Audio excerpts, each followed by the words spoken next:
Mind the side effect. Silence!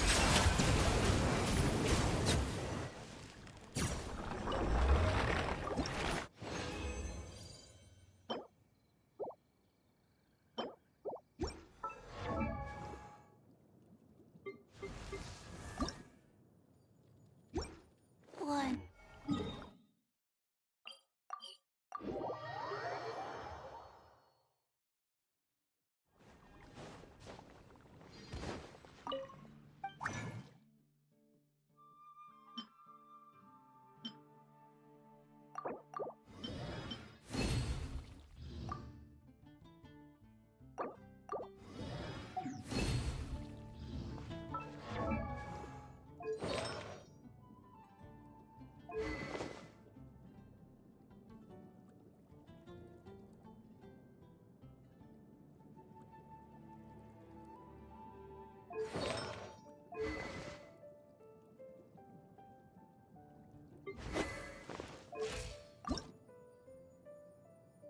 One, two.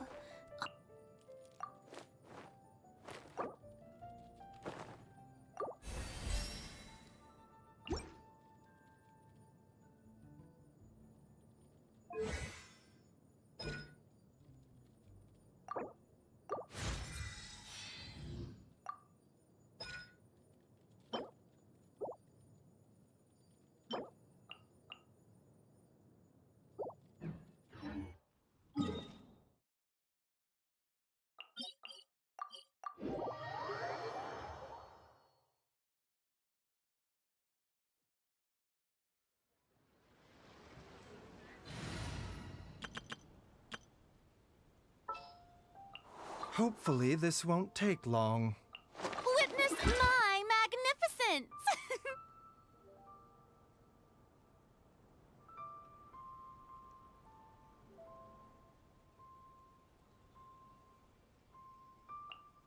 Behold, the Prinzessin der Verurteilung.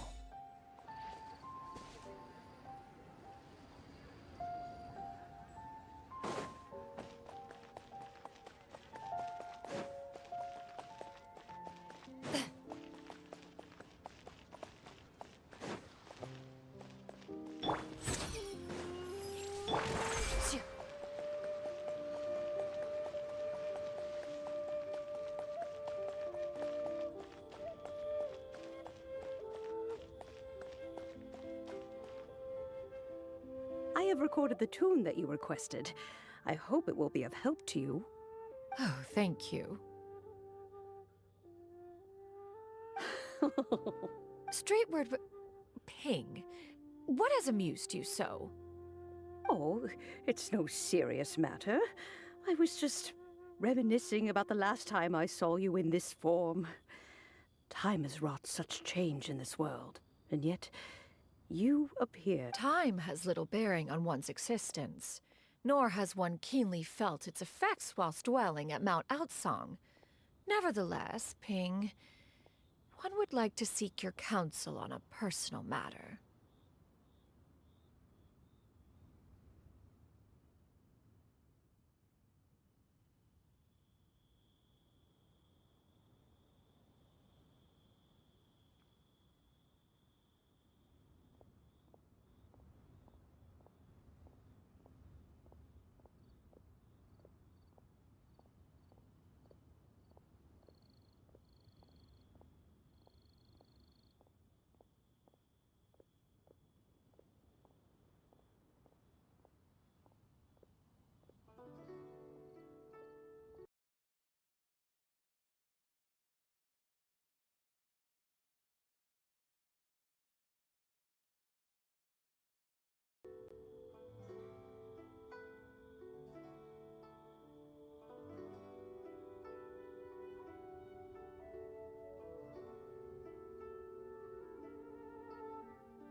Сейчас. О, вот это кайф. Так, мы вообще не поебать. Ой, наш голос запишется. Так вот, этот стример... Ой, ща, ну-ка, давай, показывай.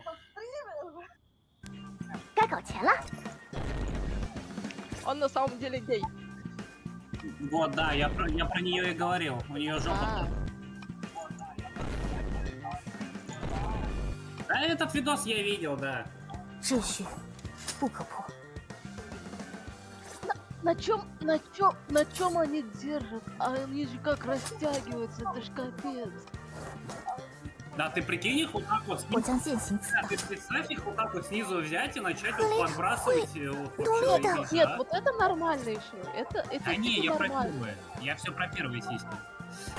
Я про первые тоже. Реально. Хорошо. 不要看我！打赢这只金花鱼。 I love Nekamimi and it is cute.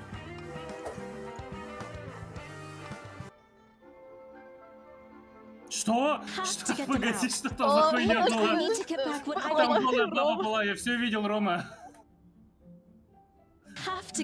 Там, когда вот ты сидел в том видосе, там снизу, не в этом, там первом. У тебя там снизу была какая-то голая баба.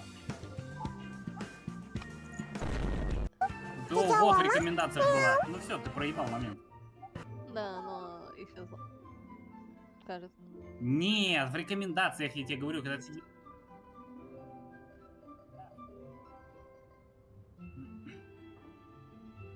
Ну, на этом, да, видосе, на этом.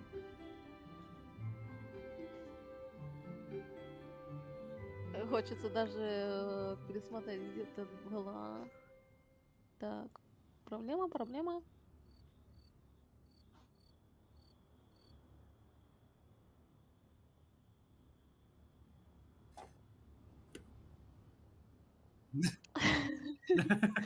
Я чуть не удивлен.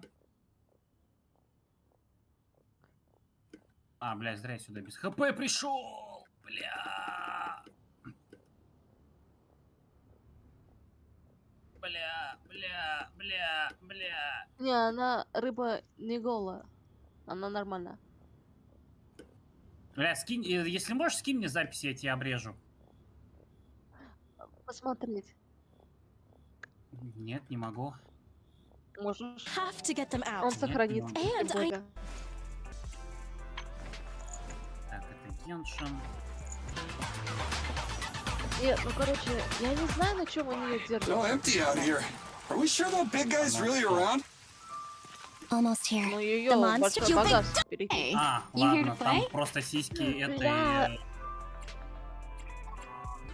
Как ее? Там просто были сиськи этой первой хиллерши из... It's you, Зачем Anton. ей Diagnostics молния? almost done. Она же Just stay like прекрасно расстегнется Just такая gonna install a firewall plugin. It won't hurt. Necessary update. You never Ну, talked like this when you were a видимо, поняли, kid. на какую аудиторию они целятся. Да нет. Вспомни, как занятый Is it an ethereal? Doesn't look like one, but yet. Ether levels are shockingly занерфили, high. наоборот, плохо. Their signals are gone, and ether readings are still increasing. Be careful, everyone. Ты чего? Да, сколько Simple звуков? matters.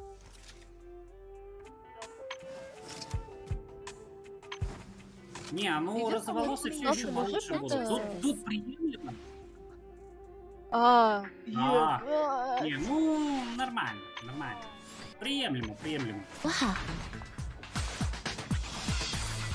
Ром, в Азурлейн зайди.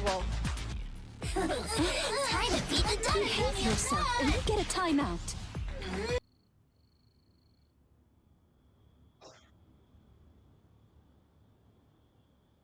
Ищется. Там просто нужно поставить поиск шортса и искать по его описанию, то есть что было внизу написано. Хуя, если я сквозь текстурку прошел.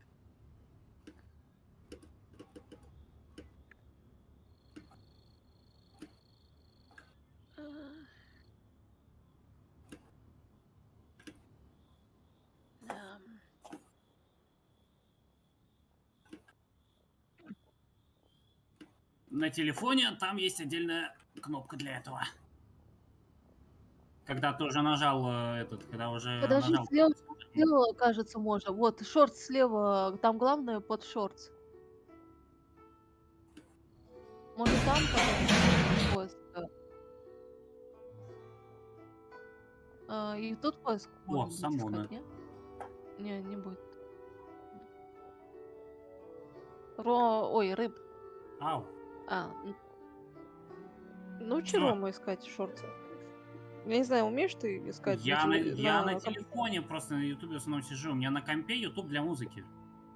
А на телефоне там просто отдельная вкладка для этого. Типа там не то, что вкладка, это когда вбиваешь нужный тебе поисковой запрос, и там под поиском, типа под строкой поиска, там надпись видео и шортс.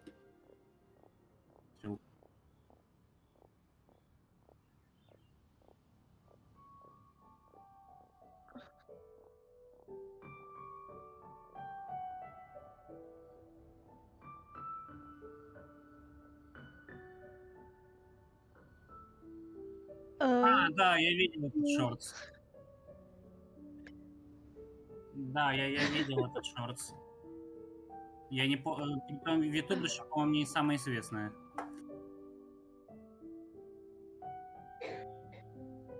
Бля, надо вернуться в ники. Ром, порно. Точка. Порно. Oh, Так я туда и не why играть so иду. formal all of a sudden? I must say, you're making me a little nervous. Выключи звука What на... is it? Well, the inquiry is as such. Approximately how much more would one need to afford a comfortable life in the harbor, not unlike the one that you yourself lead? It does not require as much as you may think. Still, do you mean that... Club retainer, Madam Ping! What are you two talking about? Nothing save for some trivial matters. Have you unearthed any useful details? Shinto has a theory, but let's save it for when Chuyu and Miss Yundai have joined up with us again.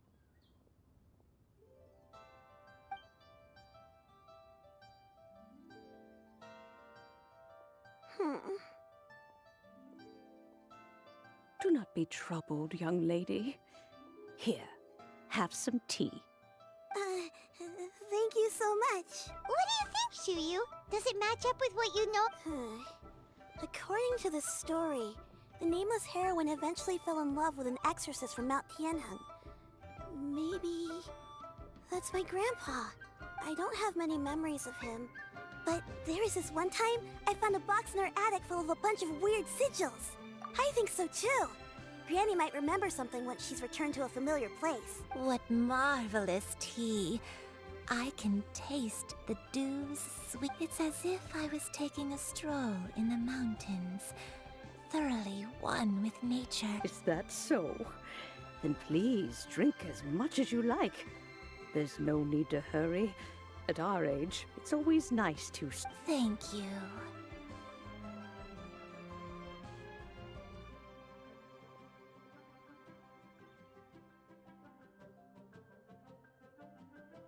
Okay, since we have the time, can I ask you something?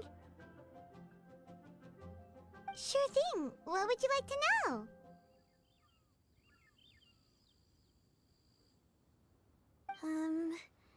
I have a secret I want to tell you. Let's go talk over there. Loading.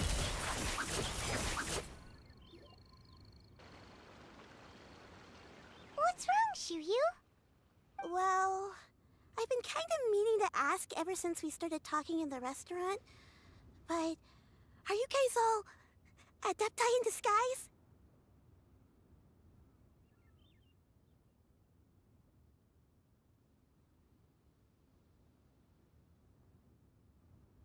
Oh! About that. Well, you guys just seem super special. Plus, I think I might have heard Miss Shen Yun call herself an Adeptus. Oh, must have been a slip of the tongue. Shen Yun, since you were the one who, One is indeed an Adeptus. Is that of some concern to you? I knew it. Well, one time when I was a little kid, I saw a pure white illuminated crane. I had this super high fever, and Granny wasn't around. I was feeling all icky and gross. But then this snowy white crane flew down from the sky. She put me on her back and flew me to her cool Adeptus house and fed me some sort of magic potion. When I woke up, I was already back in my bed and my fever was gone.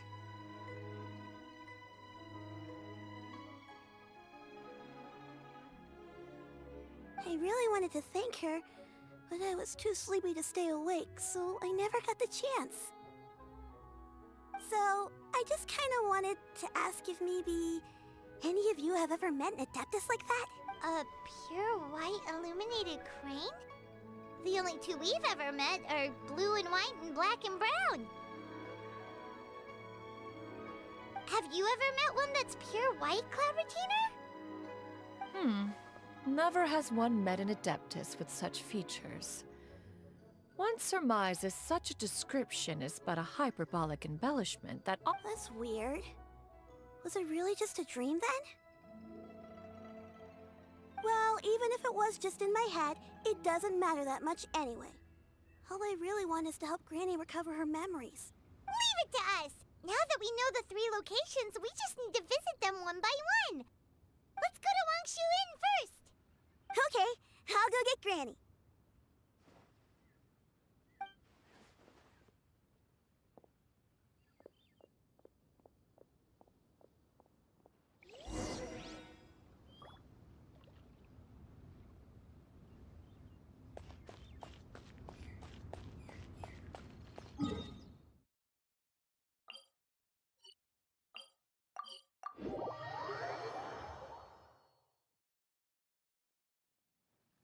Wangshu Inn. Wangshu Inn.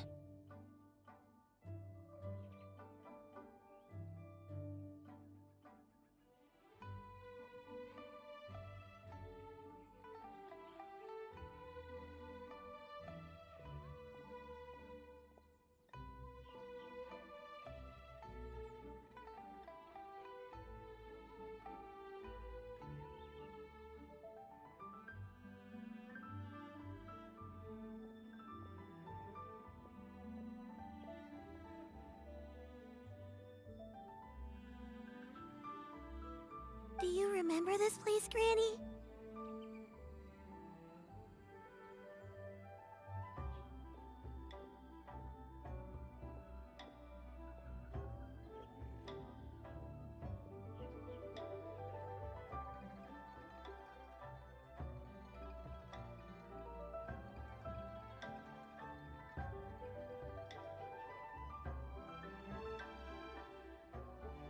Yes. The fish here is very delicious. And if you look out into the distance, you can always spot a bird that's been left behind by its flock. I believe I used to have a room here. It had a window. Yes, I spent a lot of time looking out that window. Which room was it again? Let me look. I'll come with.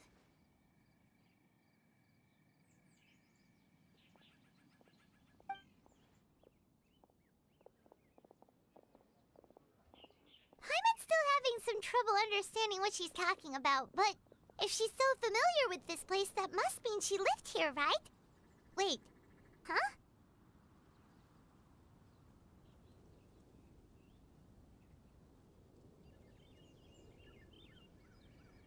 Whoa!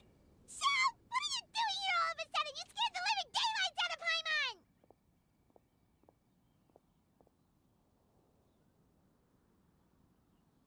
I sensed a non-human presence and decided to come take a look. If you're here, then there's likely no trouble afoot. I suppose there's no cause for concern.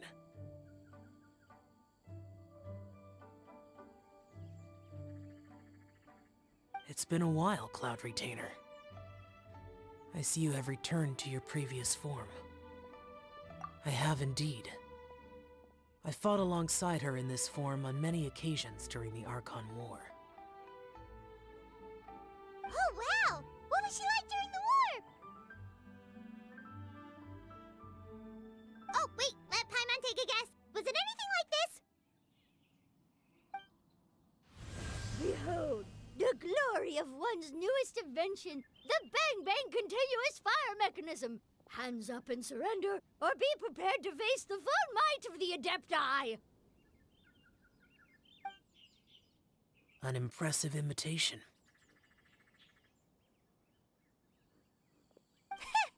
Paimon knows her all too well. Even so, Cloud Retainer was not always as ostentatious as you describe. You may be unaware, but her talent with Adepti sigils is just as formidable as her skill in mechanics. The Archon War reached its peak after Guizhong's death. The Cloud Retainer who fought beside me in those devastating battles was taciturn and solemn, only speaking when she had to activate her sigils.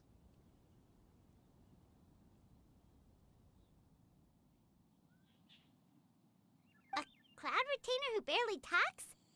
Paimon can't picture it. But what happened after that? If you were so powerful in your human form, why did you decide to take up your bird form again?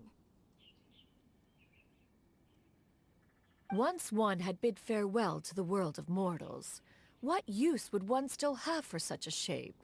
When dwelling between mountain and forest, away from the struggles and troubles of the mortal world, a mortal form is hardly the most fitting. After the war, Cloud Retainer retired to Mount Outsong, only revealing herself to the occasional visitor. Although I do believe there was an occasion some 30-odd years ago, when she decided to don her human form. One believes there is little need to relive bygone matters. Granny, are you okay? Back then, at this place. Perhaps this conversation should end here. Should you encounter any trouble, you need only call my name. However, given that you are traveling with Cloud Retainer, I trust you are in good hands. Everyone! I think Granny is finally beginning to remember her past. Slowly now, calm your mind and recount what has been recalled. A long time ago, I stayed here to recuperate from my illness.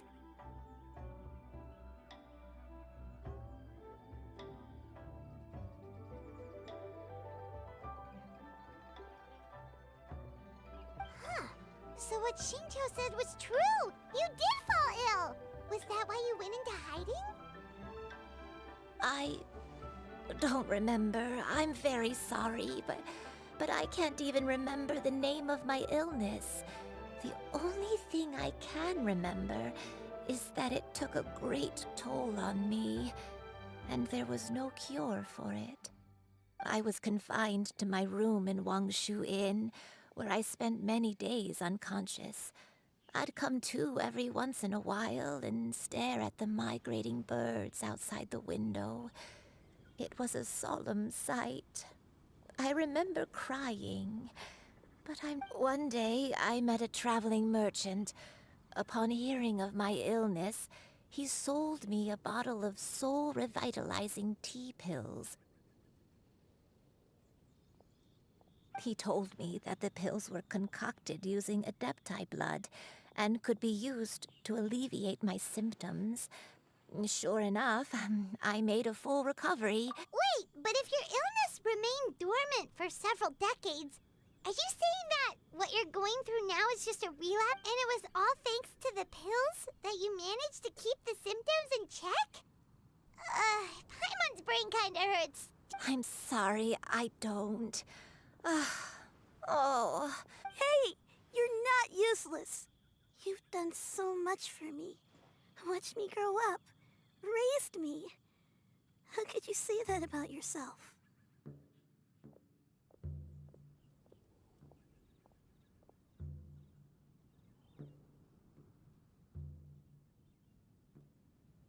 Oh, fret not, dear child. Granny was just a bit frustrated. That's all. The recovery of a person's memories is a gradual process. Finding pieces of one's past is always superior to not finding anything at all. Let us make haste to the next location.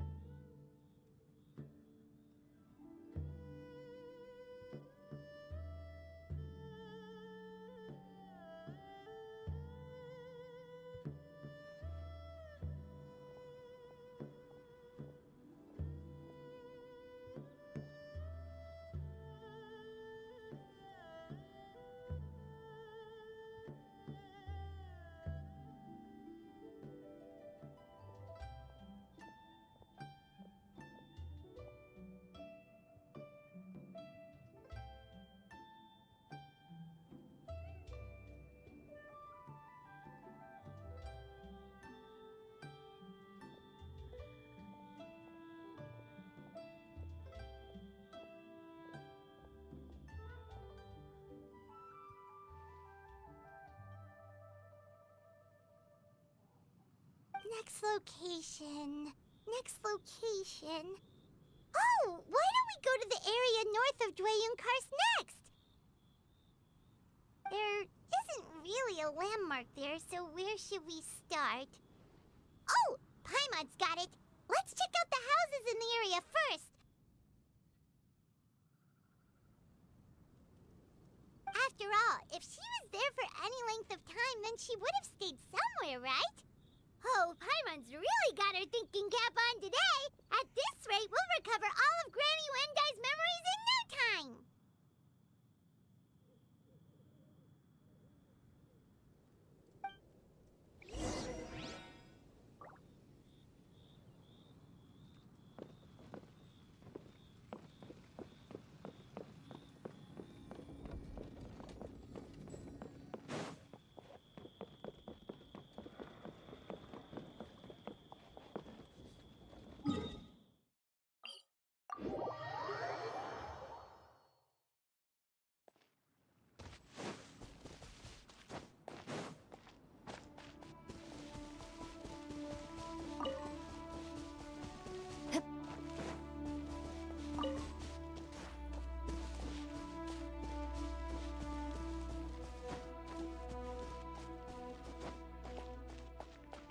Whoa, why are there so many treasure hoarders here?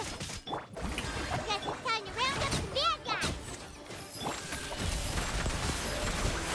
Hunter becomes the hunted. Do you remember anything about this place, Granny Wendai? Let me think. I feel like I've been here before.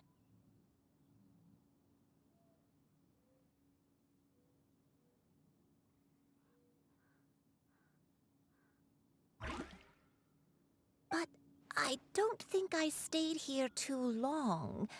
I might have just rested here briefly before continuing on my... Got it. That's okay. There are still plenty of other places we can check.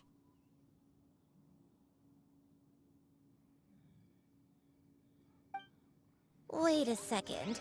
If I remember correctly, I believe I brought... Ah, yes. I brought some sweet snacks with me. Go on, take some. You need to eat a lot if you want to grow big and strong. Oh, thank you. Then Paimon will help herself.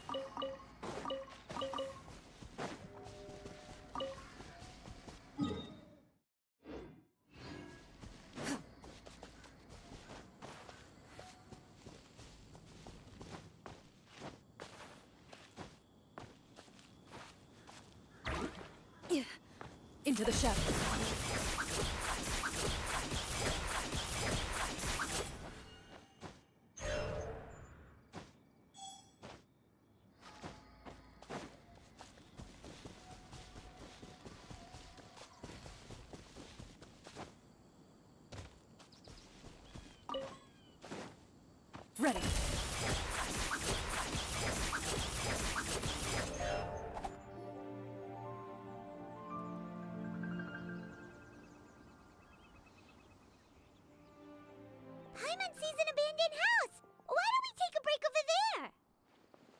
This place.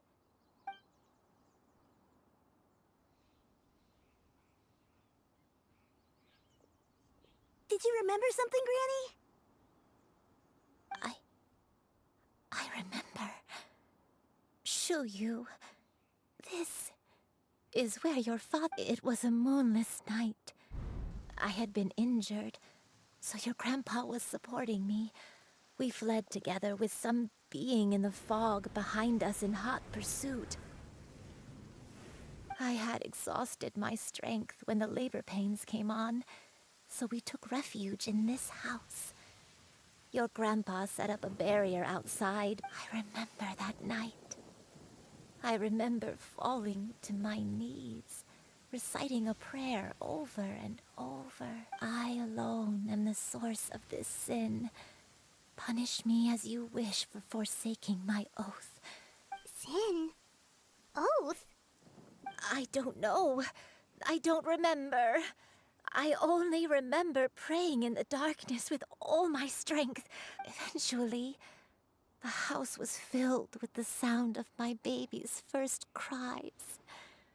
That baby was your father. I remember I clutched him tight to my chest and wept tears of joy. It was the first time I'd ever felt such happiness in my life.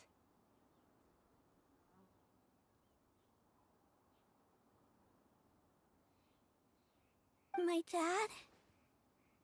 He was my pride and joy, and so are you, Shuyu. You're so much like him, and I love you both so, but you're always going to be different from me. I don't care what you might have done, Granny. You'll always be the person I love more than anything. You're too sweet, Shuyu. I'm lucky to have you with me. If not for you, I would not have had the courage to come here, to try to remember what I... All right, let's not stand... If one recalls correctly, the next place should be Qingyun Peak. Yuandai, how fares your health? I may be a bit slow, but I'll do my best to keep up. I'm sorry to keep everyone waiting. Climb on. I shall carry you to the top. Oh, such lightness of weight.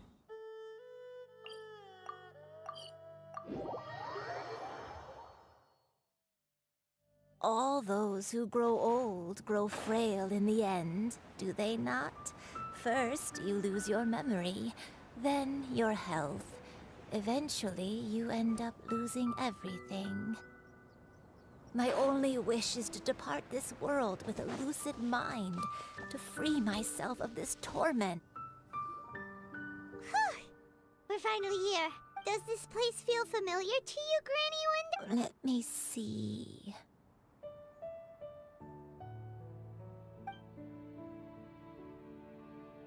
How strange. Have I... When we were at Wangshu Inn and the abandoned house earlier, though I couldn't remember everything, I still felt a sense of familiarity. I could easily picture myself in those places. But here, I don't have that feeling. Perhaps I did come here in the past, but it just didn't leave a strong impression on me. But did the stories get it wrong then? Yeah, that's true. But they're also the only thing we have to go off of. Paimon was hoping this place would jog Granny Yuendai's memory just like the others. I'm sorry to disappoint you too. It's all right. We're not going to give up yet. We'll figure something else out. Just you wait. Thank you. If only I could remember. Huh?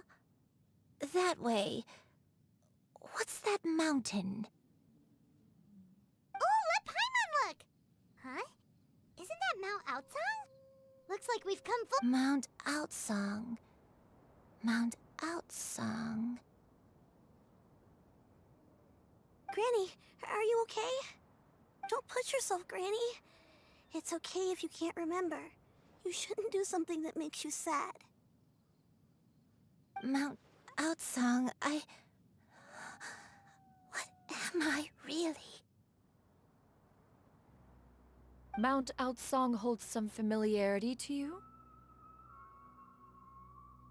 It does, but I can't go back. Are you feeling unwell? My head, it feels all heavy and dizzy. What is wrong with me? Cloud, Miss Xianyun, is there anything you can do? Let us go to Mount Outsong. But... Fret not, all will be well. You and you may leave the rest to me. I've prepared something that can aid you in suppressing the fear in your heart. Wait, really? When did you do that? I never leave anything to chance. All will reveal itself when we arrive.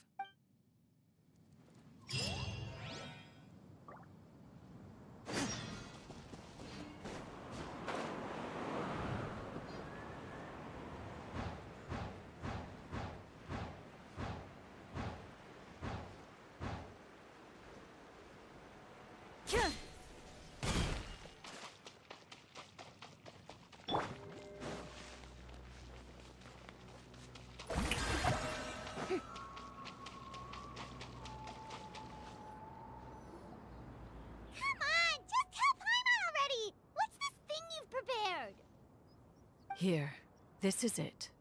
Huh? But isn't this the mechanism that you were tinkering with when we first got here? Oh, is it another invention of yours? Precisely. A recent one at that. I am most pleased with the result. I call it the Suspensus Somnium mechanism. It periodically releases a soft breeze, which when paired with a gentle adeptal tune, can help the listener subconsciously relax and even enter a semi-hypnotic state, soothing agitation and anxiety, relieving exhaustion and insomnia. Its potential uses are numerous. Whoa, what a cool gadget! But if you had it all along, why did you keep it to yourself? We could have come to Mount Outsong right off the bat and saved time on a lot of floating! How preposterous. Had you and I not recalled much of her past through her own efforts, the device would have... We Adepti can only help those who first resolve to help themselves. Had she lacked such determination and strength of character, one would have little to... Paimon thinks she gets it now. Hey, what's that other thing? As previously mentioned, a gentle adeptal tune is required to take full advantage of the mechanism. One secured such a tune from Streetward Rambler. Only with her melodies can the mechanism reach its peak power. Oh, Paimon can feel what you mean. Paimon's... And you and I. Is the mechanism helping you to relax? It appears she has already succumbed to the depths of reverie. Come, join one on this side.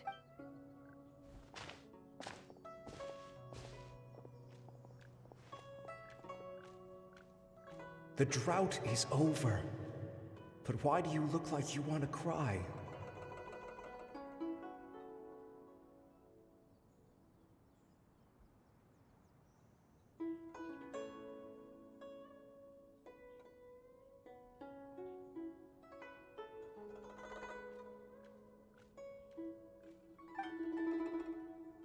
The potion. It's nearly run its course. I've never regretted meeting you. Not even for a second. Please. Please, no.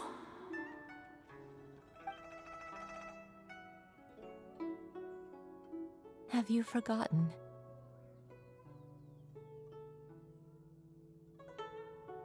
This is the world you left behind.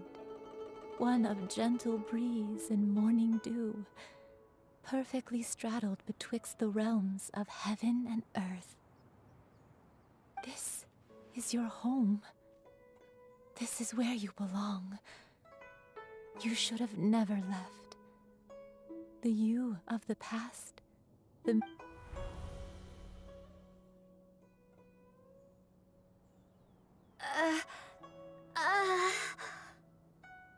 So that is the truth.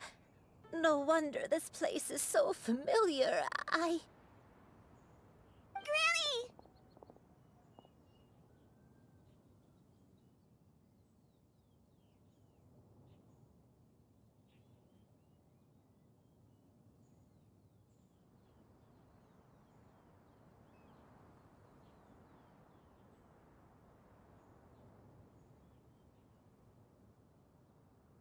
Granny, are you okay?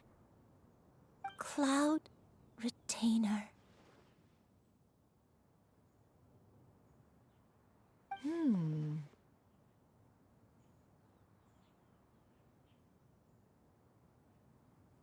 Your memories have returned? Wait, did you just call her by her full name? Does that mean you already knew each other? Yes. I now remember everything. Everything. Granny, please don't cry. I'm here. I'm here. Oh, don't worry, my dear child. Granny is fine.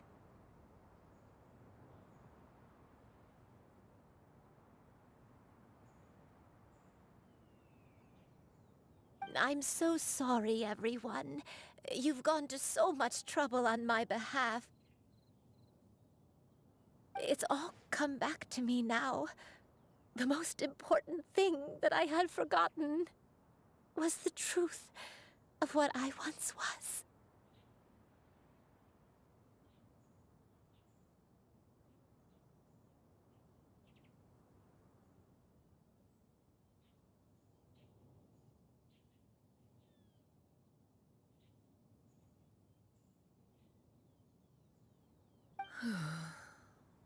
One can sense the guilt that now plagues your conscience.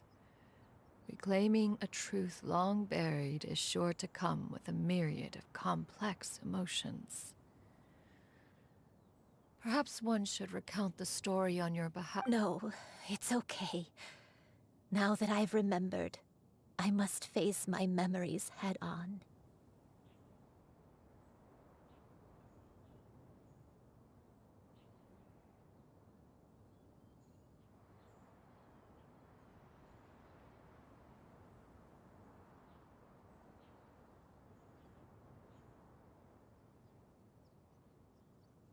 Shuyu, everyone, I cannot thank you enough for all your help. I'm ready to tell you my story, if you're willing to listen. Please, Granny, don't force yourself. What happened in the past doesn't matter. I love you more than anything. Nothing you say can change that. I know, dear child. My feelings for you are exactly the same. It is for this reason that you deserve to know the truth. Some time ago, I made a terrible mistake. One for which I could never atone. Is this the sin that you mentioned in Joyun Karst? What happened?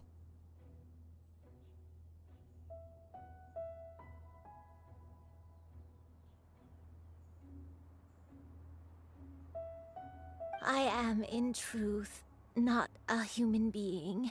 My real form, one that I held for centuries, was that of a wild crane.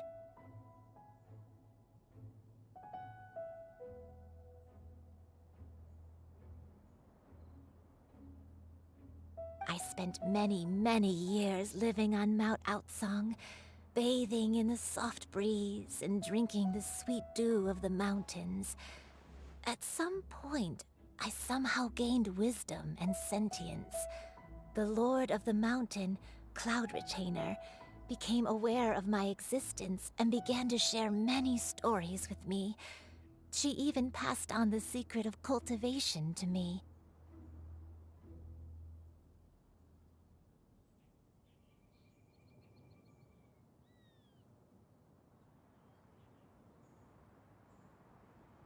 Though she never took me on as a formal disciple, I always saw her as my master.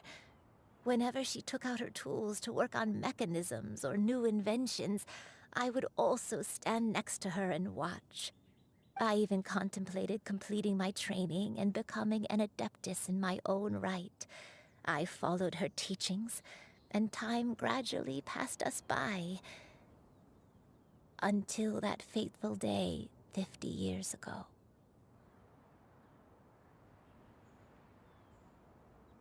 50 years ago?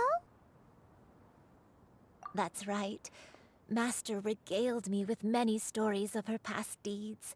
From them, I learned how she had saved people from a similar crisis in the past. She was the one I looked up to the most. More than anything, I dreamt of becoming an adeptus like her. I wanted to travel the land like she had, relieving suffering wherever I went. But I was still far from being a real adeptus. I possessed no ability to take on human form and fit in with the crowd. Once she learned of my desires, Master prepared a special dose of human mimicry potion for me.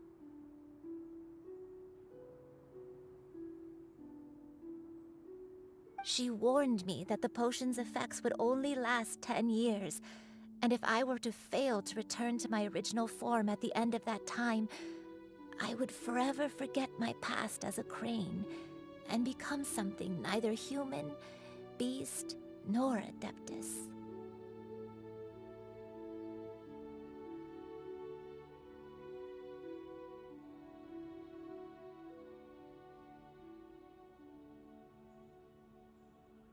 Oh no. So that was the source of your dementia all along.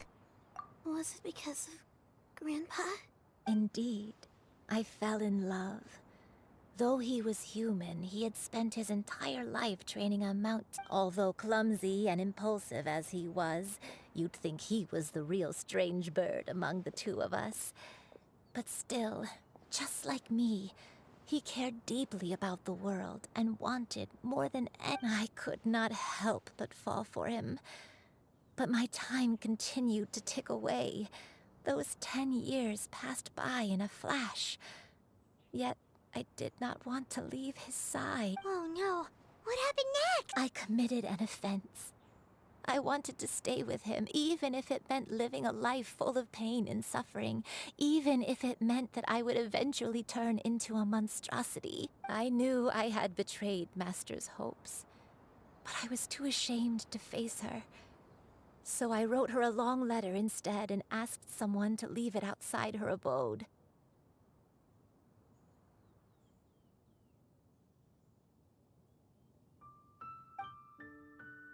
I was convinced that she would not support my decision, and I lacked the courage to speak to her face to face. In my shame, I fled and tried to hide from the world, such that no one would be able to find me again.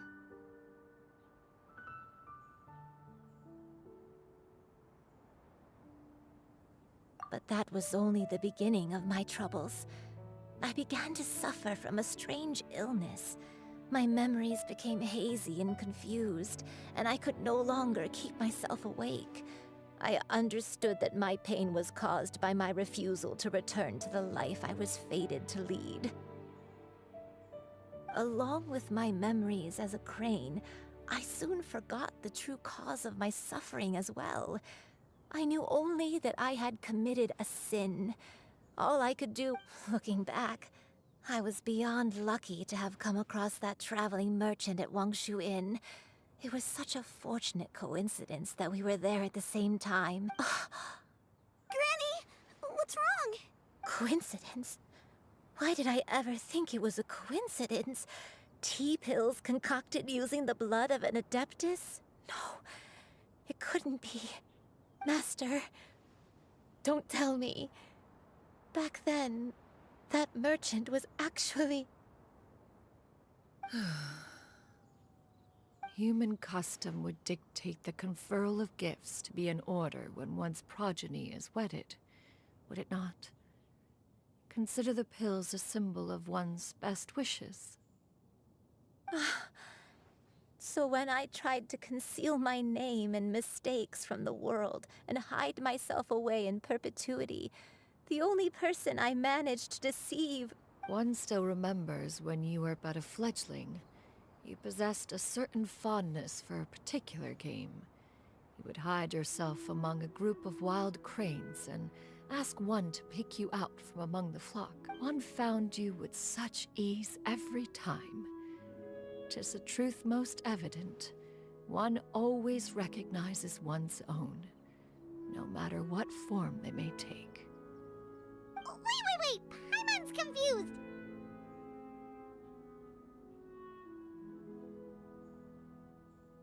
So, Cloud Retainer, you found Yuendai again?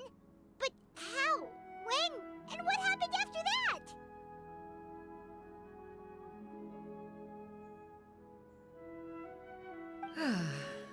Perhaps it is now time for one to recount the rest of the tale.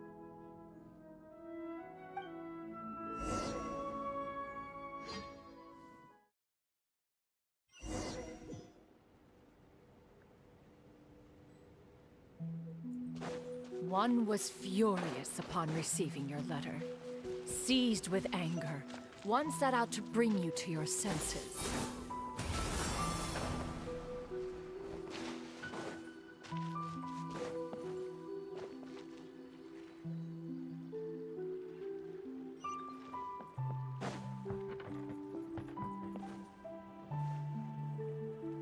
In truth, one had more than a few misgivings about your chosen partner. As an exorcist, his talent was lacking. But soon, one came to appreciate the devotion he bestowed upon you during your illness. He never uttered a complaint and rarely left your side. Unwilling to begrudge someone of such character, one decided to overlook his aforementioned deficiencies, glaring though they may have been. Wishing to grant you a life without regrets, one gathered many divine ingredients and used one's own blood to create a form of medicine.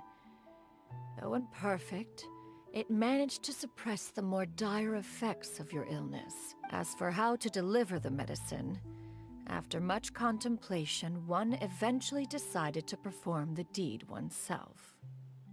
One took great care to alter one's features and select the appropriate attire. Only after meticulous scrutiny did one finally set out for Wangshu Inn. As one expected, you were most ignorant of one's true identity. You showed not even the slightest inkling of recognition. One was quite torn. Should one have celebrated the success of one's disguise, or mourn the loss of your acquaintance? Yeah! Skyward! Yeah! Skyward! Scatter!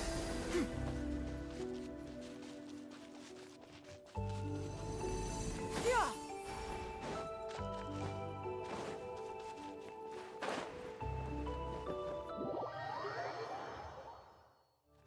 Yeah! Skyward! Nevertheless, one would speak to you about another matter, if you are amenable, even considering your loss of memory. One was simply flabbergasted that you could so easily forget the consequences of consuming medicine infused with adeptal blood. Its proclivity to attract monsters is hardly that complicated of a concept to remember. To think that you tried to travel while weak from sickness and heavy with child. Had one not intervened to clear the fog, all of you would have been lost during the night. Yeah! Scatter!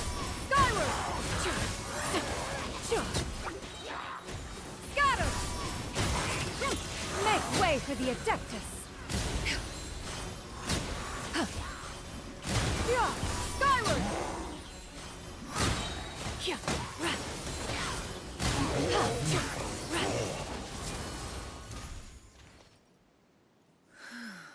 Those monsters would hardly have pursued you with such ferocity without sufficient incentive. They were likely incited by the presence of godly remains.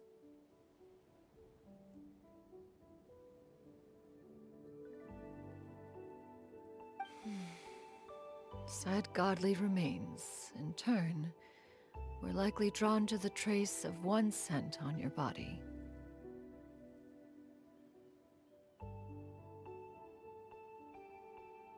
One was, after all, an active participant in the Archon War.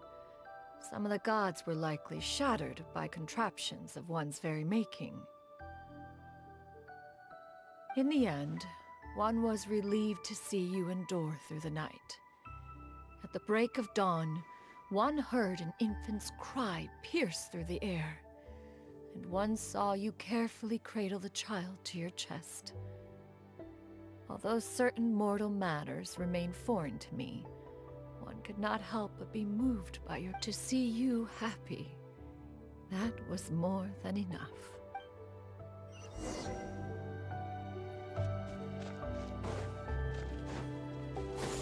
Skyward!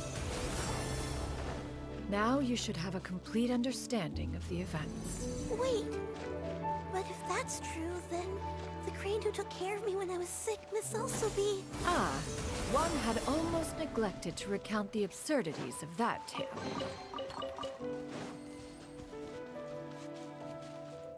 Yeah! Scatter!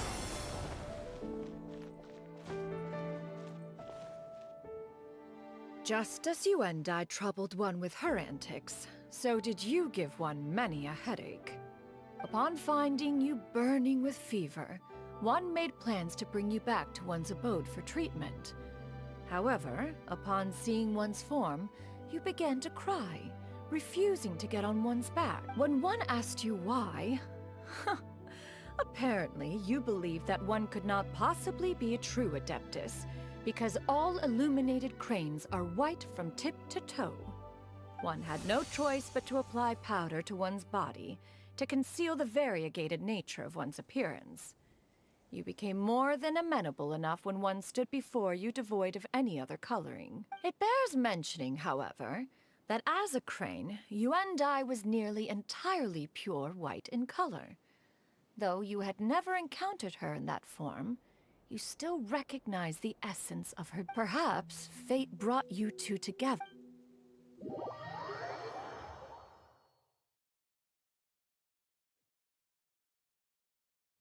Now all has been revealed. One owes you an apology, Yuendai. One recognized you upon your very entrance into Wanmin Restaurant.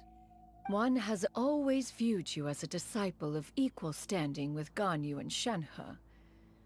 Indeed, one wished to bring your story to a satisfactory end with this visit to Liyue Harbor. Still, one could not reveal your identity right away. Had one simply informed you of all you had lost, all those cherished memories would merely have become the fictionalized account of another. Memories are most meaningful when recalled by those who lived through them. Would you not agree? Even if the process was painful and arduous to experience. Have you any further inquiries? Master, I must ask. If you found me all those years ago, why did you leave me be, even though you knew about my mistake? Why did you not bring me back to Mount Outsong? One has never regarded your action as a mistake. It was a simple choice, nothing more. When it is time for one's progeny to leave the nest, it is the responsibility of an elder to let them fly free.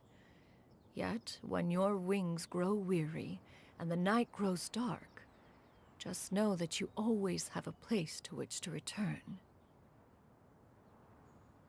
'Tis a refuge referred to by many a name in mortal writing. Home, nest, haven. Whatever its denomination may be, its essence remains quite unchanged. One speaks, of course, of a place not unlike one's own abode.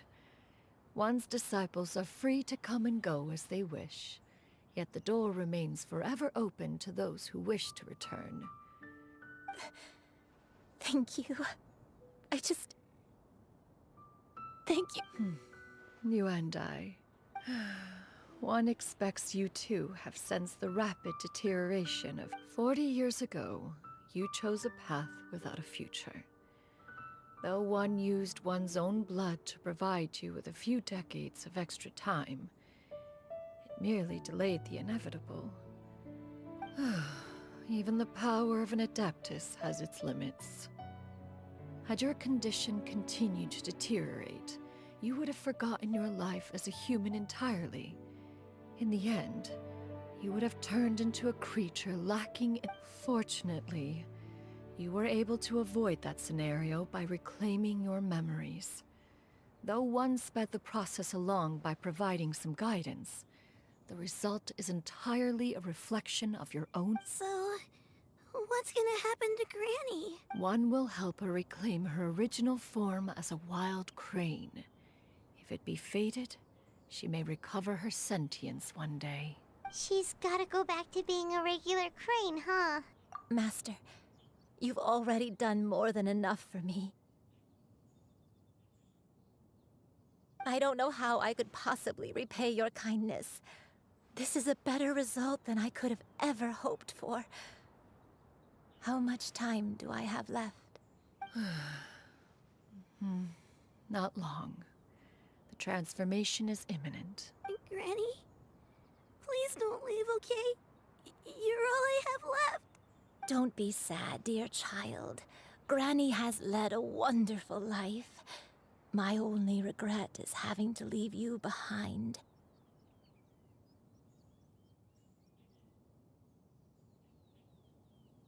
Don't forget to eat well, okay? A growing young lady like yourself needs lots of good food to grow big and strong. Promise Granny you'll take good care of yourself when I'm gone. I promise, Granny. I'll do whatever you say. Good girl. Good girl. Don't worry. It's not goodbye forever.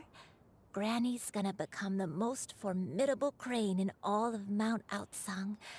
Granny will train day and night.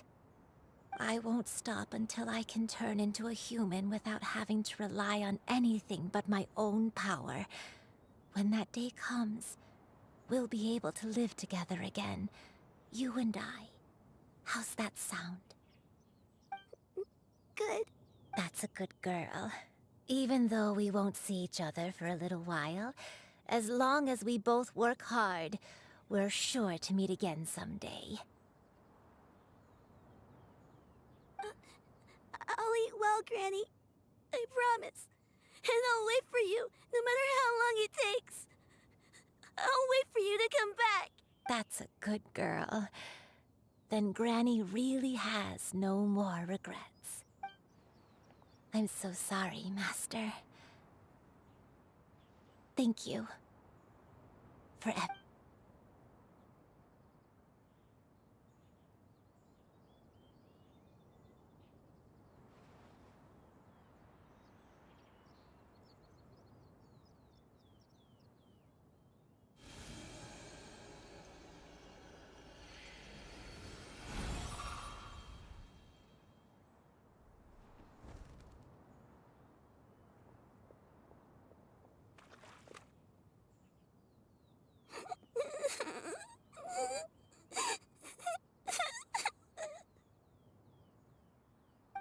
You. Let her be. At her age, crying is a natural, if not fitting, response to such an event. Tears are a necessary part of maturation. Sometimes there is scarcely a better vehicle to wash away the toll of stress and now that the issue has been resolved, you should also take a moment to relax. Give yourself some time to rest. Take a nap if you must.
believed we would see each other again, that our days of separation would finally end, and all my troubles would be behind me.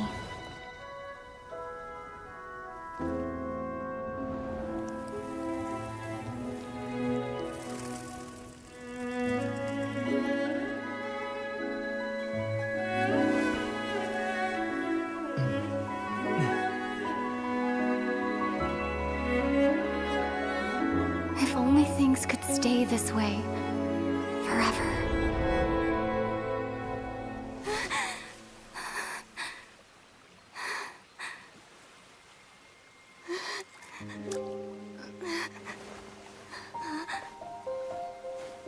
A nightmare? Curious. If you're relaxed, shouldn't your dreams be pleasant? It was a good dream. It's just... You weren't ready to wake up.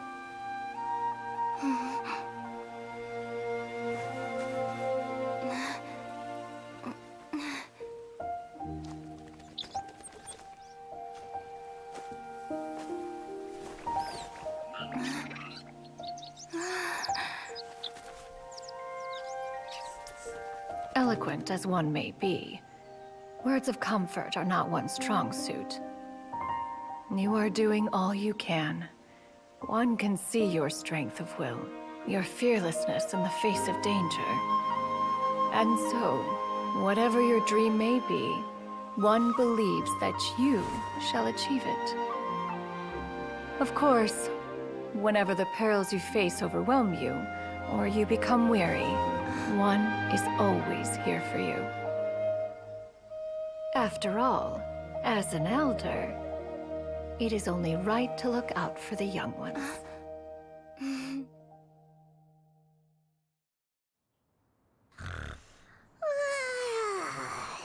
Grilled chicken drumsticks. Huh?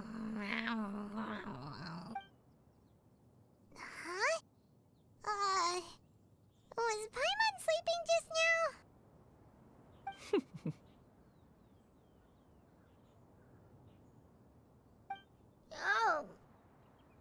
Oh, Paimon wasn't talking to you. Paimon had a dream about eating grilled chicken drumsticks, that's all.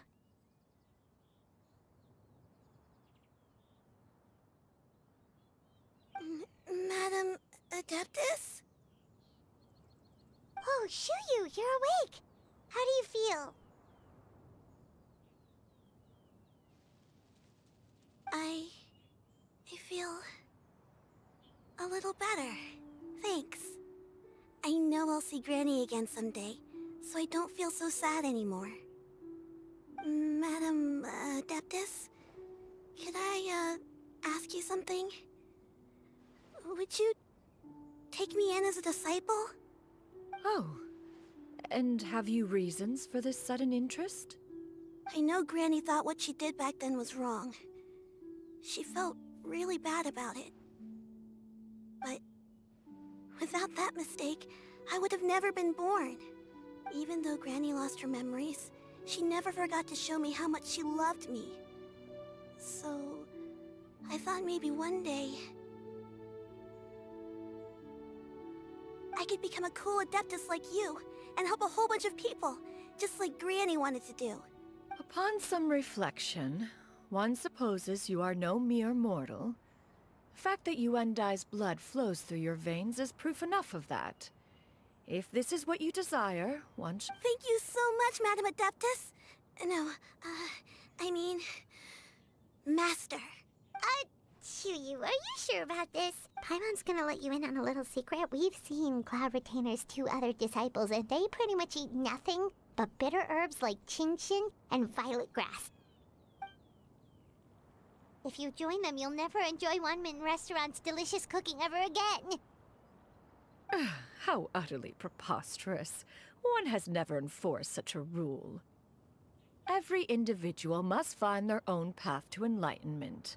So long as one retains a pureness of spirit, one's dietary proclivities are quite irrelevant. Well, you say that, but Paimon's not seeing any tasty treats up here now, is she? Although Mount Outsong is rich in natural beauty, Its location does preclude access to certain finer mortal comforts. That is precisely why one plans to relocate to Liyue Harbor. Shu Yu shall have the honor of becoming one's first disciple in the Whoa! You're leaving Mount Outside? One has never concerned oneself with the location of one's residence. From the very beginning, one has sought only solace and peace. Yet in the end, all of one's disciples ended up in Liyue Harbor. Ganyu, Shenhe, Yuandai, they all chose a life among the mortal world. One has reflected on this fact for many years now. One can only assume that it is due to some failing on one's part as an elder or master. A failing, perhaps, of recognized. One is most curious as to what aspect of Liyue Harbor could have enticed them to remain there. One could hardly offer an opinion on the matter, but perhaps some time in the harbor will prove instructive.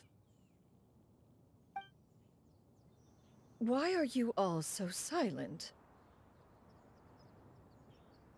Paimon is, just a bit shocked, that's all. So, does this mean we can grab a meal together in Liyue Harbor sometime? One has precious little time to squander. However, if one finds oneself otherwise unoccupied, one would not be opposed to the idea. One will be assuming the identity of a human while residing in Liyue Harbor. You should take care to avoid disclosing one's true identity. Don't worry, we'll help you keep it a secret. So, when can we expect to start seeing you in the city? Perhaps in 2 days' time. One has some matters to see to before one's departure. Preparation is the key to success, after all. One plans to put up various items from one's collection for sale. The earnings should provide for a comfortable living in Liyue Harbor. One has already picked out a handsome property near Chuhu Rock. 'Tis no small purchase, but what is mortal life if not one expense after another? Seems like you've really thought of everything. Then how about we meet up in Liyue Harbor in 2 days?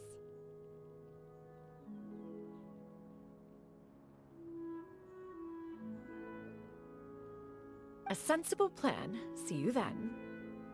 Oh, also, why don't you take this suspense insomnia mechanism as a souvenir? Anytime you should feel ill at ease in the future. Awesome! Thanks, Cloud Retainer! Hey, didn't we promise Shincho that we'd tell him what we found out? Should we make a trip to the Feiyun Commerce Guild? It's totally up to you. So, about your move to Liyue Harbor... I have left an explanatory note in my abode. Those 2 old fossils will discover it, I am sure, should they come seeking my company. Considering their recent penchant for going off on private escapades, however, I find myself caring little for how they shall receive this news.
I've faced many opponents in my duels.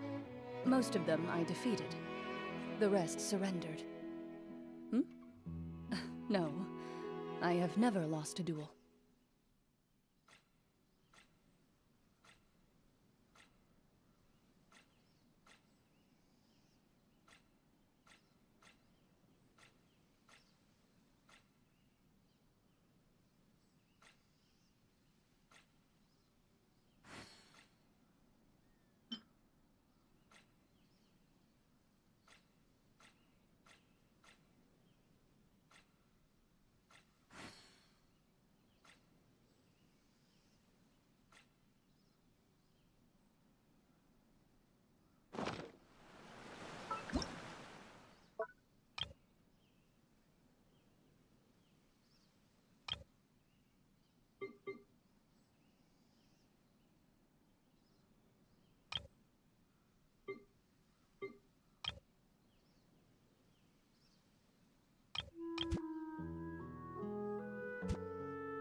Your concerns are excessive and unfounded. This is but a simple collection of ordinary valuables. Such intense To be quite honest, your insistence on that fact is my primary cause for concern. In what way are any of these ordinary? Every single item here could be worth more than everything I own combined. I simply can't risk shelling out that kind of mora without proper scrutiny. If I'm wrong, I would never be able to earn it back. I have to be careful. Yes, you can never be too careful. We're here, Clow. Miss Shenyan, what are you guys arguing? Ah, perfect timing. This ignoramus is questioning the authenticity of my wares. I'll have you know, these items have remained untouched in my personal collection for several hundred years. To question their legitimacy is pure folly. Several hundred years? Indeed. They're family heirlooms, you see. Passed down over many generations, as families are wont to... Yep, they've definitely been around a while. We can vouch for her on that one. Hear that? Had I not found myself in need of mora, I would scarcely have had the heart to part with them. Indeed, you should consider it an honor to even have the opportunity to behold them with your own eyes. Doubt their authenticity any further, and I may just decide to take them to another buyer. Whoa! Please don't go! I apologize for any insult, miss. You see, I know full well that I lack the knowledge to judge the true worth of these items. If you could wait but a moment, I've hired an expert to appraise them for me. An expert, you say? Very well. I will wait for a little while longer, then. Traveler, Paimon, this is my new residence. Master! Oh, it's you two again. Hello. Shiryu! You got a new outfit! It looks great on you. Mm-hmm. Master made it for me. I like it too. Huh? You know how to make clothes? Do I know how to make clothes? With the support of the proper mechanism, sewing is hardly a challenge. Master, I brought in most of my stuff. There's a few boxes left, but they're kind of heavy, so I just left them outside. Fret not. I shall help you move them into your room. Actually, I should probably sort through my stuff a bit first. Everything's kind of messy right now, so maybe you could, not look yet, Master? It appears my young apprentice has her own fair share of secrets. No matter. Do what you must, child. Now, this expert you mentioned, when can we expect their arrival? Soon. Ah, there he is! Here, allow me to make some introductions. This is Mr. Zhongli, a well-respected consultant at Wangshang Funeral Parlor and an expert in all manner of valuables and antiques.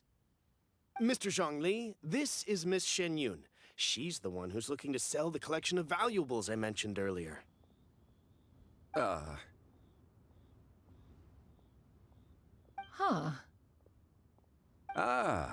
If it isn't Miss Shenyun. It has been quite some time since our last meeting. What a... Indeed, most serendipitous. Have you been faring well as of late, Mr. Zhongli? Quite well, thank you. I was fortunate enough over the past few days to enjoy both a stroll in the mountains and a fresh brew of tea from the most recent harvest. The experiences left me with such insight and peace. Huh. So you two are already acquainted? Indeed. How fortunate we are that fate has brought us together again. If you are otherwise unaware, allow me to inform you that Miss Shenyun is a well-regarded collector and appraiser. She is well-versed in all fields, and oft-celebrated for her impeccable taste. You stand to gain much from this opportunity. You are too kind, Mr. Zhongli. True collectors pride themselves on their wealth of knowledge and eye for detail. I can say without a doubt that you are foremost in that regard. Why, you flatter me, Miss Shenyun. It would seem that you are as self-effacing as ever. Not at all, Mr. Zhongli. Not at all. While I am loath to butt into this conversation, I must ask. You two already knew each other, and you seem to have quite a cordial relationship. Can I be certain that you're not working together to swindle me? I mean, you never know. Huh! A preposterous accusation. The heavens themselves would collapse before we would conspire to do such a thing. Miss Shenyon speaks the truth. Contracts are built on honesty and trust. If that proves to be beyond your capabilities in this instance, this transaction may be taken elsewhere. Say no more. Let us depart. I jest. What fool would still harbor doubts after Mr. Zhongli himself has vouched for the goods? Miss Shenyon, wait!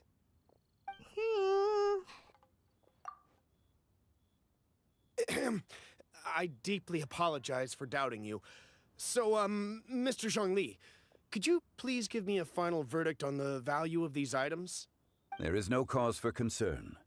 They are indeed rare and precious valuables. Take this mechanism, for instance.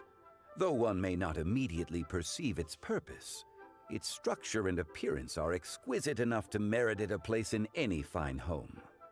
The same can be said for this one here. Few could hope to possess an item that so perfectly blends mechanical wonder with geometric grace. I am sure you have heard from your travels that the study of mechanisms is among the most wondrous arts in this world. With that in mind, I earnestly recommend procuring every last item in this collection. All right. Since I hired you as my consultant, Mr. Zhongli, I shall, of course, trust your good opinion. Then, in that case, Miss Shenyon, I'll take the lot. However, since the final sum is quite large, how about we start with an initial deposit through the Northland Bank? The Northland Bank? Huh. Oh, you refer to the fiduciary house. Oh, very well. I fear people only use the term bank nowadays. In that case, I'll be off for now. I'll return to collect the goods once you've received the funds.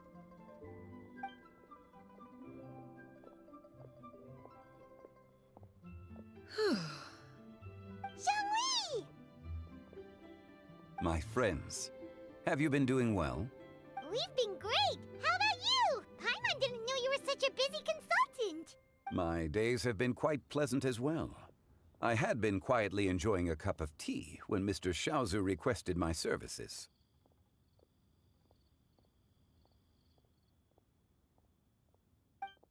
As for you, Miss Shenyon, I presume you must be looking to settle in the city? I must say, the name Shenyun sounds exceedingly strange coming from you. Perhaps you could dispense of that particular epithet in further conversation. Whatever for. Am I not addressing you as a friend should? Well, that is true, but... Alas, refer to me however you will. After all, a name exists such that others may address you with it. One is hardly ignorant of that fact. It would seem that you have gained many valuable insights over the years, Cloud Retainer. One has indeed. One's previous days were all brief. Now that one has made up one's mind to move and settle, one has gained a much better appreciation of the hubbub and commotion of the city, as well as the people's hard work and ardor. This city is much changed from how it was more than 1,000 years ago.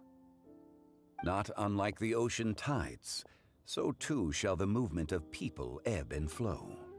From turmoil to peace, enlightenment to aspiration. Human society possesses limitless potential. In another 1,000 years, the scene we witness here may change in ways that are impossible for either of us to imagine. Alright, that's enough reflection for one day. No need to get all sentimental on us. You make a valid point, Paimon.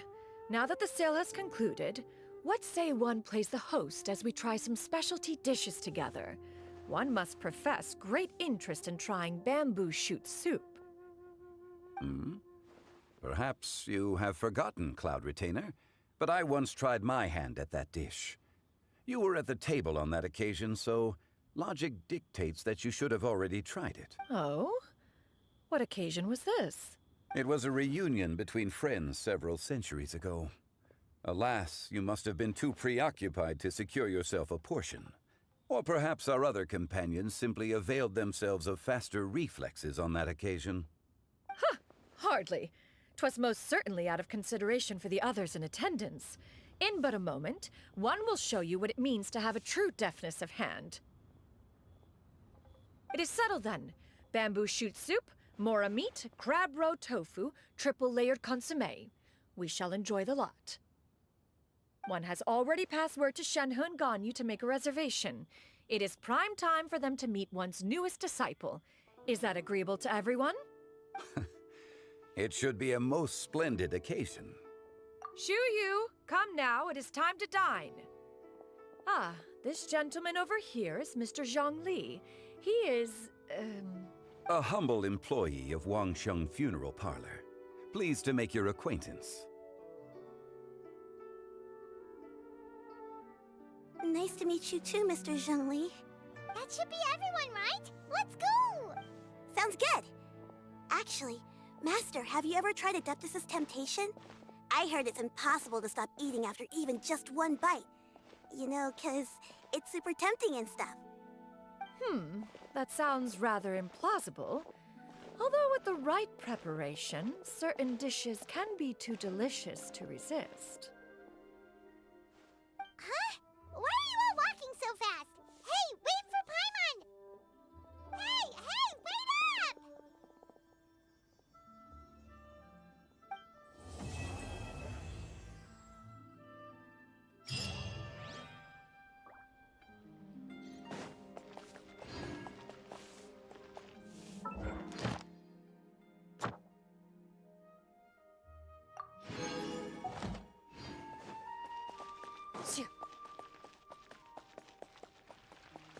Ad Astra. Thank you for Ad Astra.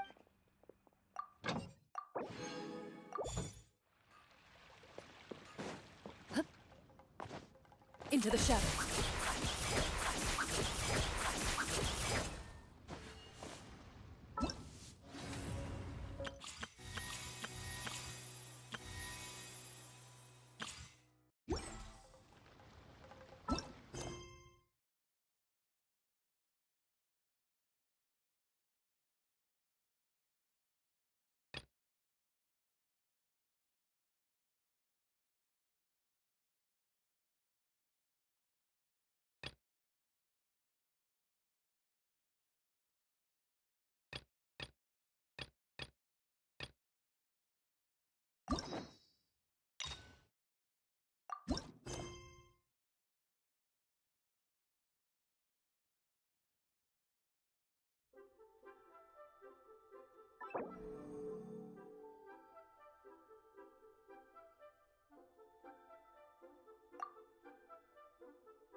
It's been a while since we visited Poisson.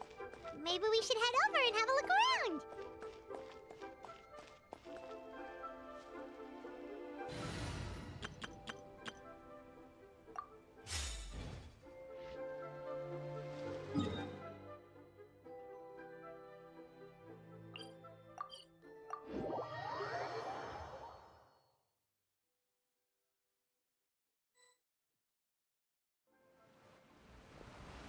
Hey, traveler. Paimon.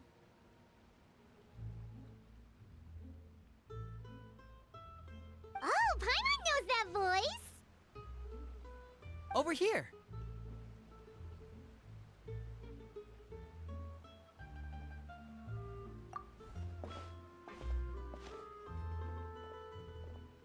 To borrow one of the more popular turns of phrase at the moment, this appears to be quite the fated reunion.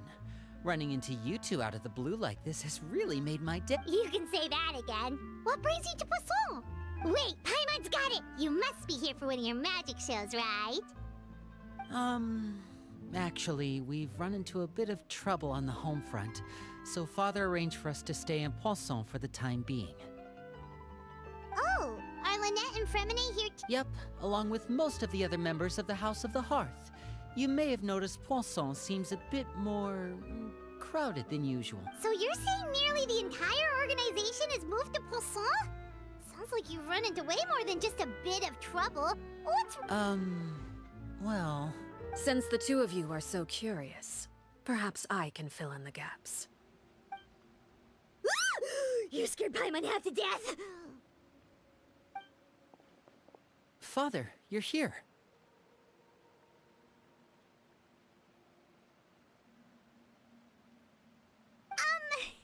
You know... On second thought, maybe we don't need to know. It's all probably super confidential House of the Heart stuff, right? We totally weren't trying to pry or anything.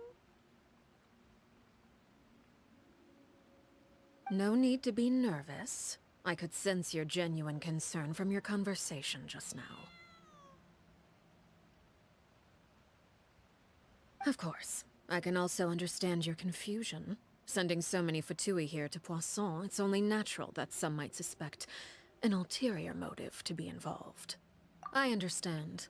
I'm well aware you've had your fair share of confrontations with the Fatui in the past, and I can't exactly guarantee that we'll remain on good terms in the future. As for right now, however, I would say we have little reason to be at odds, wouldn't you agree? The House. As for the issue at hand, well, it hardly relates to any ulterior motive. To be frank, it all stems from a certain rumor circulating around the House of the Hearth. It's an internal matter. What sort of rumor? A rumor that a certain phantom child is hiding away in the House of the Hearth. A phantom child? Ooh, just hearing the name is giving Paimon the creeps.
Алло.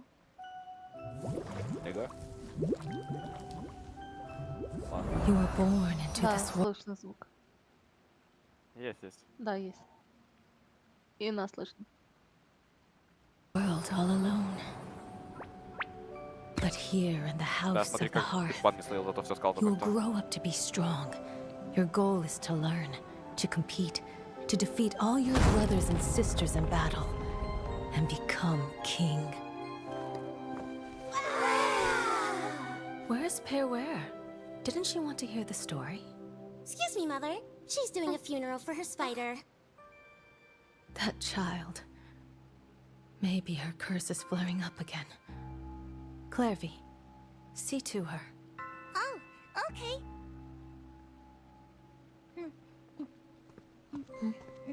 I brought cake.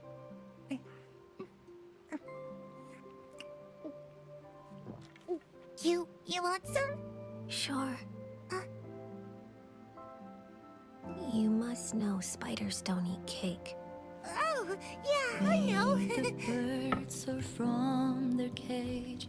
Sunbeams filter through the foliage. Flames grow with immortal courage. And I hope you won't be tainted by fate. Nothing to fear, so go alone. Do mothers usually argue with their daughters?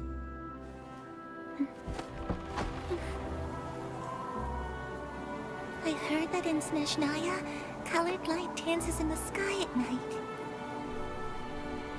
When we're grown up, shall we go see it together?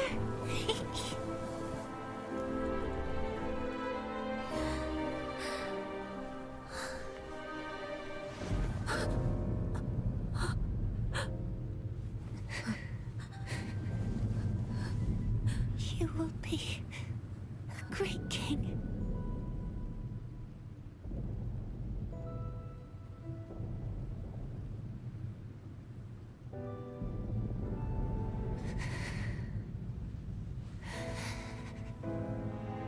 I'm sorry. Thank you.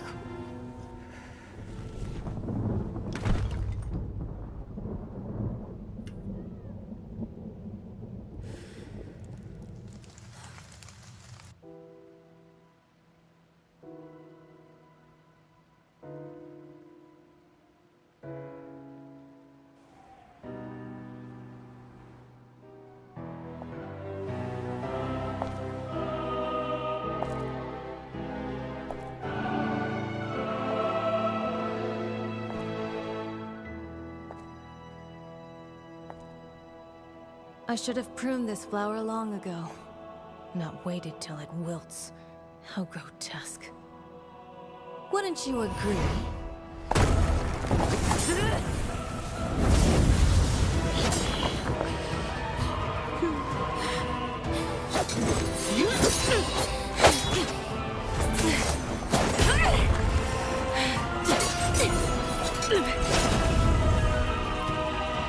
Innocence and kindness are such beautiful qualities.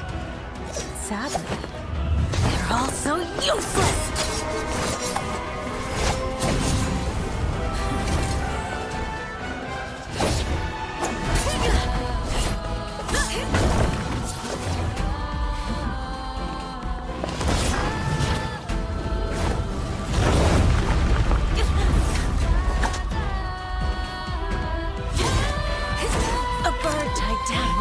Fly the nest. You are no exception.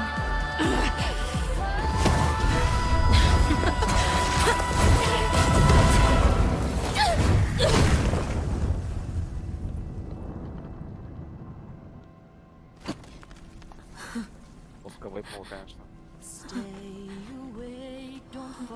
Как ты тут я, блядь, мобы в Геншине.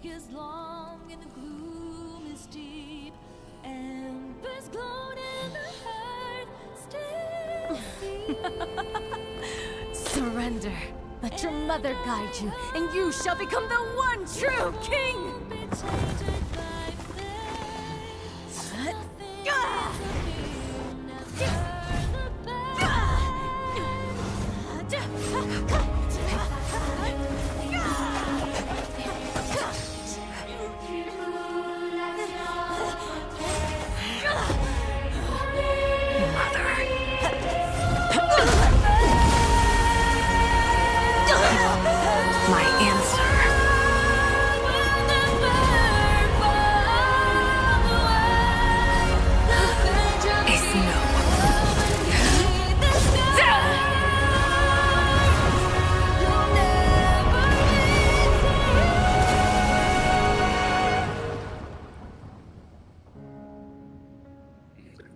Пожить. Блин, это великолепно. Господи, у меня до сих пор от музыки мурашки, когда начинает детский хор.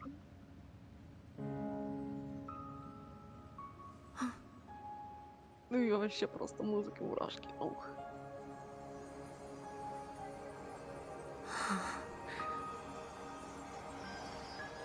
Her Majesty the Tsaritsa has decreed as follows. I hereby pardon your crimes and bestow upon you a new name.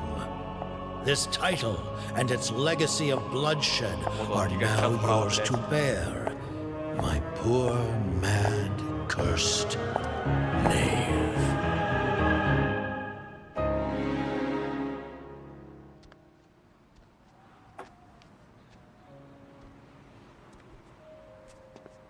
Вот каковача. Не, это Come with me. I will raise you as my child, like a strict and unfeeling father.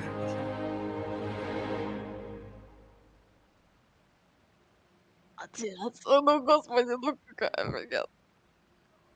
Какая Теперь можно пройти квест. Погнали. Какой пройти квест. Не, ну какой же отец просто сас, ну просто. Да. Потому A что у spirit него that мать should have ассоциируется long с ceased to exist is предыдущей lurking in the лестнице. shadows of the Ну, House of the типа там, Heart. типа там такая фигня, что мать ассоциируется как она была любящей и, ну, на самом деле очень жестокой, а он, Ну, забудь, ну, пожалуйста, она, название. Арлекина, а, Арлекин.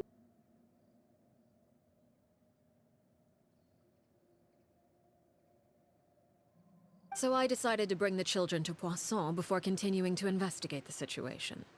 I expect I should be able to track down the spirit fairly quickly.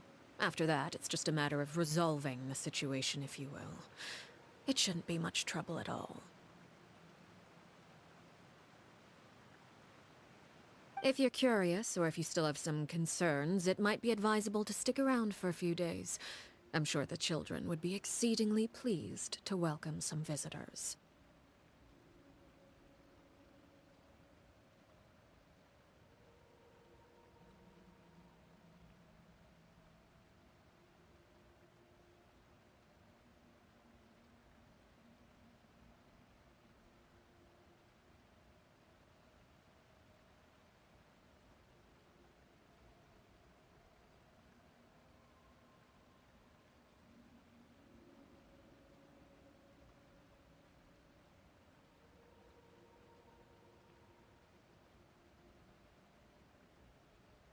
Lenny, I'll leave you to entertain our guests.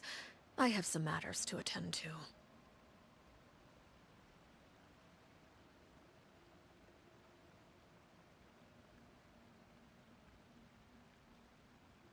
Of course, Father.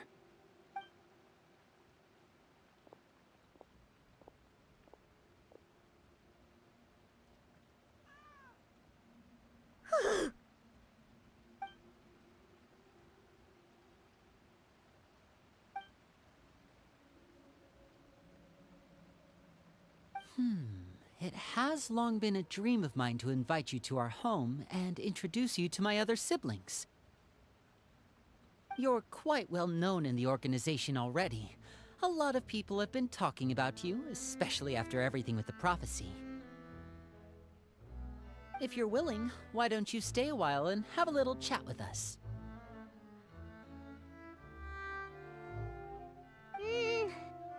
Alright. We don't have anything else to do right now anyway. But let's be clear, we're just gonna be there as guests, okay? Don't get any funny... Oh, wait a second. For your guests, that probably means we'll be treated to lots of yummy food, right?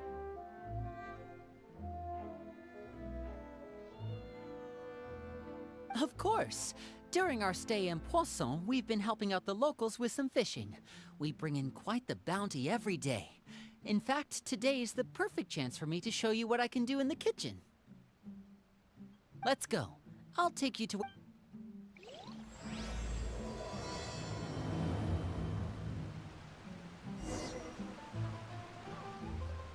Bow your head.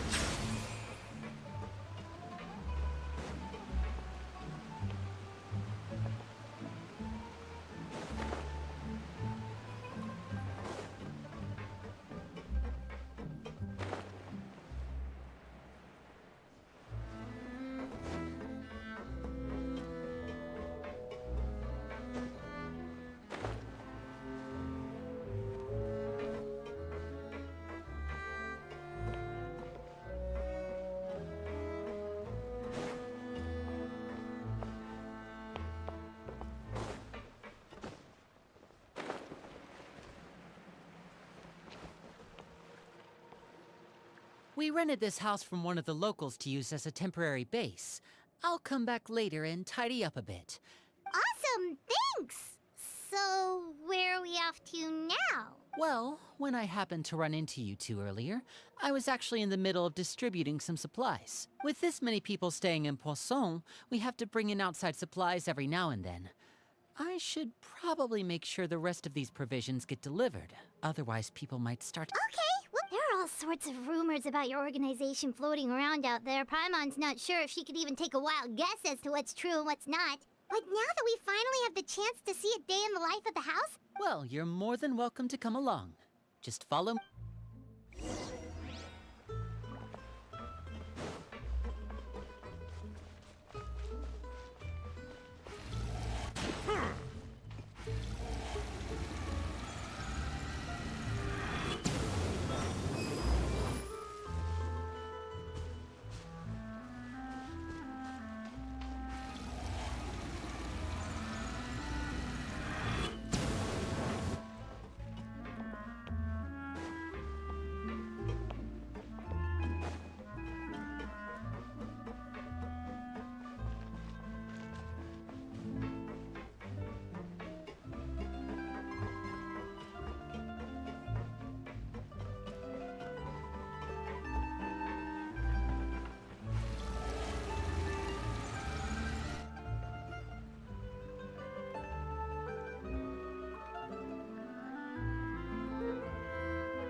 Linny!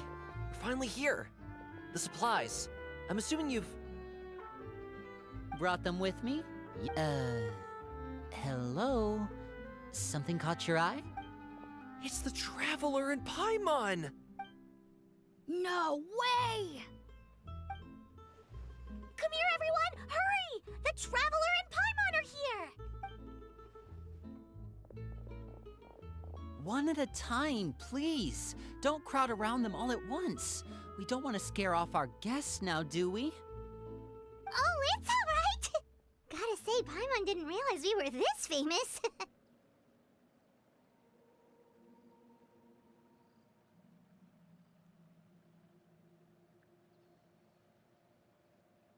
Of course! Father and Linny have told us so much about you.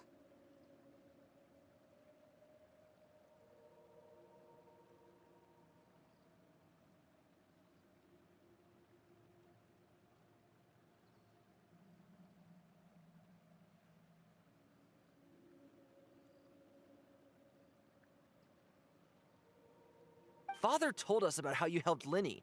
According to her, you're a trustworthy friend. And as far as she's concerned, that's pretty much the highest compliment we've ever heard her give. As you can imagine, everyone's been very curious about... I heard the Traveler is so strong that she can move a mountain with her bare hands. I heard Paimon eats so much that she can clean out the entire pantry at Hotel Tabor in just 3 days. Wait a second! That's the rumor you heard about Paimon? Oh, not cool at all! Oh, wait. When guests visit, you're supposed to give them gifts and stuff, right? Oh, we don't need something like that. Besides, we don't have anything to give to you. Come on, we insist. I can give you some of my new potions. Just pick your poison. And by that, I mean medicine or actual poison. I've got both. Huh? Or maybe Shaplo can teach you guys about stealth. He's super good at it. He's never been caught. Ah, now that's not a bad idea. I know you usually prefer to fight head-on, but it never hurts to expand your bag of tricks, right? When it comes to eliminating your enemies, staying quiet can go... I was poisoned not too long ago, and I'm still dealing with the after effects. So I'm not quite as good as I was before, but I can still give you some pointers. Wait, when you said gifts, Paimon didn't think you meant poison and stealth tactics. But those are the best things we can give you. You don't like them? Ooh, how about this? Tell me the name of someone who really annoys you, and we'll teach him a lesson for you. All right, Fold, Selwar. I think that's enough suggestions for now. When it comes to being a good host, it's the thought that counts. You don't need a physical gift to make our guests happy. In fact, pestering them with suggestion after suggestion might make them more annoyed than anything. I would say your enthusiasm has certainly gotten across. Really? Awesome! It's been so long since we've had guests to play with. If there's anything you need, just let us know. Yeah, especially if it's poison or something. I've got all sorts of potions for that. Well, we'll talk to you all later. We've still got supplies to distribute. All right, see you later.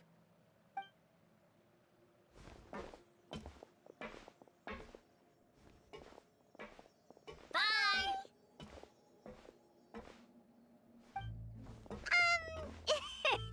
Lenny, about all that poison! Scared you, did it? That kind of talk comes with being part of the House of the... When Foltz was really young, he strangled all of his family pets, just out of curiosity. He was labeled a dangerous problem child and was abandoned by his family. Elwar has an unnatural obsession with potions. Father has forbidden her from trying all the different concoctions she comes up with, but she still tries to test them in secret. Chaplot is around my age. While I'm mainly responsible for collecting intelligence, he handles surveillance. He's very passionate about his work and has no reservations about taking on some very difficult missions. I know you two probably aren't used to that kind of talk, but I can promise you they only had the best of intentions. Things like stealth tactics and developing different poisons, they really mean a lot to them. They were just trying to...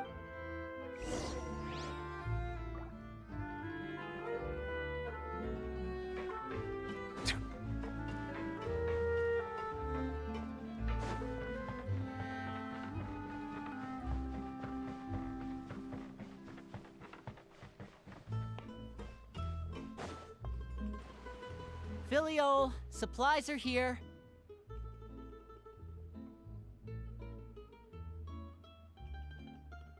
Thanks. And who are these two? Outsiders? Allow me to introduce you. This is the Traveler and Paimon. Oh, you're the famous duo I've been hearing so much about. It's nice to meet you. I heard you've traveled to all sorts of places. Is that true? Of course! We're making our way all across to that! Oh, good for you.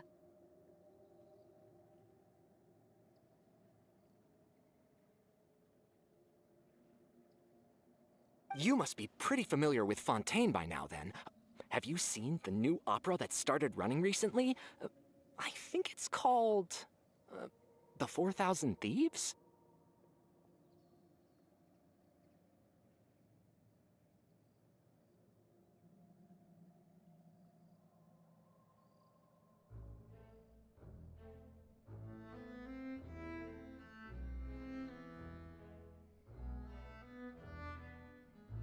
Oh, this is the first we've heard of it. It seems like it's going to be fantastic. From what I've been able to tell from the posters, anyway. You should definitely check it out if you have the time. Oh, and there's The Blind Maiden, too. That one is supposed to have audience interaction. Seems pretty interesting. After this mission is over, I think I'll go get a manicure. Oh, maybe I should dye my hair. Wonder how much it'll cost. Is it just Paimon, or do these two seem much easier to get along with than the others? Looks like the House of the Hearth has some normal— I heard that.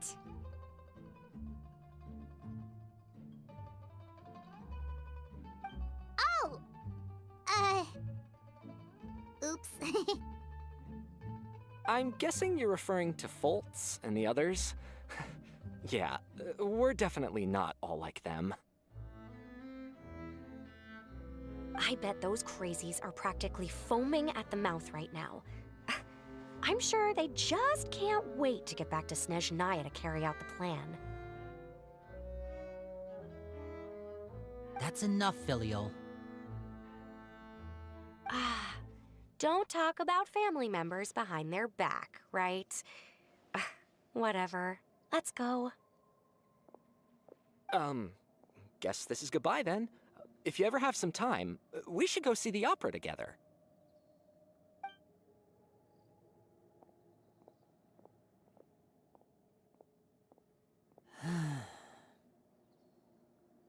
Well, that's it for the supplies. We should probably head back as well.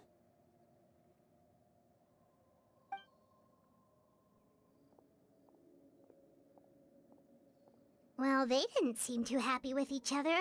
Seems like there could be something more You're right. We're only here as guests after all. Oh, Linny's getting super far ahead. Come on, let's catch up.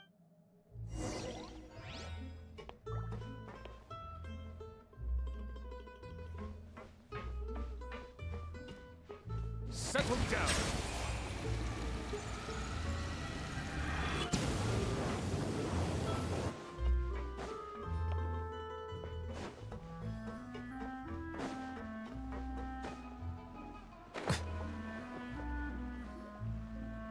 So, what do you think of the members you've met so far?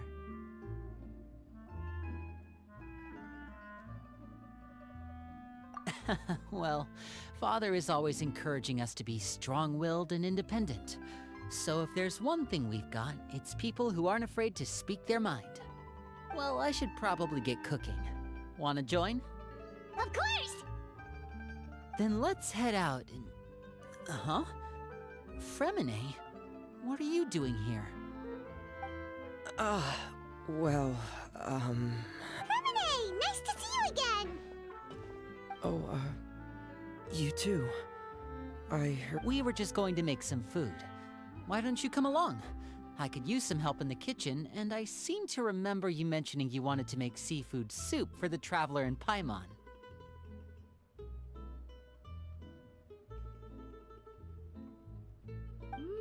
Seafood soup? Oh, Paimon's drooling already. Were you looking for something just now, Fremine? Maybe I can help.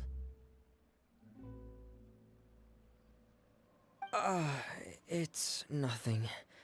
I just wanted to see if there were any extra supplies. Yeah, we've got some left over. What do you need? Some food and water. And some clean cloth, if... No problem. Give me a second here. Food, water... Wait a minute. What do you need all of those for? You're not on any missions as far as I'm aware, and you were just going to come eat with us. I thought I'd grab an extra portion, because I get hungry at night. Fremine, you remember what I told you? You're not like me. Your lying skills still need some work. Tell me what's going on. Is it really bad enough that you have to keep it from your own brother? Maybe it'll be better if we gave them some space.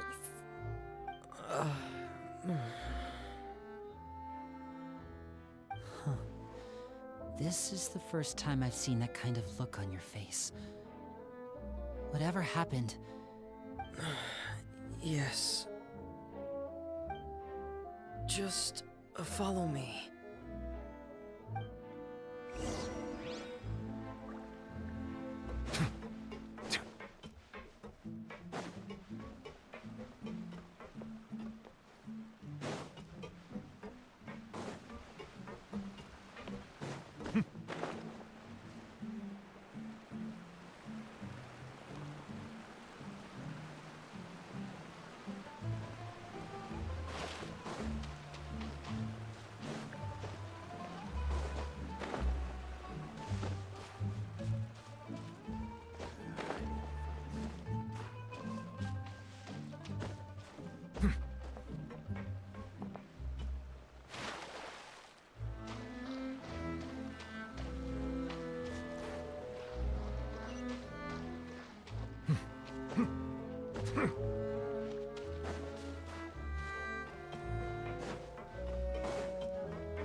You're back! Oh, and you've brought some friends with you this time. Hello, my name's Linny. I grew up in the House of the Hearth. Hi, Linny. I'm also a child of the House of the Hearth. You can call me Clairvy. Clairvy? It's nice to meet you. Does that name ring any bells, Linny? No, not at all. That's not... She must be the phantom child Father's been searching for.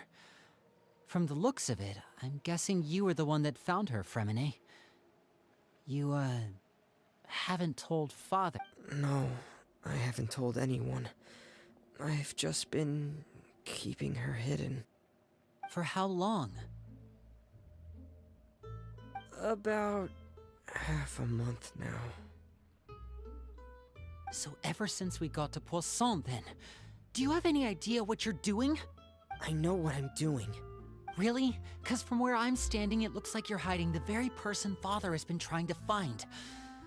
If Father finds out about this, everyone involved is going to be punished. You know the rules of the house, Fremine. I know you do. Father doesn't tolerate any— I've thought it through. And I just can't hand her over like that. Linny, don't you remember last year? Chaplot nearly died after getting poisoned during that one mission. That night, while I was sleeping, I heard a voice telling me to go save him. I opened my eyes, but I couldn't find the source of the voice. That feeling of being haunted, of hearing voices. It's happened many times in the House of the Hearth. So what you're saying is, that was her? She was the one who spoke? Unless there are other spirits roaming around the House of the Hearth, I don't think there's any other possibility. If Clairvy were our enemy, it wouldn't matter whether she was a spirit or an actual child. I would have acted without a second thought, because that's what Father ordered us to do. But she's been living with us, helping us from the shadows all this time. I think that makes her family. I couldn't just hand her over to be dealt with. Not when there's so much we still don't know. So what's your plan then? You can't keep her here forever. Someone is bound to find out eventually. I haven't thought that far yet. I don't want to disobey an order from Father, but I also don't want to put Clairvy in danger. Come with me. There are a couple things I'd like to say to you in private.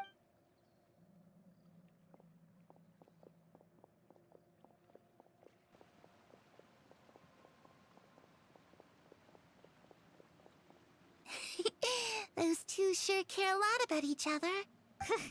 Well, they got a funny way of showing it. From where— No way! They have a really deep bond. I could tell right away, 'cause I also have a friend like that. I just don't know how long that kind of bond can last. The darkness in the house runs deeper than you can imagine. No one can get out alive. I'm sorry, Linny. I really didn't mean to drag anyone else into this. Oh, really? You didn't mean to? 'Cause I, for one, wish you did. Huh? What do you mean? You know, when we were younger, you didn't call me Linny. You called me brother, just like Lynette. We grew up together, the three of us. We were all orphans, all rescued by Father. Of all the siblings in the House of the Hearth, I think our bond was the closest. Later on, when you started calling me Linny, I wasn't actually surprised. After all, Lynette and I are related by blood. We've had to depend on each other to survive long before we joined the house. Linny, The darkest and most difficult moments of my life happened before you and I had ever met. I'm sure that's true for you as well. Even so, Fremine, we've stood by each other for all these years now, and to me, you and Lynette are the most important people in my life. No one can replace you. So I won't let you face anything alone. Oh, looks like things are getting kinda heated between Linny and Fremine. Maybe we should go check on them. Oh, it's raining. I should put my clothes away.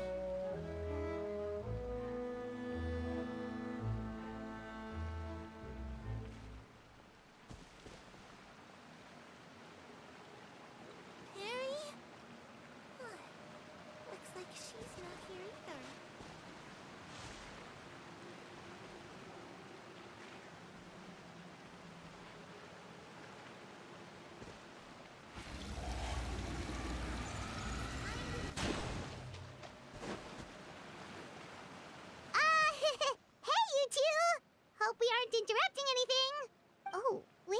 Fremine, you're not crying, are you? Is everything alright? Everything's fine. Thanks for... Well, we're all friends here, right? We've been through so much together, so if there's anything we can do to help, just say the word.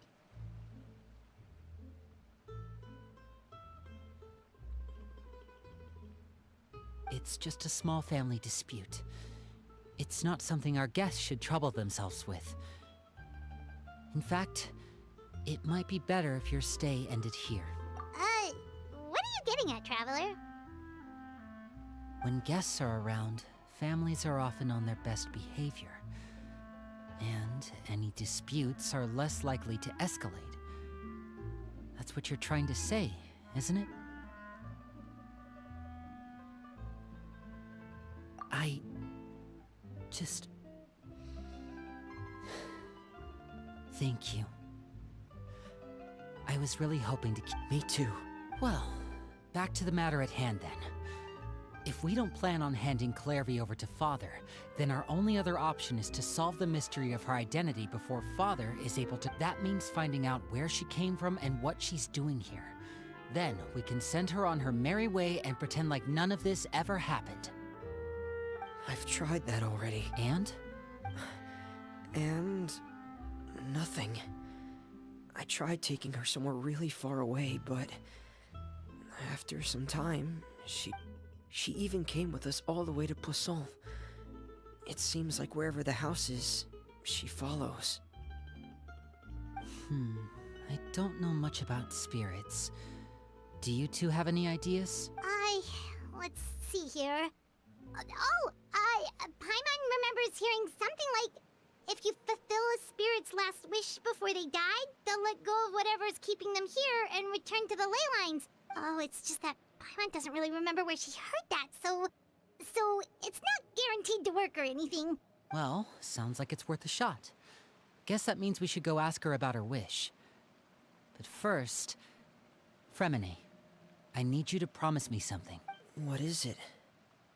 I need you to promise me that this will stay between the two of us. We're the masterminds behind this whole thing. No one else gets involved. Can you do that for me?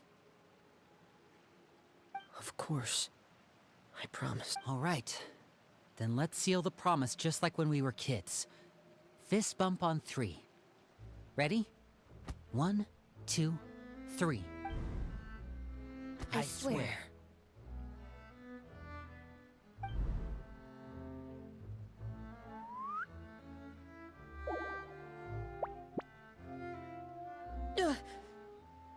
Whoa!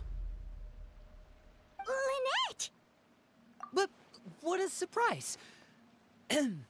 What brings you here, dear sister?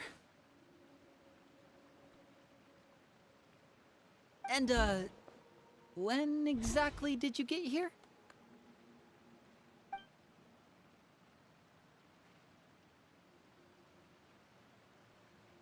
You're an idiot, brother.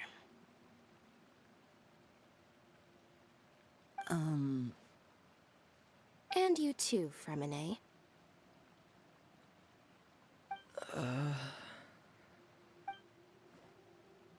You 3, Traveler. And you 4, Paimon.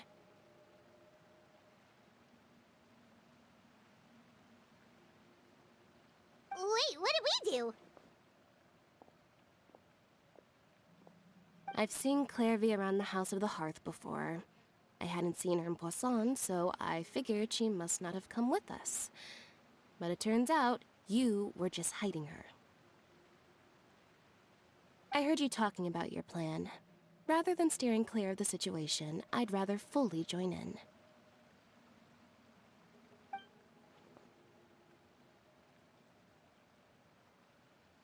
If you don't agree, I'll have no choice but to report everything back to Father. Simple as that. You're not giving us much wiggle room here, Lynette. Well, I guess we're all in this together then. After we talk to Clairvy, we'll figure out our next move.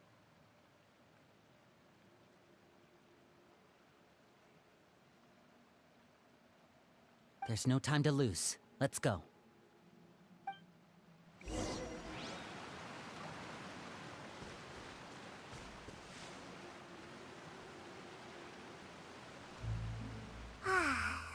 full. Thank you for bringing me this food, you guys. She said she's full, but the food doesn't look like it's even been touched. That's right. Based on what I've been able to observe, it doesn't seem like Clairvy can interact with the physical world at all. Still, when she's presented with food, she'll always linger around it for a good little while. Maybe, in her mind, she really is eating those things. Does she know that she has already passed away? I've tried to ask her, but she didn't answer.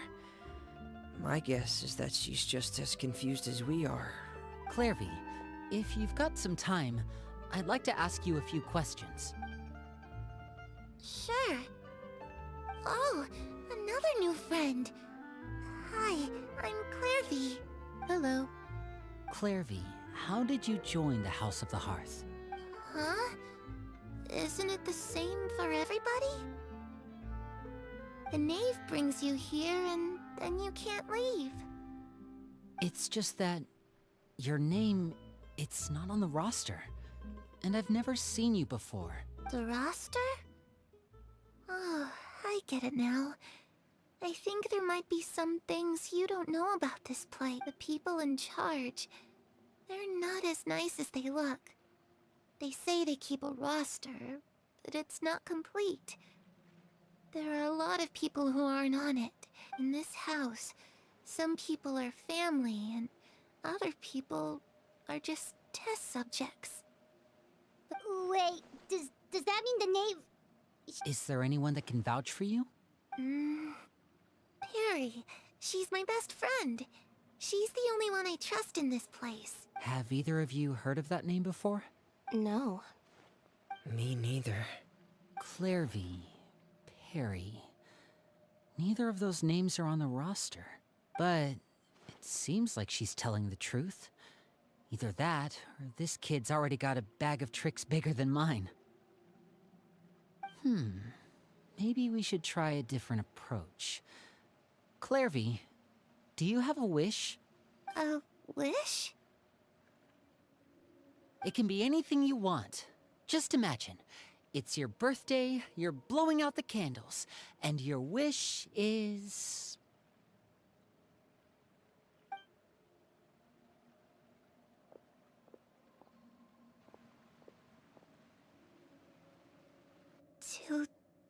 To go outside, where the sun can find me.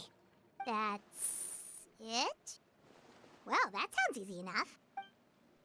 The darkness in the house runs deeper than you can imagine. Okay, time to divide and conquer. Listen up, I've got a plan. I'll try and find a way to use basic illusory magic to take Clairvy outside and bring her somewhere with sunlight. Lynette, try and find the list of executions that Clairvy was talking about, and see if her name is on it. Fremine, you stay in Poisson. We can't be the only ones who've had run-ins with Clairvy. I need you to collect intel on everything she's said and done. Understood. I'll try my best. What about us? What should we do? I really appreciate your willingness to help, but this is a family matter. I don't want to drag you in too deep.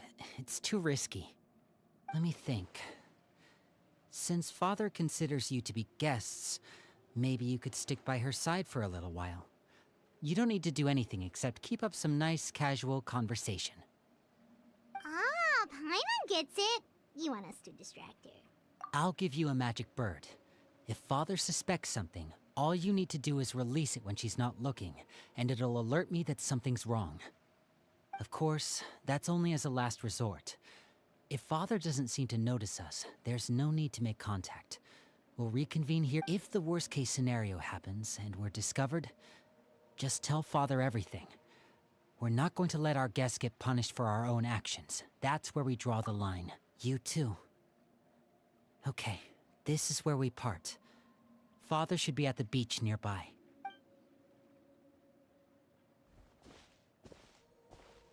I really hope this goes well. No, it has to go well.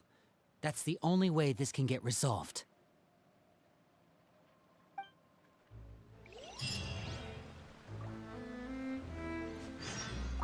Clairvy, I'd like to take you somewhere. Is that okay with you?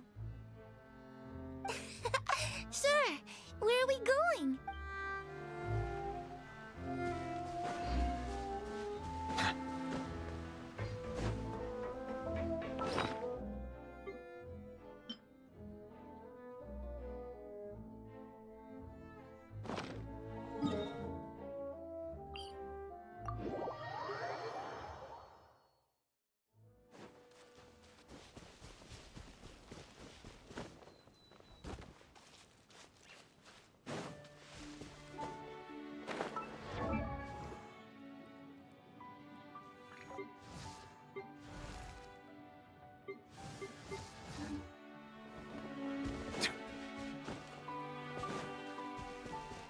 Silence!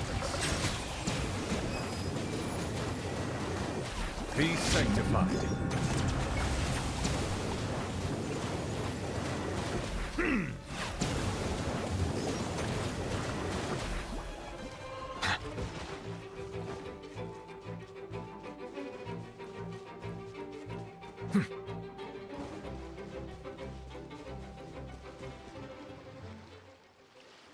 It's the knave and child. Hey, aren't you supposed to be in Snezhnaya recuperating? What are you still doing in Fontaine? Oh, it's you two. I didn't expect to run into you here. I was unconscious for quite a while after the fight in the Primordial Sea. After I woke up, I realized I was being taken back to Snezhnaya, and well, I couldn't have that now, could I? Not when I've still got unfinished business here in Fontaine. So, I mustered up all my strength and made the journey back on my own. What sort of unfinished business are we talking here? It has to do with Skirk, my master. I really wanted to meet up with her, but by the time I got back, she had already left.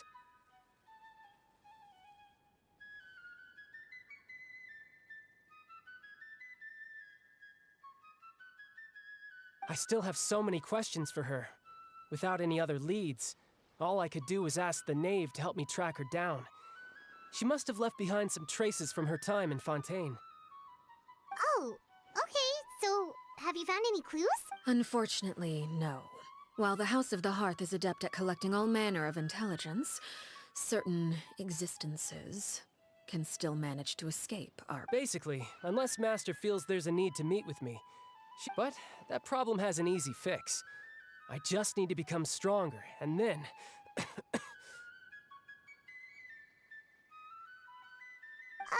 Paimon thinks you should focus on getting better first. The worst of it is over. It's all thanks to that one kid from the House of the Hearth.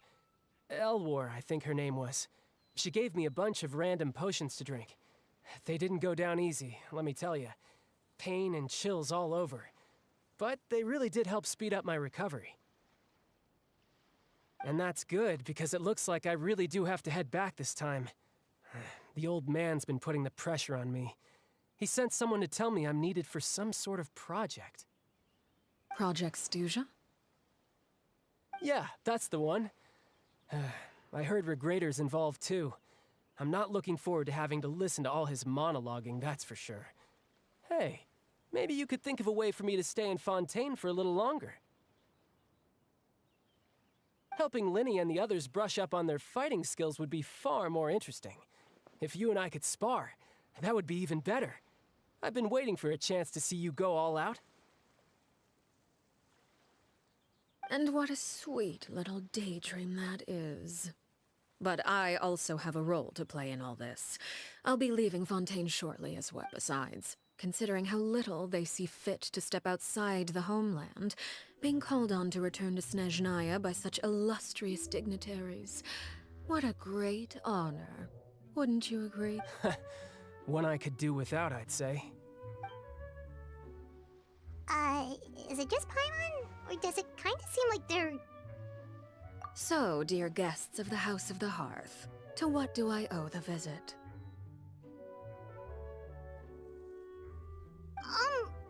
Well, we just...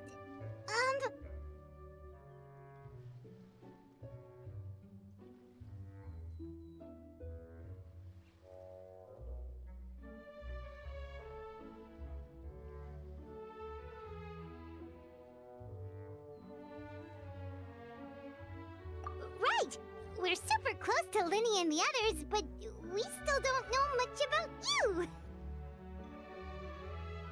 Is that so? Introductions have already been made, have they not? Oh, well, you see, there's only so much you can learn about someone from a short introduction. At least tell us something a little extra, like... Huh, good question. I'd also like to know. The fact that you have to ask tells me our intelligence work has been quite successful. Telling you the answer to that question would only serve to undermine that success. And we can't have that, now can we?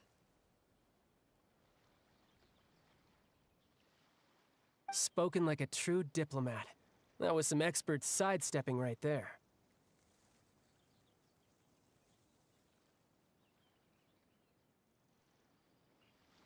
Well, if there's nothing else, I think I'll take my leave.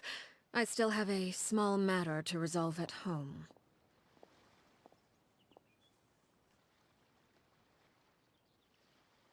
Wait, don't go!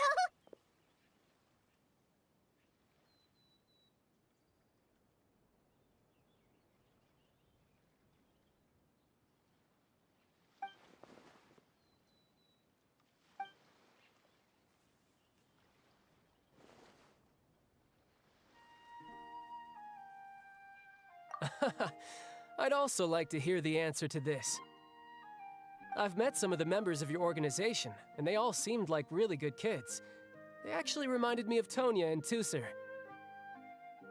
Which, by the way, if you ever betray them, I'm just letting you know, I won't let you off easy. And why would I betray them?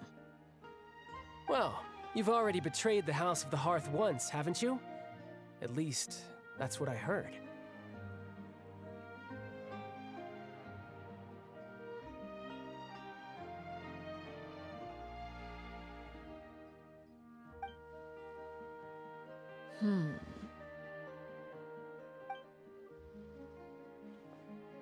Okay, I admit. That's just what the old man told me. The rooster, I mean.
Wait, did you really do something bad to those kids?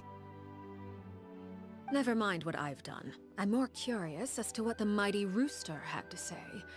Care to enlighten me?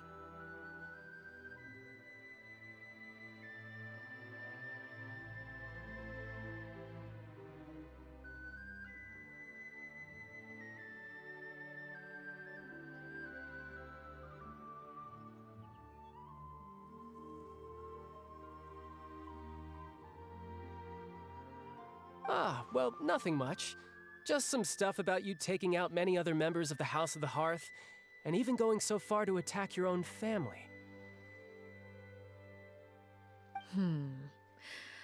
I see. Oh, based on your reaction, I'm guessing it's all a bunch of lies. Hardly. I don't appreciate his particular turns of phrase, but I suppose he didn't say anything untrue. Although, it would be more accurate to say that there is a certain level of prejudice involved, but I don't intend to clear that up just yet. Prejudice has a funny way of concealing the real truth behind certain things, an attribute that I find to be quite advantageous.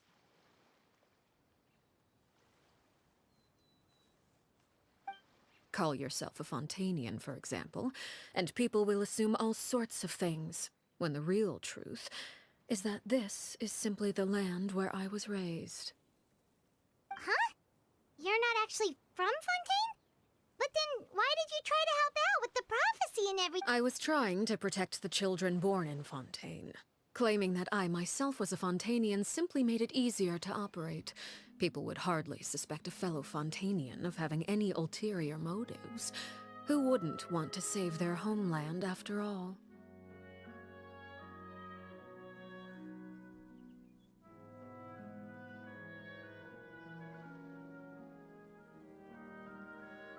The primordial sea wouldn't have any effect on me, but it would have caused great harm to the House of the Hearth. Well, you wanted extra information, didn't you? There you go.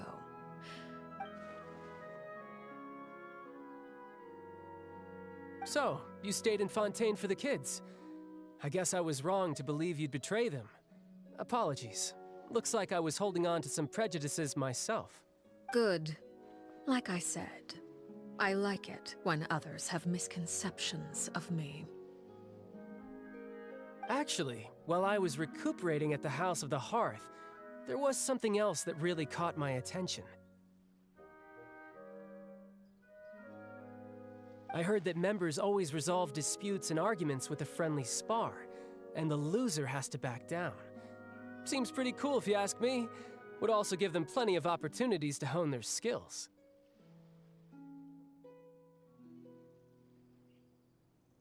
Well, that's only a recent development. In the past, such spars weren't nearly so friendly. The losing party would lose everything, including their life.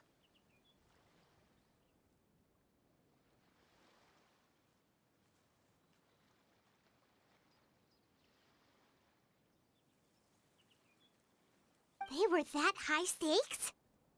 Whew, at least that's not a thing anymore. Well, the current atmosphere's not half bad. I'm a bit jealous, actually. You've got so many family members around you, and you even get to live with them.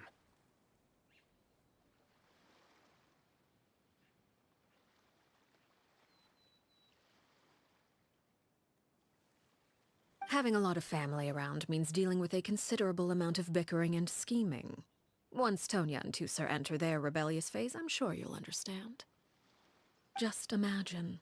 Tusser becomes obsessed with plucking out strands from the rooster's mustache, or Tonya decides to dye her hair 42 different colors.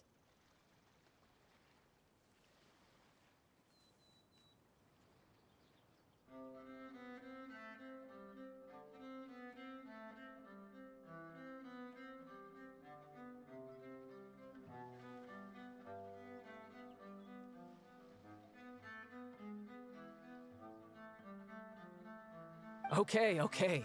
I get the picture.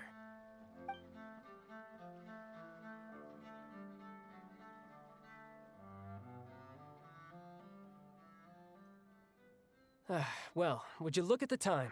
I should probably get going. Traveler, Paimon, I'm not sure where our paths will cross next, but the next time we run into each other, we should definitely try and find some time to spar. Again, maybe this is a conversation we can have when you look... All right. Well, thanks for everything, Arlecchino. No thanks necessary. You also played a part in obtaining the Gnosis. I would say we can call ourselves even.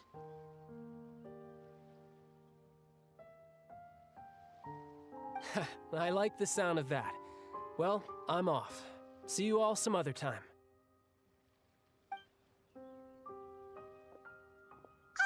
We should probably get going too. Do you want to head back with us? Oh? You want me to leave so soon? Oh, what do you see? I'm rather enjoying the evening breeze. If you don't mind, I think I'll stick around for a bit. I have some things to think about. Apologies for not attending to you like a proper host. Please forgive this slight. I do hope you'll have a pleasant stay.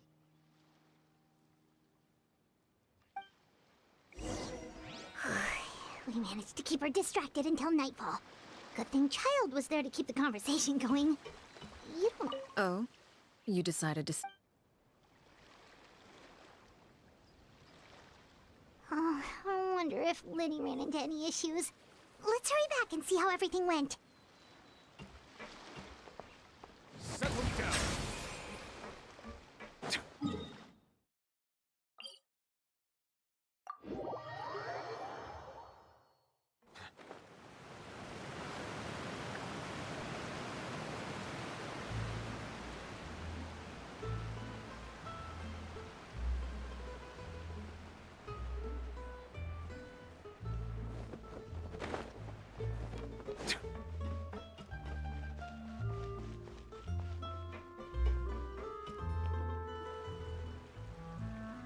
Winnie, how did everything go?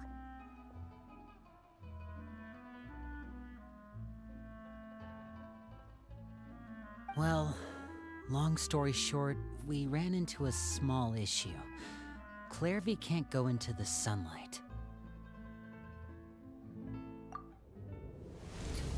Everything was fine at first. She followed me up to the surface just like I told her.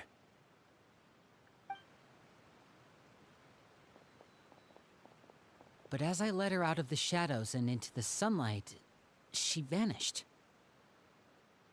I turned around and there she was, standing at the edge of the shadows, silently watching me. Huh. Maybe she's afraid of sunlight, or... No, it wouldn't be her wish if that were the case. Well, we could always try... push? Oh, true. I've pretty much tried it all already. Nothing worked. Eventually, the sun went down. How did it go with you, Lynette? Good. I've got the list. It's right here. Really? Well, what are we waiting for? Let's take a look!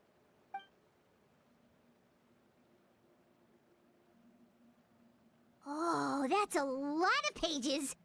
Oh, it's gonna take forever to get through. We can each take a section. Here. La Pouillade, L'Endroit, Chambel, or...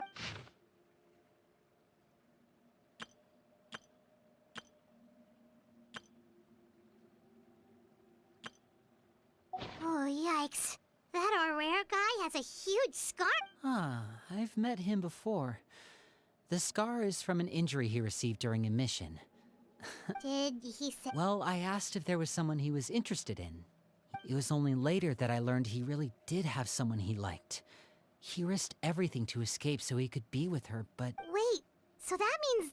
It may seem cruel, but it's just one of the rules of the house. Betrayal is not to be taken lightly.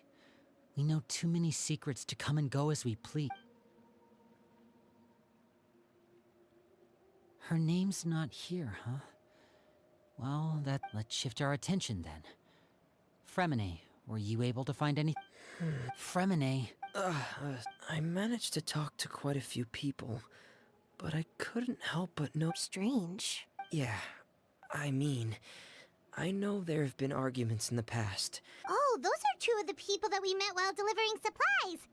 Paimon can see how they might not get... That's to be expected, actually. Father brought us all here, shared her knowledge with us, taught us how to fight. That's one thing we all share. But that's also where the similarity. As members of the House of the Hearth, we're also considered part of the Fatui. Certain members get older and realize they want something else for themselves. But considering the rule, people like Chaplot and Foltz are loyal to Father and her vision. They're proud to be part of the Fatui. Filial and Nantoy. These kinds of conflicts have always been there. It's. Well, that's true. But it just feels like things have gotten worse lately. Filial and the other, I can't say for sure, but I think they've met Clairvy. You think she's been inciting them? No, not exactly. But I wouldn't be surprised if she said something to them about the dark. She's told me about it before. Experiments being run on children. And they just believed all that? Without any evidence? Clairvy's words probably gave them the excuse they were looking for. This is all because of Project Stuja, isn't it? Whoa. Hold on a second. What's this Project Stuja all about, huh? This is the second time it's come up now. Sorry, but I'm not sure of the details. I only know what Father has told us, which is that it's something the Rooster and Regrator have been working on together. Apparently, it has to do with the Fatui's strategic plan for the future.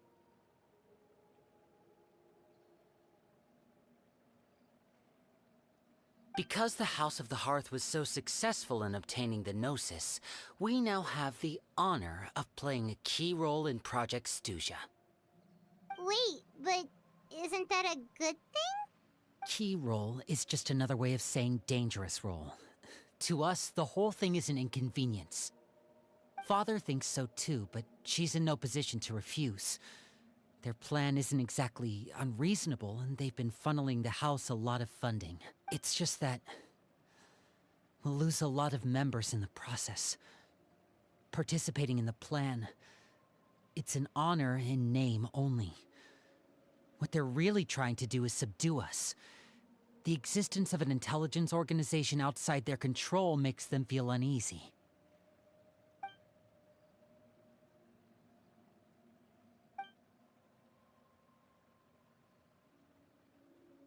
Okay, super complicated top secret Fatui business aside, what does all of this have to do with the conflicts you were talking about earlier? Paimon doesn't get the connection. External pressure has a way of exacerbating internal strife. You can't overlook the power of fear either. People are afraid of dying, and that fear is often the impetus for a lot of stupid decisions. I thought resolving the Clairvy situation would make everything go back to normal, but it looks like things are more complicated than I thought. If we leave Filial and the others to their own devices... We can only focus on one situation at a time. You're right. Even if we confront Filial and the others, it won't do any good. It might even make matters worse. Well, it's getting late. We should head back and... Lynette, you stick with me this time. Fremine, keep a close eye on Filial and the others. Make sure they don't do anything they'll regret. Good work today, everyone. Have a good night, and I'll see you tomorrow.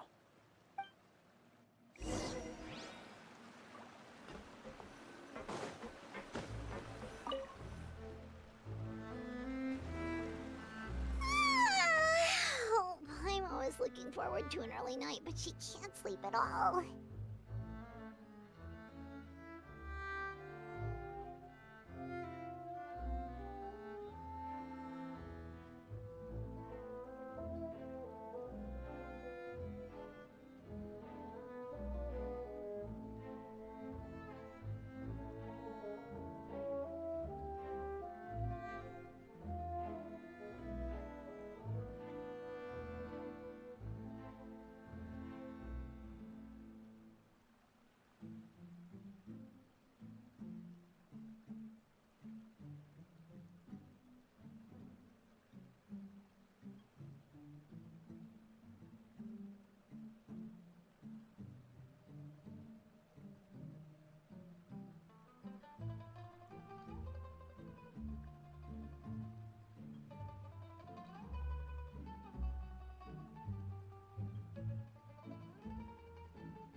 Eve will be too angry with Linny and everyone if she finds out about all this, do you?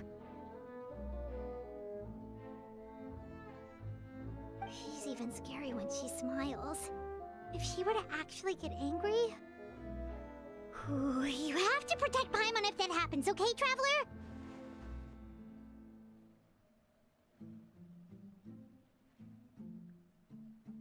Oh, well, in that case, we should just plan on running away. We'll grab Linny and the others and we can make a break for it as fast as we can.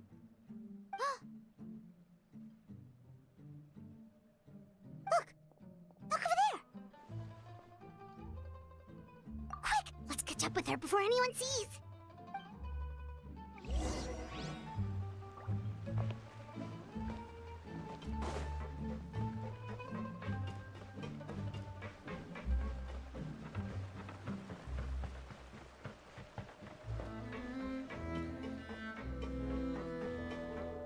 Over there!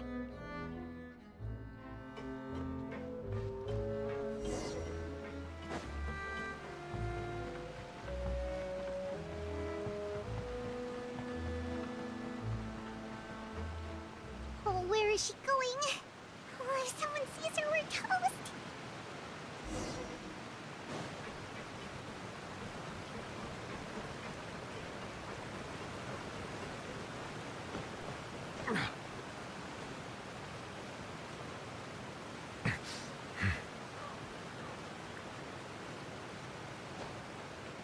Oh, look! She stopped!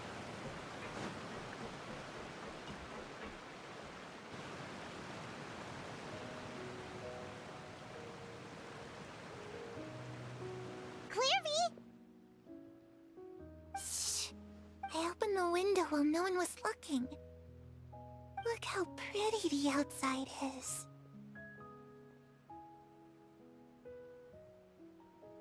If only I could have more than this.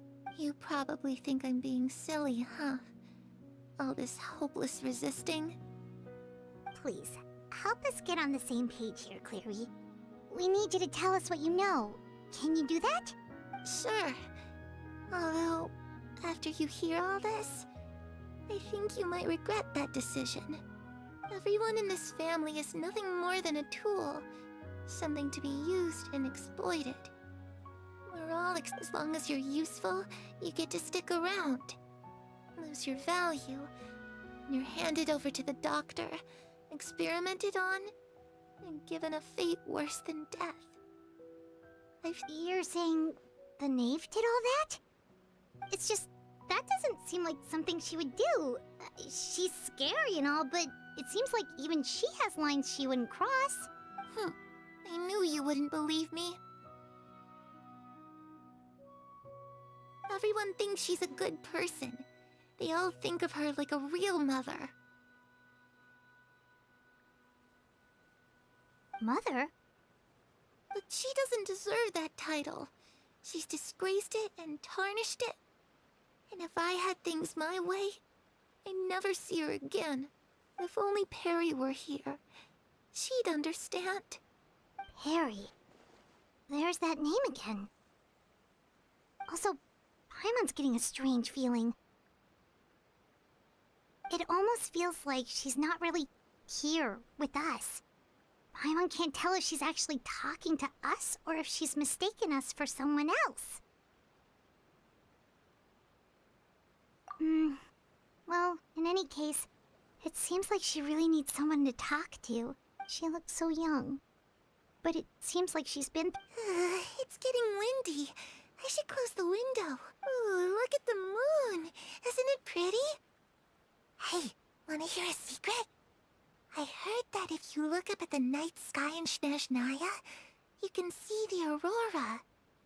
It's supposed to be super. Perry and I promised each other that once we're older, we're gonna go see it together. But I can't find her.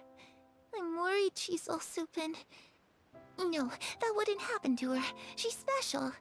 Mother likes her a lot. I should really go talk to Mother, but we just fought.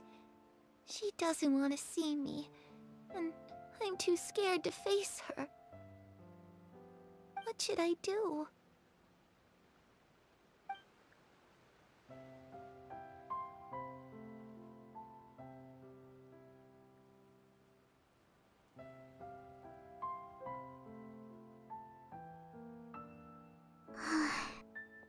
really doesn't understand what's going on with her. Well, let's head back. We've got an early morning tomorrow.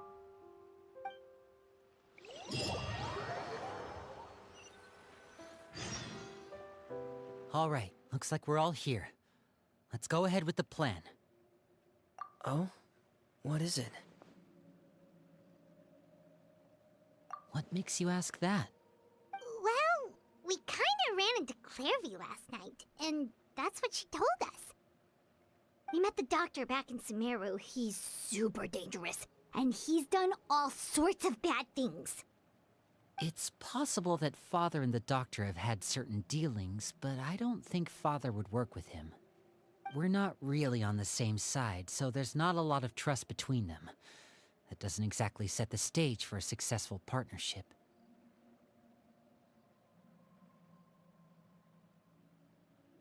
I did hear, though, that when Father first became a Harbinger, the Doctor offered to work with the House of the Hearth.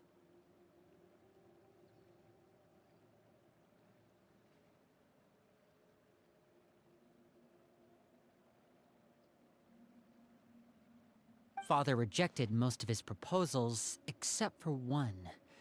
It had to do with some sort of secret experiment. Secret experiment? Could that be what Clairvy was talking about? I don't think so. I don't know any details about the experiment itself, but I do know it's an entirely independent operation.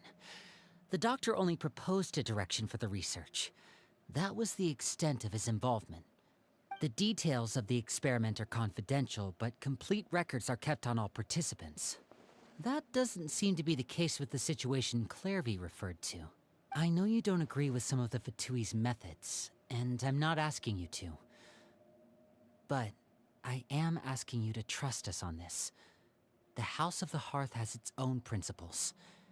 There are certain lines we're not willing to cross. Alright, that's good to hear at least.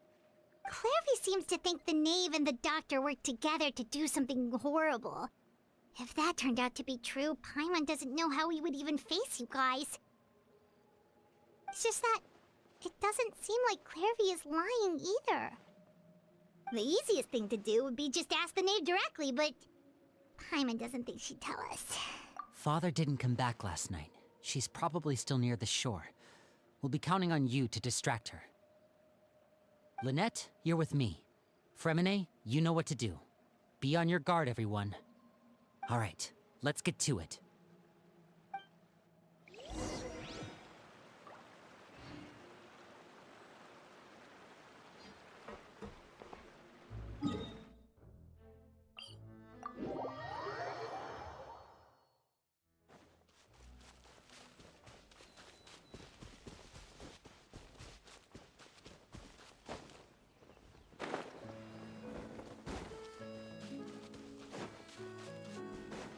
Bow your head.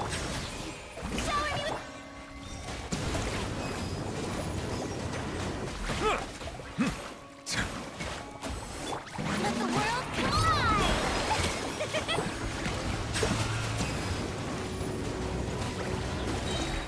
Let the mighty be humbled.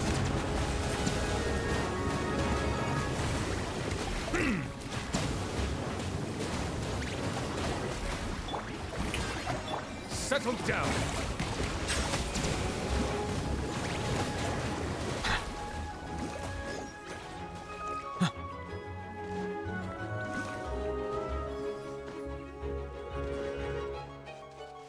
Mind the side effect.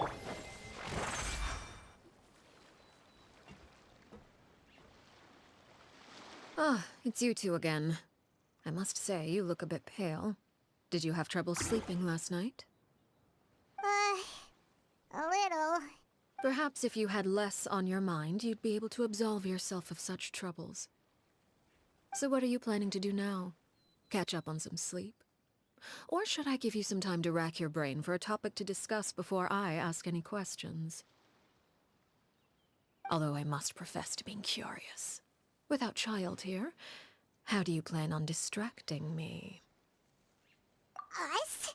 Distract you? A good one. But no, we were just here for... Looks like you could have used some extra time to think. No matter. If you don't have any other plans, why don't you accompany me somewhere? Don't worry. I'll be sure to steer clear of any scheming children. The ocean breeze is sure nice today.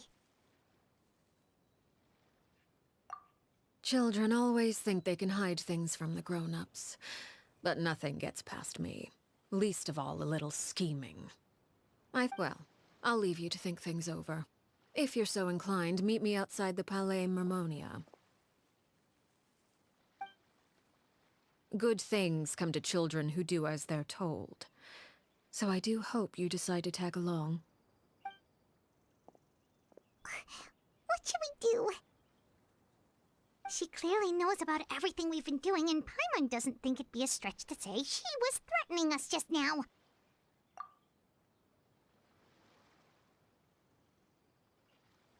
Oh, good idea.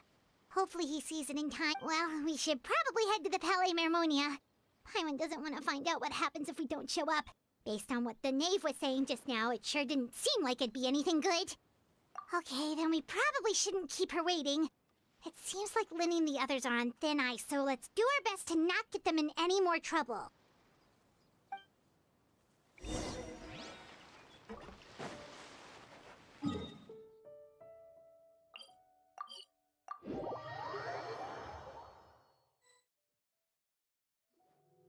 Seeing as we still have some time before my meeting, we might as well enjoy some pleasant conversation while we wait.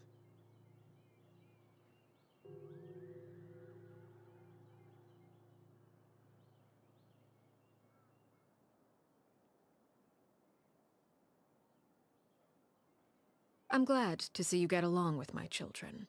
Being surrounded by good companions is necessary for a child's development.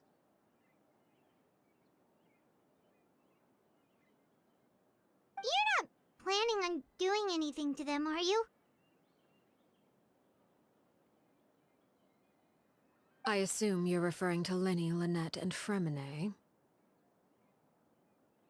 Although, there's that situation with Filial and Nentoy as well.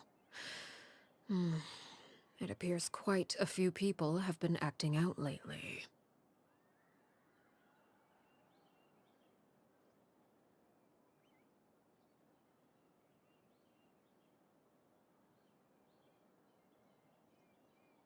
No matter.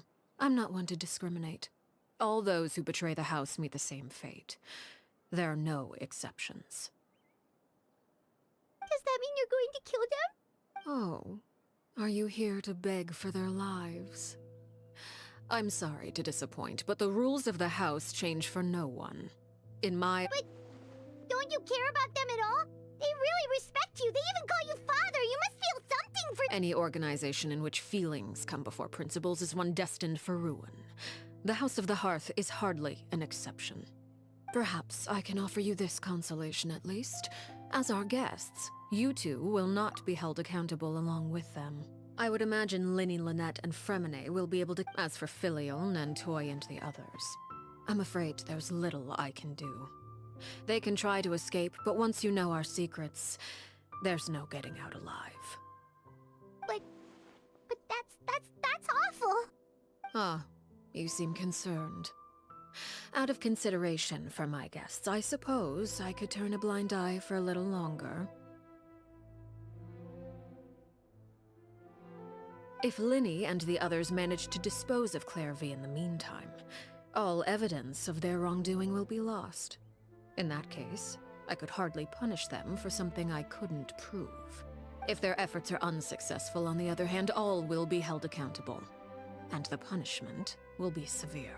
Of course. Oh, and here, I believe this belongs to you. Do try and keep better track of it next time. It takes a considerable amount of time to train a bird like this. It would be such a pity if you were to lose it. Wait, where did you get that? Well, I'm afraid that's all the time we have to chat. Now, for the matter at hand. I asked you to meet me here because I have business at the Palais Mermonia. It has nothing to do with you, but I think it would be prudent for you to stick by my side for the time being. There will always be time later to run off and tell Linny what you've learned. Well, time to go. Looks like we wrapped things up just in time.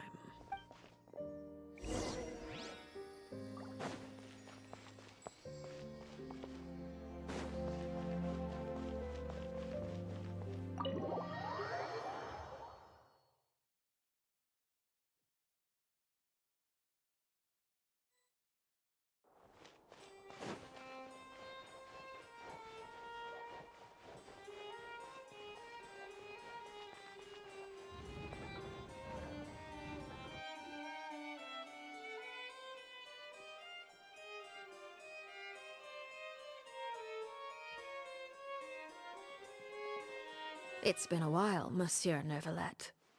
I must say, I wasn't expecting my meeting request to be approved quite so quickly. The Palais Mermonia operates with an efficiency worthy of admiration. It is only right that an esteemed diplomat such as yourself should be afforded the proper level of respect. Although, if I may speak plainly, I must confess that I did not anticipate we would have the occasion to meet again after presenting you with the Gnosis. I see you brought the Traveler and Paimon with you as well. If I may inquire as to the purpose of your visit.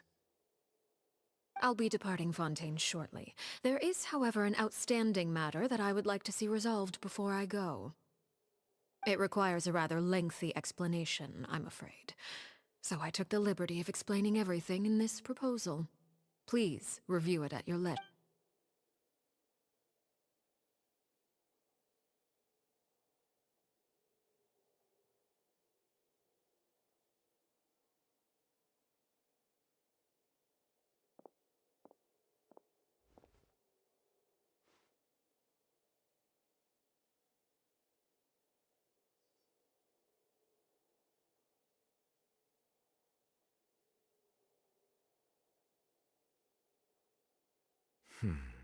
I understand your request. However, at the risk of causing offense, I must admit that I fail to see why you would wish for such a thing. I heard you have a certain fondness for water tasting, Monsieur Neuvillette, so allow me to use water as an analogy. A family is like a large body of water with countless rivers flowing in and out. As someone who watches over this system, I would hope that each river that flows from the source will eventually reach the ocean. Of course, objectively speaking, I know this is impossible. Most of the rivers will dry up along the way, disappearing into the ground and leaving nothing but a barren riverbed behind. Not all rivers are destined to reach the ocean, but I would not see their existence rendered meaningless. I believe the water that flows within them is simply meant for a different destination, like a field in need of irrigation. Or perhaps the glass of a certain water-tasting enthusiast. Did you get any of that, Traveler? Your words paint an optimistic picture indeed. Allow me to remind you, however, few among us are willing to sip from a glass filled with tainted water. It may have been tainted at one point in time, but not to worry. I'll make sure it's strained of all impurities and returned to its cleanest form. I seem to recall there being a transactional aspect to your proposal. Perhaps you could expound on that? If you accept my proposal, Monsieur Neuvillette, I will gradually withdraw my forces from Fontaine. And, unless absolutely necessary, I will no longer carry out any special missions within Fontaine. I presume I can take your words to mean that, in the future, cases similar to the Tartuffe assassination will cease to cross my desk? Tartuffe? Ah, that thief who embezzled funds from all those charities, you mean? My deepest condolences to his family, but without any evidence, I cannot imagine how the House of the Hearth might have been involved in his passing. Of course, if you accept my proposal, Monsieur Neuvillette, I'm sure certain measures could be taken to reduce the frequency of such troubles.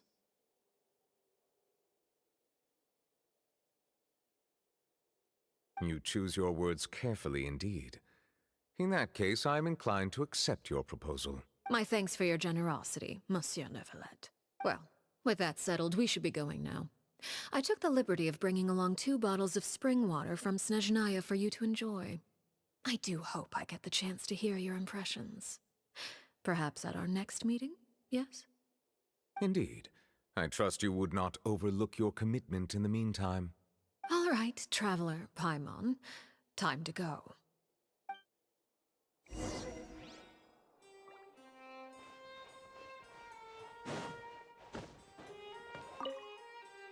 I believe I've told you before that my emotions easily resonate with those of others. Yet in the few meetings I've had with that Harbinger, I haven't been able to sense any aspect of her emotional state. Her mind is like a still body of water. Who knows what darkness... It's unclear whether this is her natural state of being, or whether it's an incredible strength of will that gives her the ability to master her emotions.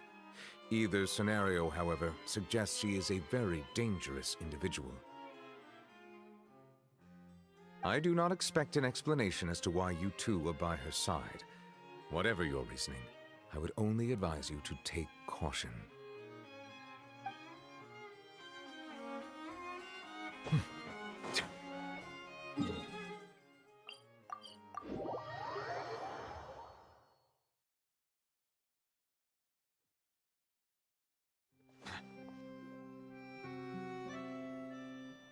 So, what exactly were you talking about back there? Paimon only heard you mention some rivers, a large body of water, and then some kind of irrigation scheme. You really want to know? I would imagine there might be more pressing concerns at the moment.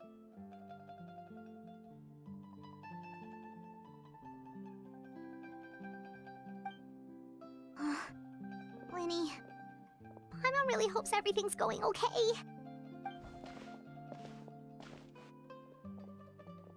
Oh, Paimon recognizes that look. You've got your thinking cap on, don't you, Traveler?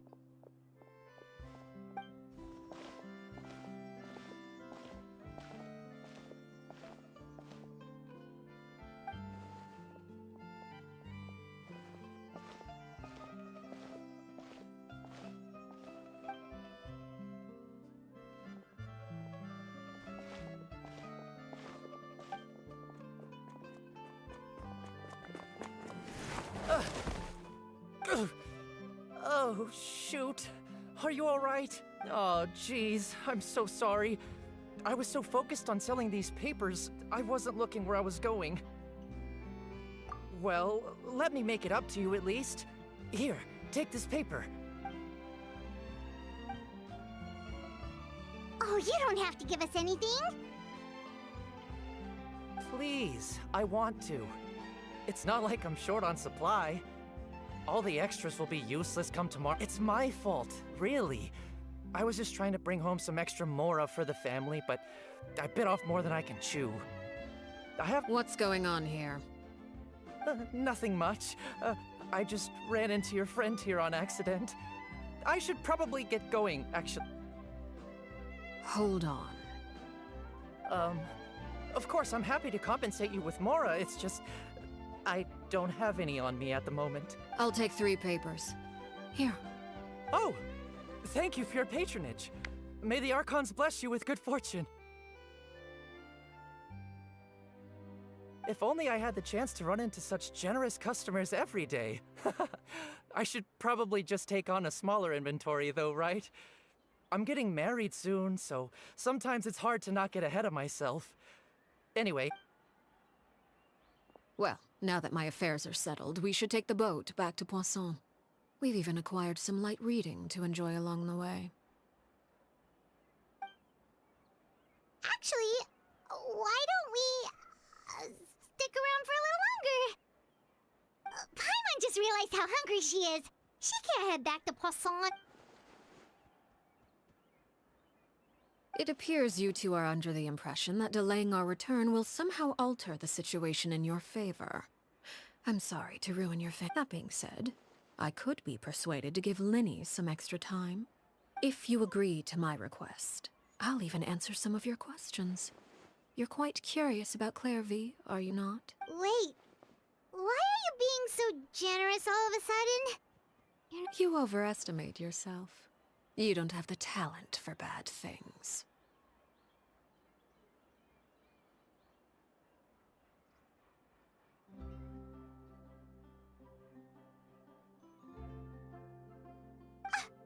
Then what can you possibly... The most important consideration in a negotiation is that both sides receive something they want. Demands and threats only get you so far.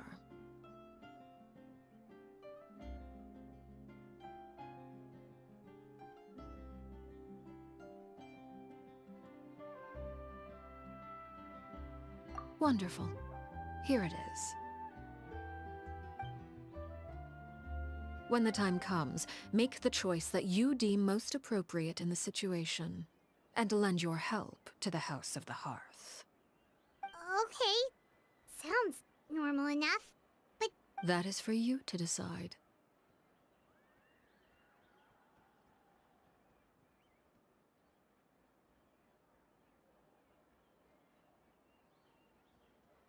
Then we have a deal.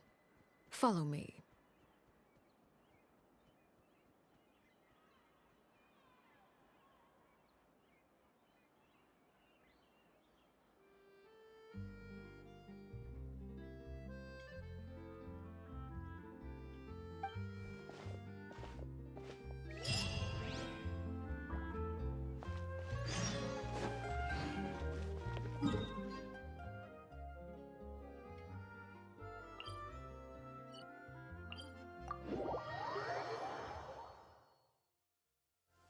My apologies.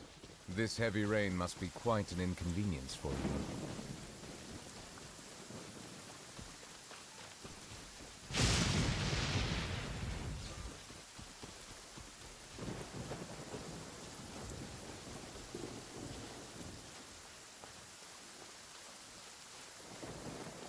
A bitter pill to swallow.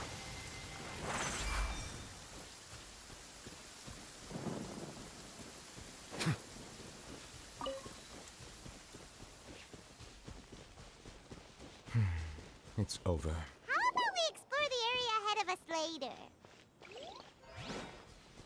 How about we explore the area ahead of us later?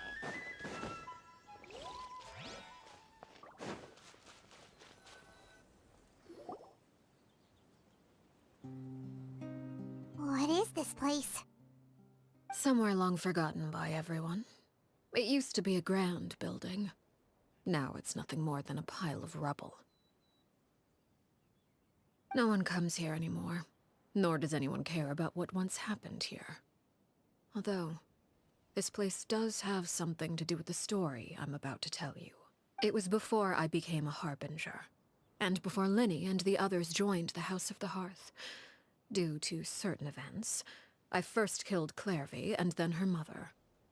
And this is where it all happened. You were the one that killed Clairvy? Patience now. Allow me to explain Clairvy's side of the story first. I'll start from the beginning. Clairvy was 6 years old when she was brought by her mother, Crucibina, to live in the House of the Hearth. From the outside, it seemed like a fairy tale. A thriving family made up of kind adults and friendly children. Crucibina was the knave at that time, and the House of the Hearth was under her control. She was Clairvy's mother by blood, but she was also the mother to all the children in the house. Clairvy was happy here, for a time. But she quickly realized that being part of this family wasn't a fairy tale at all. Purgatory? Exactly. The House of the Hearth takes in war orphans from all over Teyvat. But as for how to raise them, that depends entirely on the person in charge. Crucibina came up with a novel idea. She would teach the children to fight, force them to duel each other, and then crown as the king of the house the child who proved themselves most worthy of inheriting her title. It's difficult to estimate the number of children who died or were maimed in the process. There's little I can say about the ones who died. The ones that emerged with permanent injuries, on the other hand, well, they still served a purpose. They would be handed over to the doctor to be experimented on, or sent away on dangerous missions. Nothing more than tools to be used and then discarded.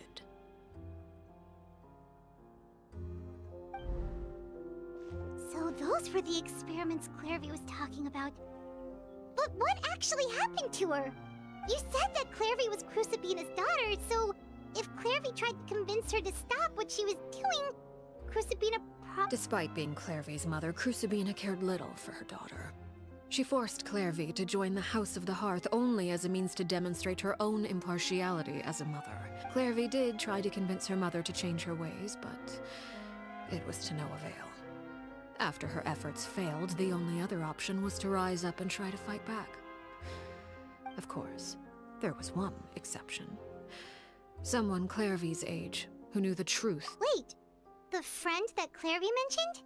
Friend, huh? I suppose we can call her that for now. Clairvy was a cheerful and passionate person with a tenacious spirit. Peruere, on the other hand, was rather cold-blooded. Her cold-blooded nature allowed her to see through Crucibina's facade. Yet, it was also this cold-bloodedness that prevented her from acting against it. At least at first. Despite their differences, the two became fast friends, united by their knowledge of the truth. Clairvy told Peruere that she hoped to create a real family, where no one would be killed or sacrificed. There may have been a certain naivete to her ideas, but Clairvy proved her determination many times over. She tried countless times to run away, ask for help, or even with her body racked with pain. She would still stand on her tiptoes and open the window at night. She and Peruere would look out at the moon together.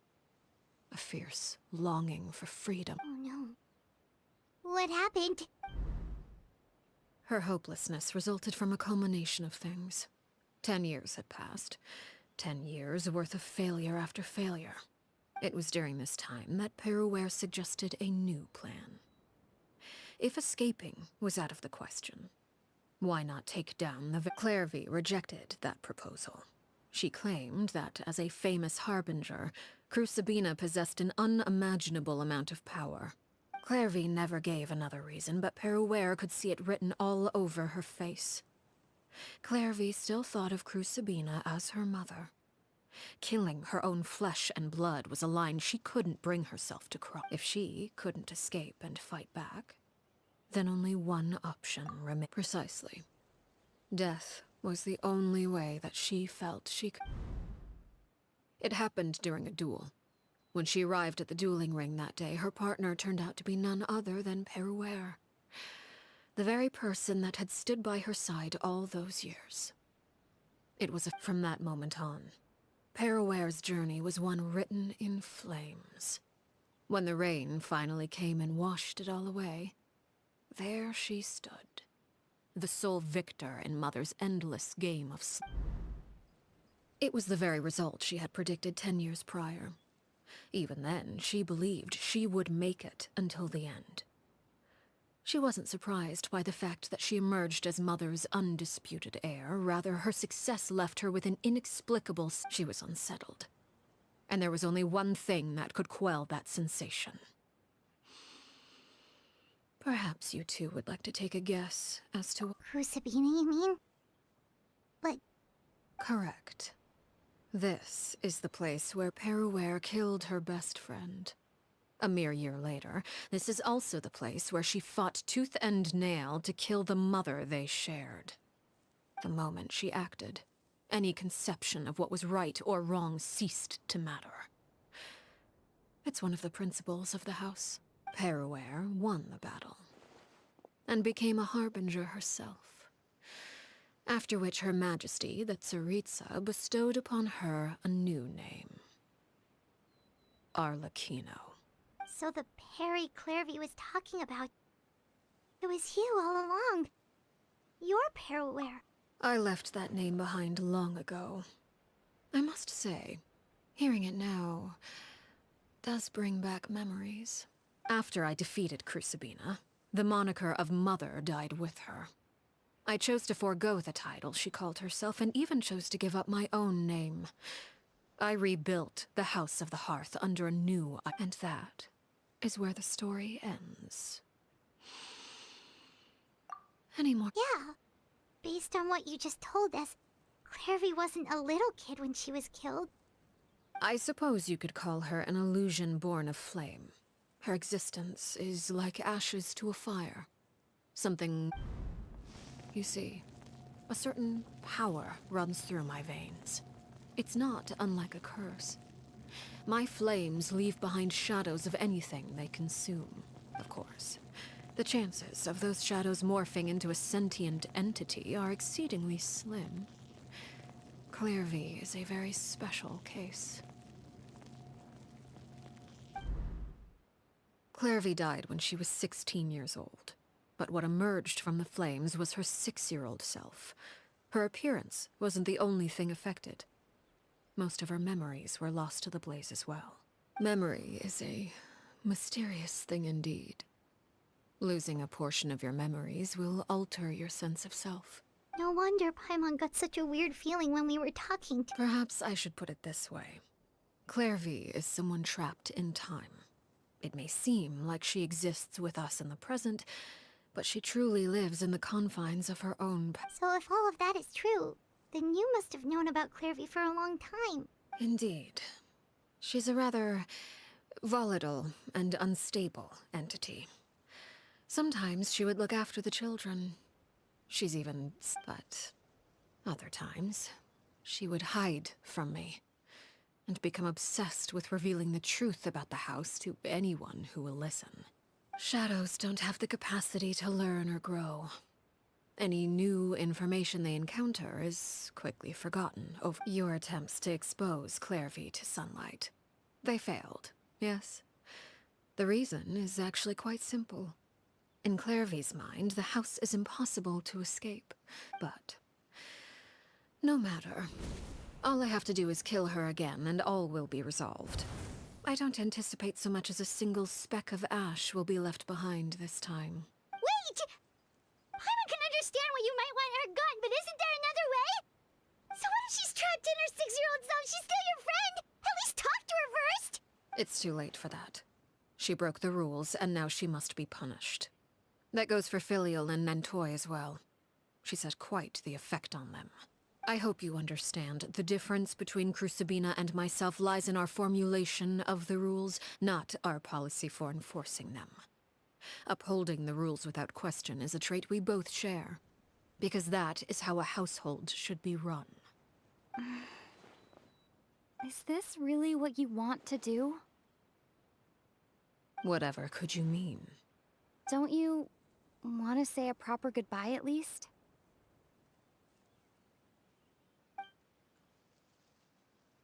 Whether as a killer or as a father, there are two things that must be avoided at all costs: anger and sorrow. Anger makes you impulsive. Sorrow causes you to waver.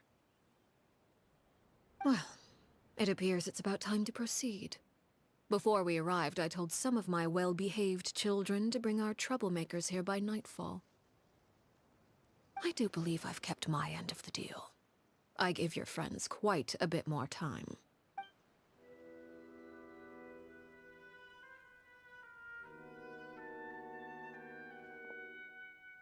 Here they are, Father.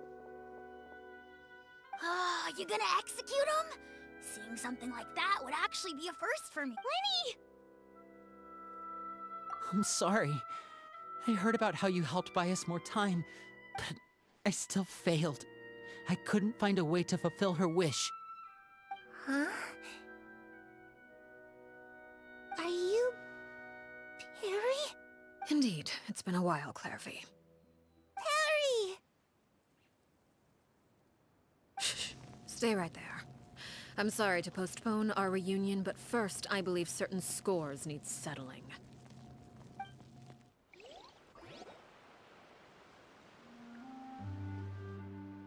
Father, let me explain. Out of my way. Father! You chose to conceal a threat to the house. And for that, you must be punished. Overall, however, I suppose your wrongdoing is hardly the most egregious of the bunch, so I'll deal with your punishments later. As for right now, the more pressing concerns are the traitors among us. By traitors? Do you mean us? Father, let me explain. We didn't mean to... Fultz, why don't you share what you heard?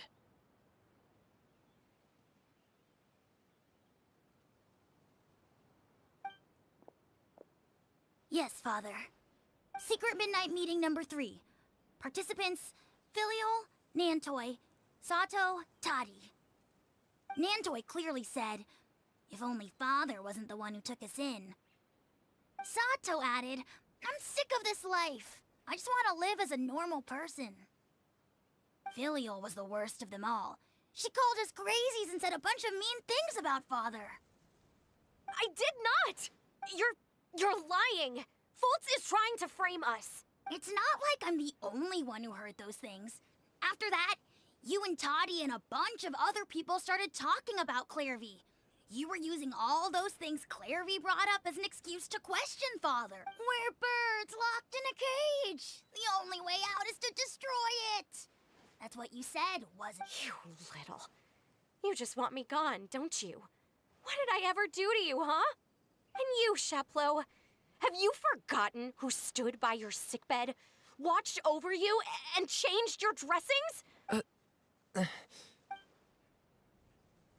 You're wrong, Filial. We don't want you to die. You're our family. Liar. You wouldn't be doing this if that were the case. So why? Why? We all live in the House of the Hearth. You know the type of work we do, Filial. A single betrayal can cost dozens of us our lives. It's not like it's never happened before. That kind of thing is hard to forget. That's why the House of the Hearth cannot tolerate any form of betrayal. Ever since we came to Poisson, you've had 7 secret meetings. A lot of the things you talked about really crossed the line. You've been spying on us for half a month? Wait a second. Now that I think about it, the move to Poisson was just a way to make it easier to spy on us, wasn't it? Filial, Nantoy, I'm sorry. I owe you both my life. I owe Clairvy too. If it weren't for all your help after I got poisoned, I wouldn't be standing here. If this were any other situation, I would do anything to repay that kindness. Why? That's enough, Filial. We made a mistake, and we should own up to it. We broke the rules, plain and simple. I'm sorry, Sheplo. Fultz. We accept our punishment. Chapleau, according to the rules of the House of the Hearth, how should these traitors be punished? All those who betray the house pay with their lives. And so it shall be.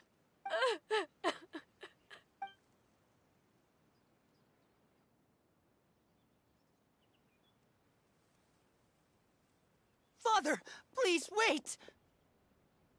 Something you want to say, Linny? Please reconsider, Father. What Filial and the others did, does it really count as betrayal? We all come from broken families. From the very first day we joined the House of the Hearth, we wanted nothing more than to make it a real home. But the truth is, none of us know what a real home should look like. I'm not saying I have all the answers. All I know is this.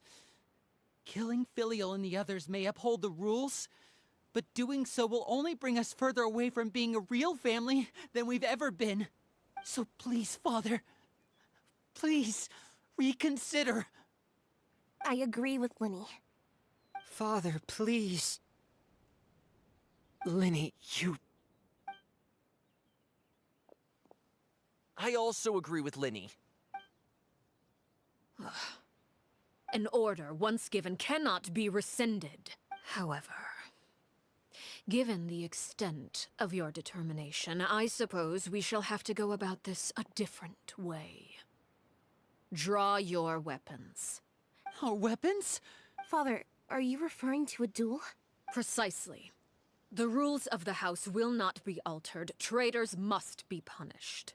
However, resolving disputes with a duel is also one of our rules, one that also applies to me. Demonstrate a sufficient showing of strength, and I shall offer a concession. Wait. Beat. Father and... Impossible. Father is way too strong, even for Lenny.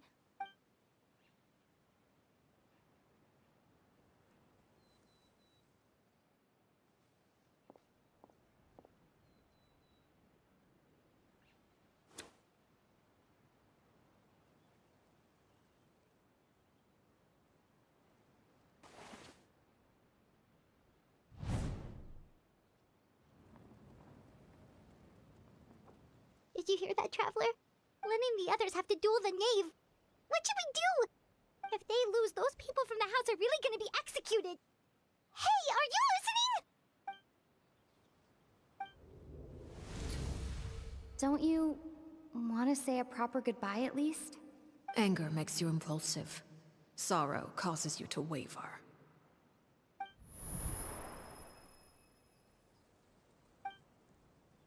Oh.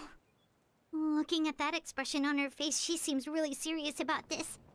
Guess that means there's no chance she's throwing...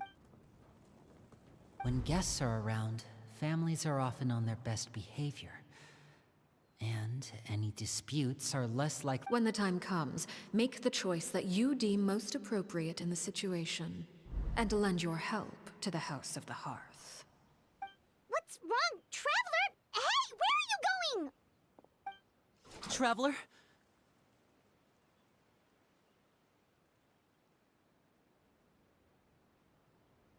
You're asking to join the duel against the knave?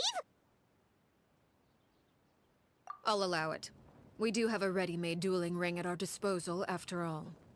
All I would advise is this. Keep a firm grasp on your weapon, and give it your all. Any less. And...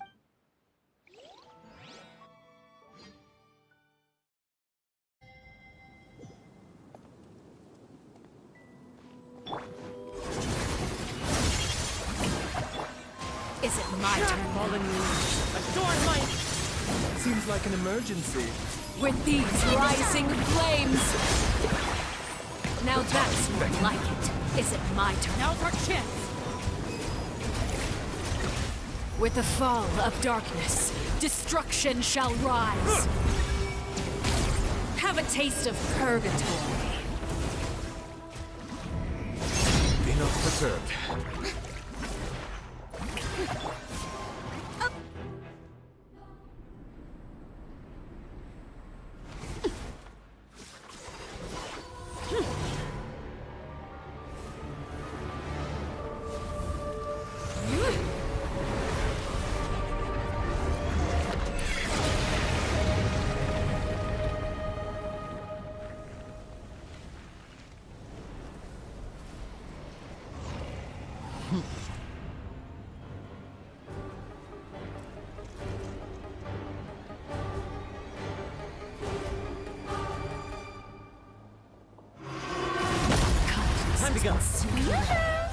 My blade is all that remains.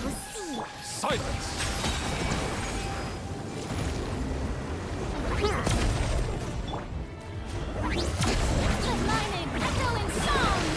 A bitter pill to swallow.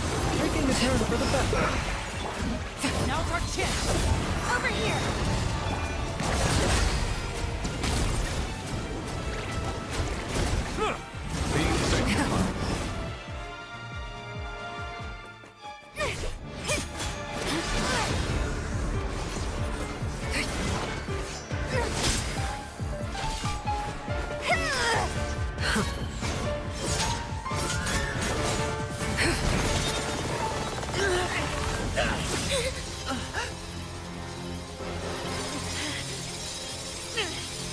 You should know better than to crowd in one place.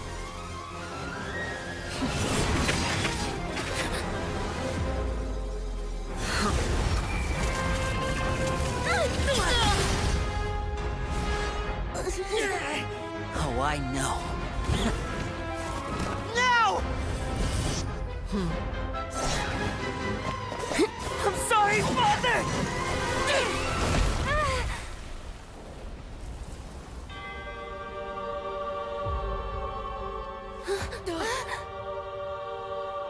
Sorry for what? This pitiful excuse for an attack.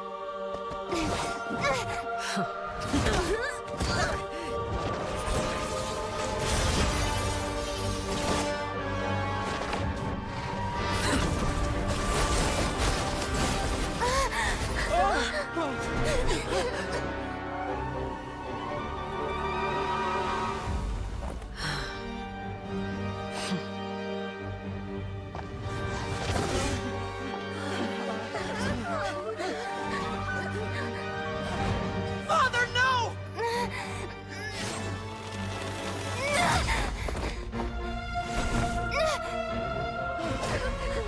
Made it out, did you? You're stronger than I expected.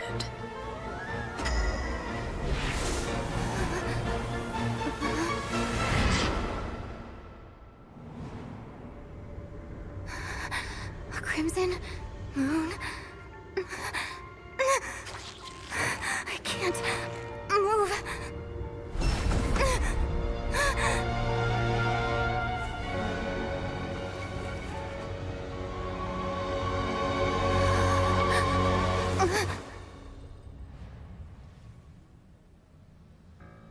Still, not strong enough to beat me.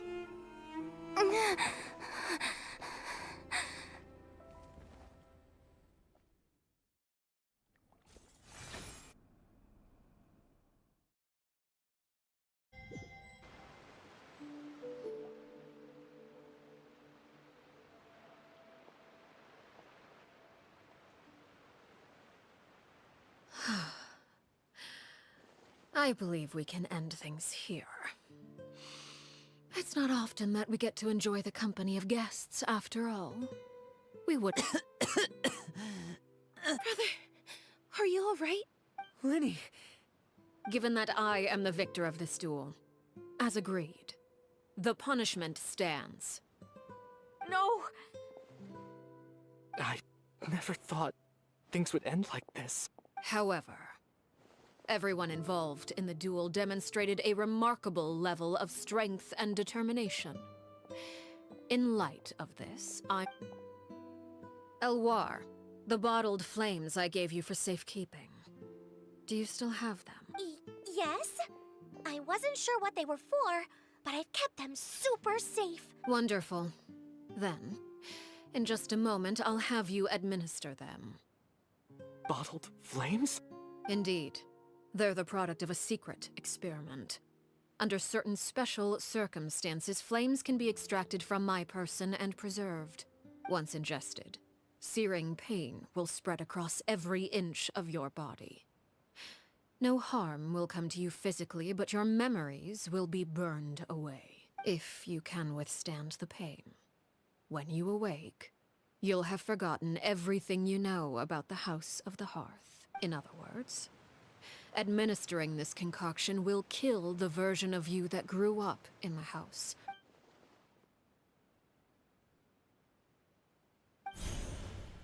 Memory is a mysterious thing indeed. Losing a portion of your memories will alter your sense of self.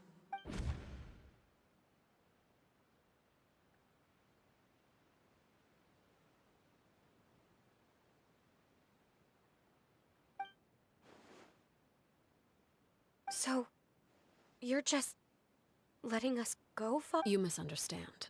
Memories are extremely important. Once consumed by flame, the version of you standing before me will die, and our secrets will die with you. So no, I don't intend to just let you go. Even so, I won't have to live in fear any. I'm sorry, Father. I'm sorry I let you down. But I really... Don't cry, Filial. You haven't left the house yet, so there are still rules to be followed, yes? Remember what I taught you. Anger makes you impulsive, sorrow causes you to waver. Don't let yourself be controlled by your emotions. Of course. I'll remember. Dry your tears and go pursue the life you really want. Yes, Father. Chaplot, Fultz, Elwar, take them back to Poisson. And bring Linny and the others as well. I prepared 3 extra vials of bottled flames. As for whether to take them, the choice is yours. Goodbye, children. The next time we meet, I will no longer be your father. Thank you for all you've done for the house. I hope you have bright futures ahead of you.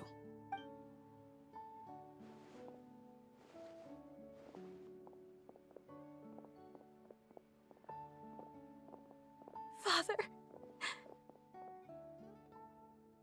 Let's go.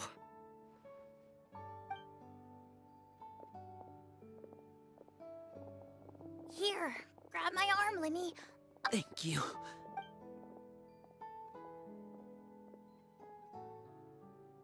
Clairvy.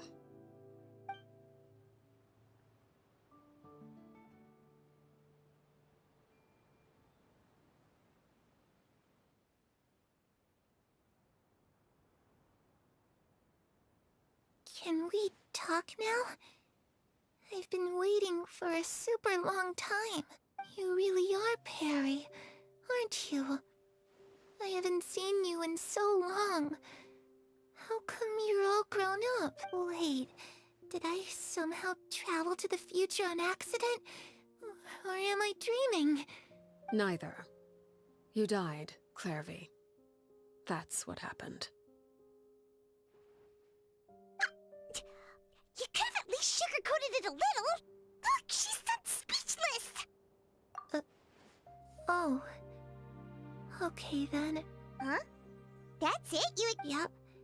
If that's what Perry says happened, then I believe her. Plus, I don't really need to know why I'm like this. I'm more curious about what happens in the future. If you're a harbinger now, Perry, that means Mother is gone, isn't she? Can you tell me about it? I want to know what happened to her. And to me. You never stopped trying to defy fate. At first, no one believed you. You could only vent your frustrations to the moon. In fact, you often sought comfort in the night sky. You wanted to see the aurora, so one night we promised each other we would go to Snezhnaya to see it together. Later on, you tried to run away, but you were brought back each time. Mother spared your life, but it wasn't out of kindness. Instead, she decided to make an example of you, but still, you never gave up. Mother hoped that through ruthless duel after ruthless duel, she would be able to crown an ultimate, but you called on everyone to unite, to fight to a draw in order to reduce casualties. Your efforts may have only delayed the inevitable, but still, you tried everything you could think of, but every attempt ended in failure. Still, you never turned your sword on Crucibina, and you never turned it on me. On that gloomy day, for the last 16 years of my life, I've done everything I can to fight for freedom. But now, I realize that the only freedom I truly possess... I never imagined I would say something like that. I must have been feeling really worn down. But somehow, I still think I understand. According to Mother's plan, only one of us was going to make it until the end. If I could do it all over again, I still don't think I would make a different choice. Even when I first met you, I knew you'd be able to do what I couldn't. Is that so? Even now, I'm not sure I truly understand what kind of freedom you were trying to pursue. But as the head of the House of the Hearth, and as the children's father, I've tried to give them the most basic of freedoms. The freedom to choose their own fate. It's something I discussed with the Eudex of Fontaine. The children who want to leave the house will have their memories wiped clean of all secrets pertaining to the organization. In return, they will be allowed to live a normal life in Fontaine without being prosecuted for their past. Of course, I won't simply hand freedom to them on a silver platter. They have to fight for it and prove themselves worthy of it. Only freedom that is earned has true value. That's more than enough. That's exactly the kind of life I was fighting for. You know, Perry, I think you're a pretty amazing king, and a really great father, too. I'm really happy that you're the one who took over the house.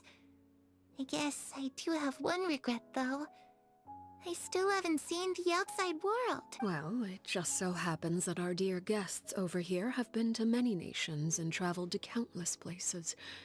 Perhaps they would be... Really? Of course! We've traveled all over the place. We've got so many stories, we could probably talk your ears off for 3 days straight!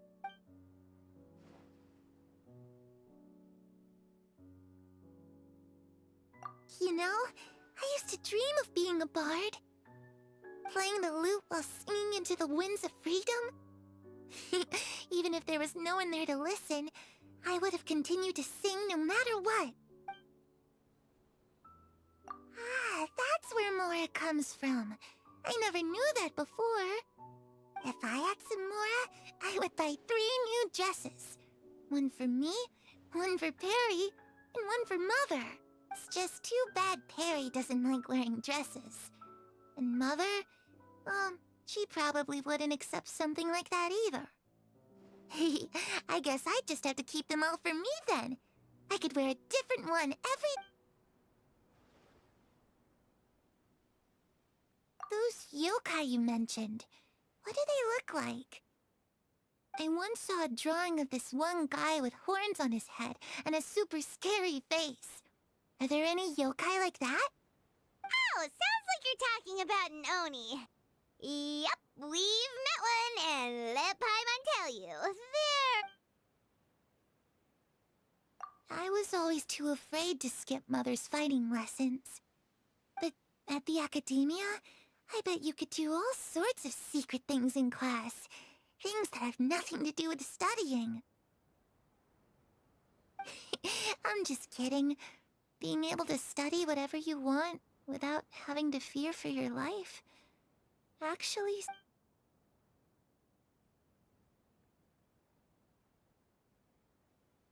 The situation was super dangerous. Lenny and Lynette were accused of committing a crime, and they were going to have to stand trial at the Opera Epicles. Oh no, that must have been...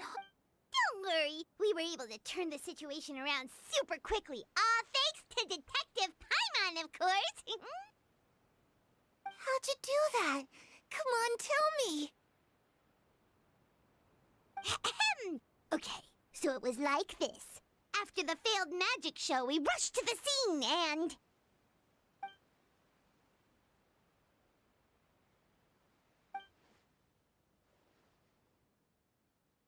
Shadows don't have the capacity to learn or grow. Any new information they encounter is quickly forgotten over.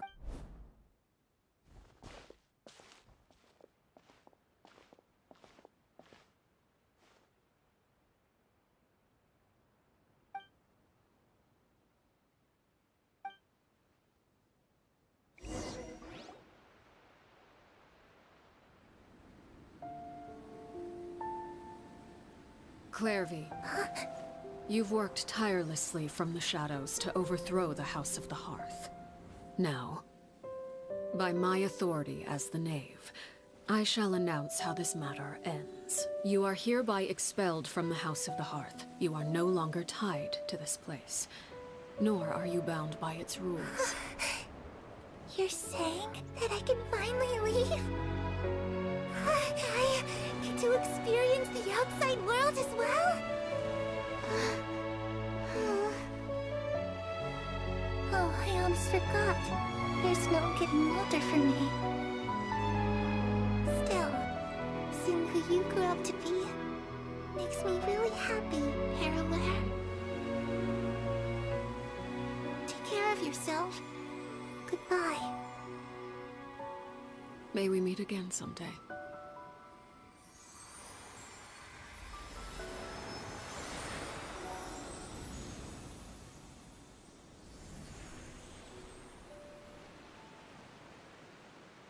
Clairvy. She left so soon. Paimon didn't even get to finish her story. I also have certain sentiments left unsaid. I wanted to tell her that the aurora I saw in Snezhnaya was just as beautiful as the ones in the pictures. But a shadow's memories reset at dawn. Had we delayed any longer, we wouldn't have had the time to say goodbye.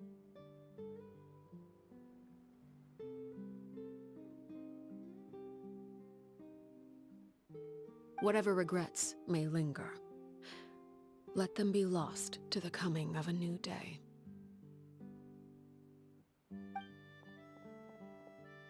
Father? It's Linny! Hey, Linny!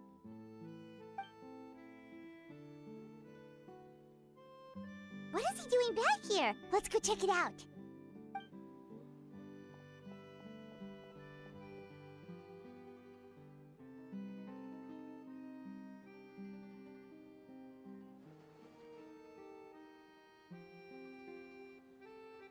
Father, the bottled flames have been administered.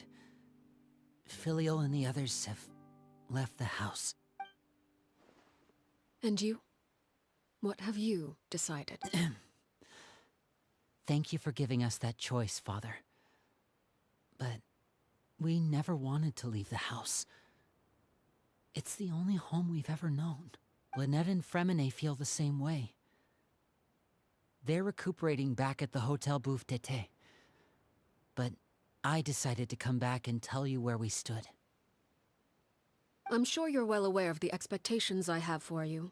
I want you to follow in my footsteps and become the next king of the house. Yet you seem to have different ideas, I must admit. I'm rather surprised by your decision to stay. There's nothing wrong with choosing to live a quiet life. Leading this organization is a heavy responsibility, one not so easily carried by someone forced onto the throne. I just never understood what you saw in me. What made you believe I was deserving of that throne? You're brave, talented, and, most importantly, you cherish your family. You would do anything to protect them, even if it costs you your life.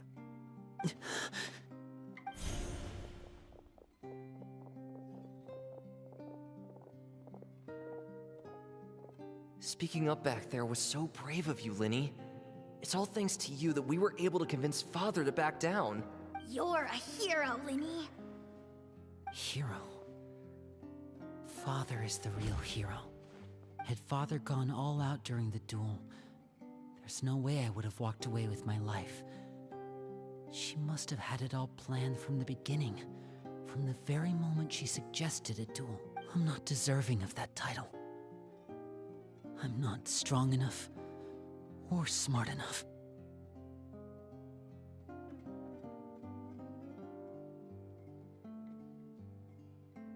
You're wrong.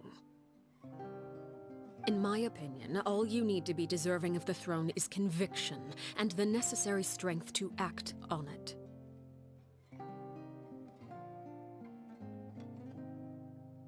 We may have different ideas of what it means to be a family, but you can hardly be said to lack conviction. What you truly lack is strength. For someone of your talent, though, that's something that will come with time.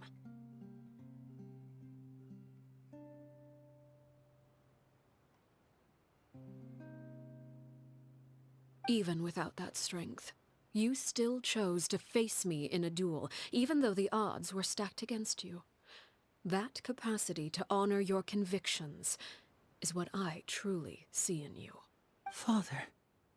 No one knows what the future holds, what tragedy or triumph may be in store. Being at the head of this organization requires the strength of will to face whatever comes. Caution will only hold you back.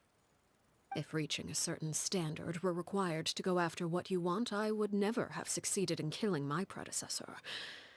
Back then, there was still a considerable gap between our abilities. Strength may decide the ultimate victor, but those who let a lack of strength dictate their decisions or undermine their convictions will never be worthy of the throne. I understand, Father. Children must grow up to surpass their parents. Only then can a family continue to flourish. The road ahead is not an easy one, so I'll ask you one last time. Are you certain you want to stay? You've done so much for me, Father, and that kindness must be repaid. Plus, with Project Stuja at hand, there are many dangers ahead. Protecting my family at all costs. That's my conviction. Then you're welcome to stay. As for Project Stuja, you need not be too concerned. If those cowardly businessmen and heartless dignitaries try to take us down, I'm prepared to teach them a lesson. Having members who longed for the light was our organization's last weakness. With those members no longer among our ranks, the House of the Hearth is like a spider hiding in the shadows. We need only wait for our prey to come to us. At present, our imperative is to use their plan to our advantage. In doing so, a crimson moon shall rise amid the frigid blizzards of winter. No demonstration of loyalty shall go unrewarded, and no sacrifice shall be in vain.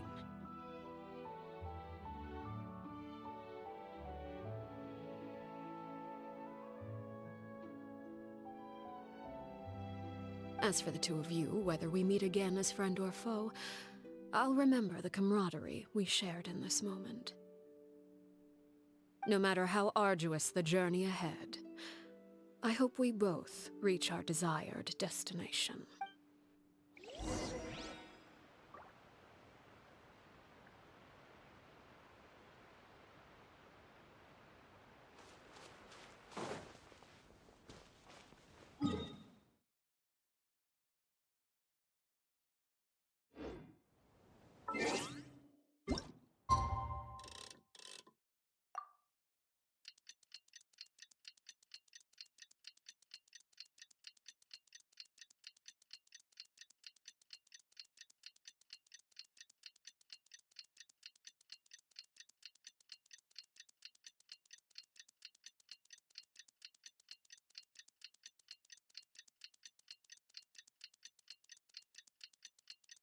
Didn't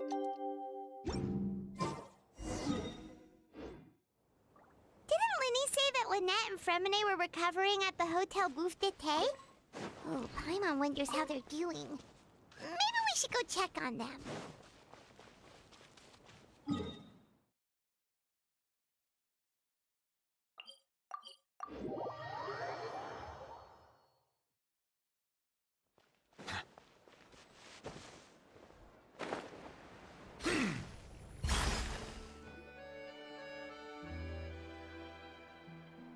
Lynette? Fremine? How are you feeling? Much better. Whew, what a relief! What about you? Are you feeling alright?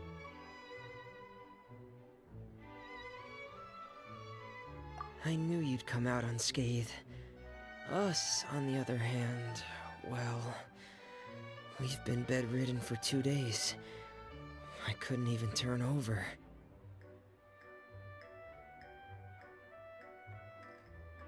Oh, and I wanted to ask, is Clairvy gone? Linny and the other members have left Poisson and returned to the House of the Hearth. According to him, there haven't been any more... I see. I'm glad. Father came to check up on us 2 days ago and told us about what happened with Crusabina and Clairvy. Actually, I've met Crusabina before. Wait, what? You've met the former knave? Crusabina died a year after Clairvy. It was during the year between their deaths that I joined the House of the Hearth.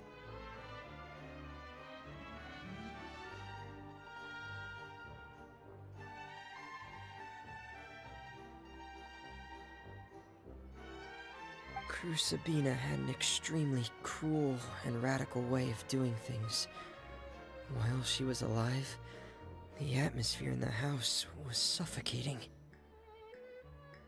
When I joined, though, the experiment she valued so much had already come to an end, and all the people involved, dead and injured alike, were gone. A couple of months after I joined, Father killed Crucibina and burned all her files. With that, the names of all the people subjected to her experiments, Clairvy included. Father took in Lenny and me a couple months after that, but she never mentioned anything about Crucibina or Clairvy.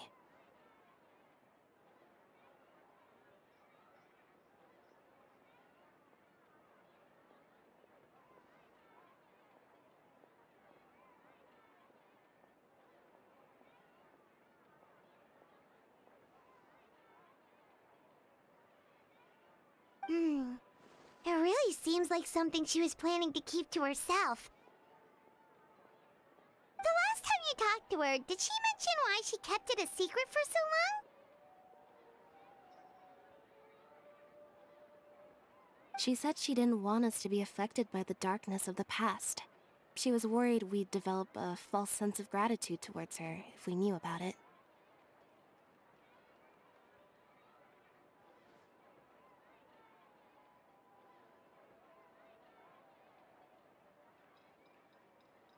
The foundation of a family should be free of any corrupting influence.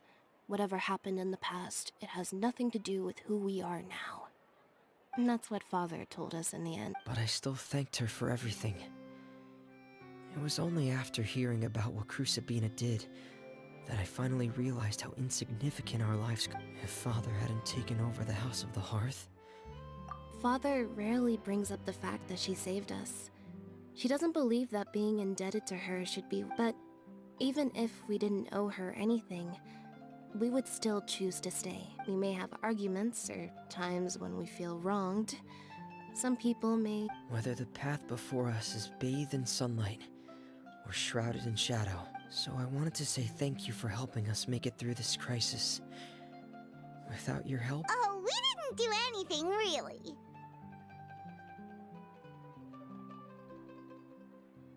Of course. You're welcome anytime. Are Filial and Nantoy okay?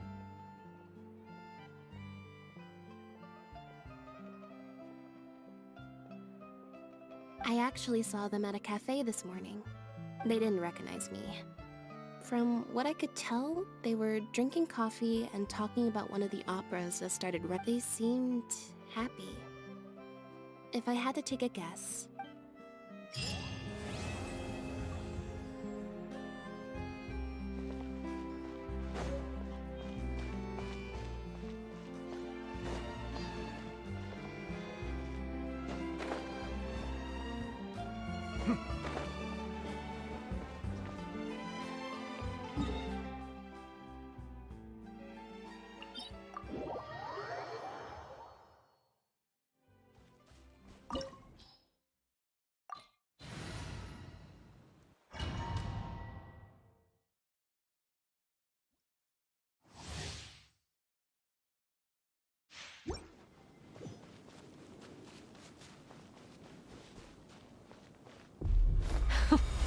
Afraid?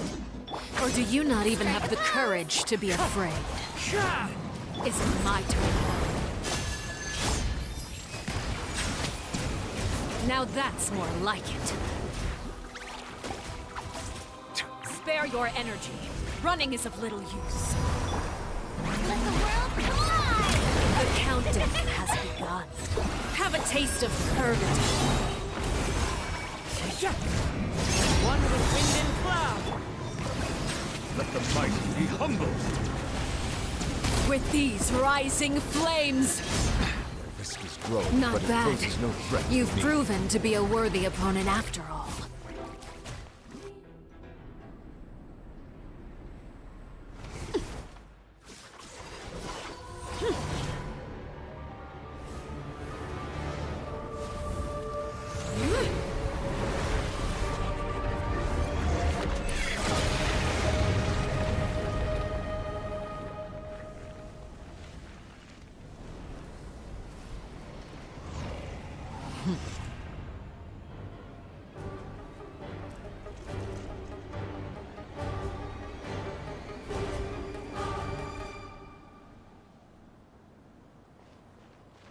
Kindness has been seared. My blade is all that Mind the remains. side effects. Seems like an emergency. Settle down. Time to shine! The tides beckon.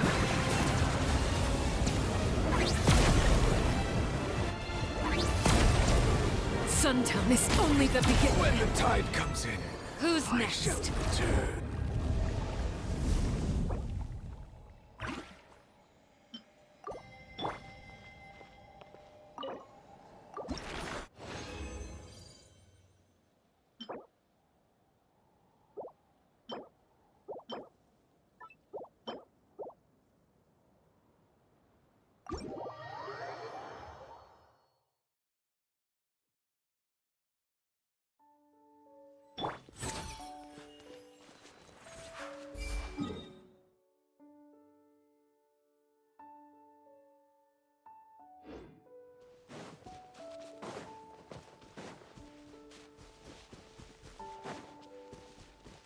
Another boom. Strike a pose! Wind strike. The dactyls! Bow your head.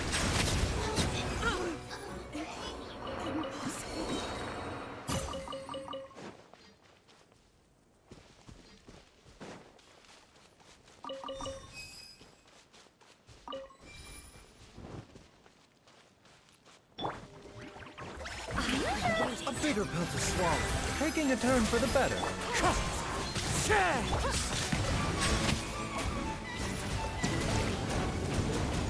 Please hold for just a moment. In consideration.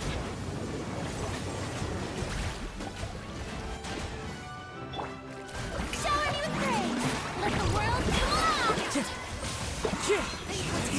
The dactyls!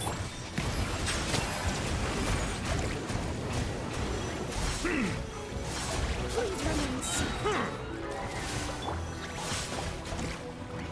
A bitter pill to swallow. Seems like an emergency. Wind strike. Bow your head.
I've been waiting for you for ages. All right, let's head off.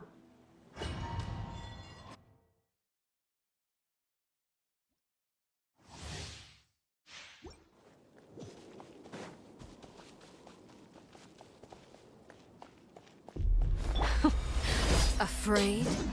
Or do you not even have the courage to be afraid? Is it my turn now? With these rising flames? Now that's more like it. With the fall of darkness, destruction shall rise. Here, have a taste of courage. Time to testify. What a disgrace. Is it my turn now?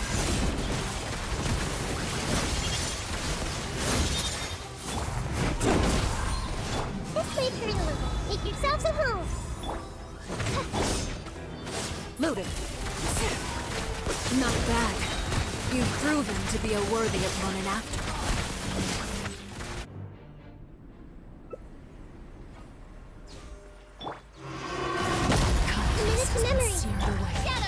My blade is all that remains. One with wind and cloud.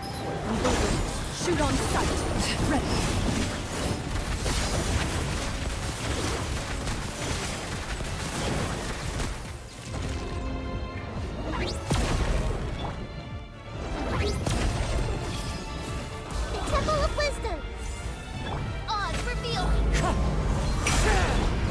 Let's see how strong your resolve truly is.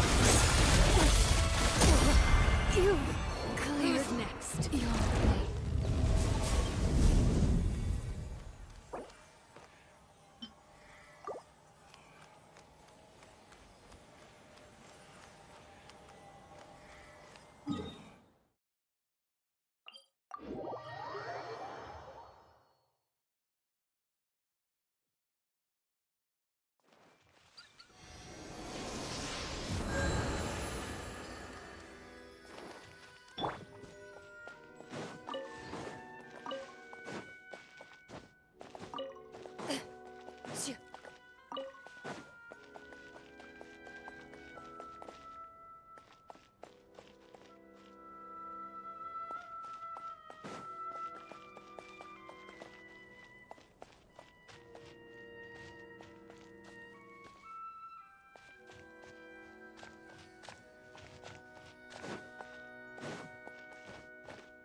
Time for a house call.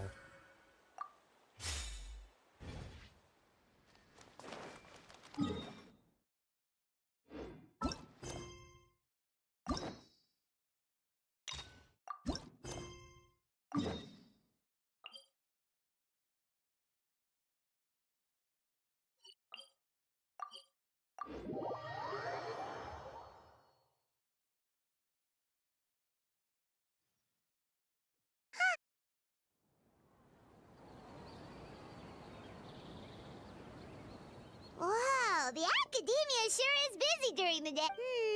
But where should we go looking for people that we know? Traveler, Paimon. Sino! It's been so long since we last saw you! As do you. You don't seem weary at all from your travels. So, what brings you back here? Oh, nothing in particular. Paimon just saw a really big mushroom out on the road the other day and suddenly missed all our friends in Sumeru. Funnily enough, we were reminiscing about you recently too. It was at a group dinner. Really? You were thinking of us too? What a coincidence! Indeed.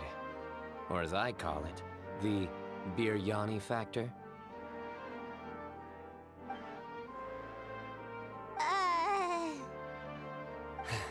You really want me to say the rest? Okay. It's always nice to meet Stu again.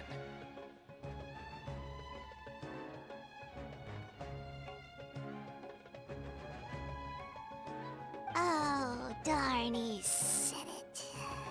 You like that one, huh? You must if you remember it after all this time. Admit the truth. You have long been in awe of my razor-sharp wit. All right. Here's your 500 Mora. You're exaggerating. It's only 500 Mora. Hey, 500 Mora is still a lot of snacks to Paimon. All right. I'll treat you to some dessert. Anyway, I'm actually investigating a case right now. A case? What happened? Nothing major. But after finding out who was involved, I decided, on reflection, to handle this one myself. Need any help?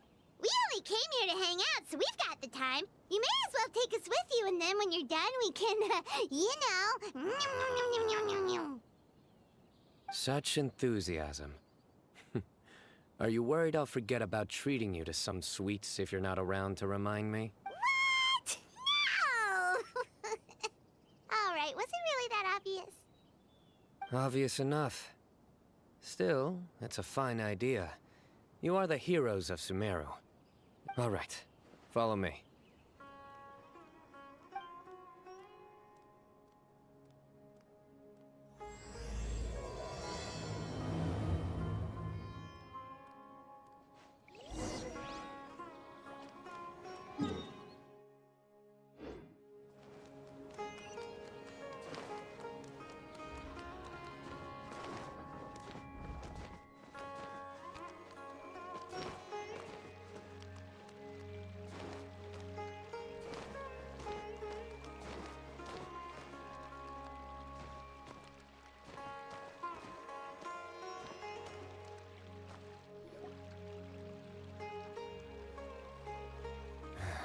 Do you see him? The old man flailing around? Oh, is he the one you wanted to talk to about the case? Correct. His name is Cyrus, a former Spontamod sage. He taught both me and Lisa. Huh? Sino's teacher is in trouble? It's ridiculous. I'm just an old man who enjoys a spot of gardening, shopping, and wine. What sort of person targets an old retiree? Professor, I've brought some friends. Ah, Sino. Now who do we have here?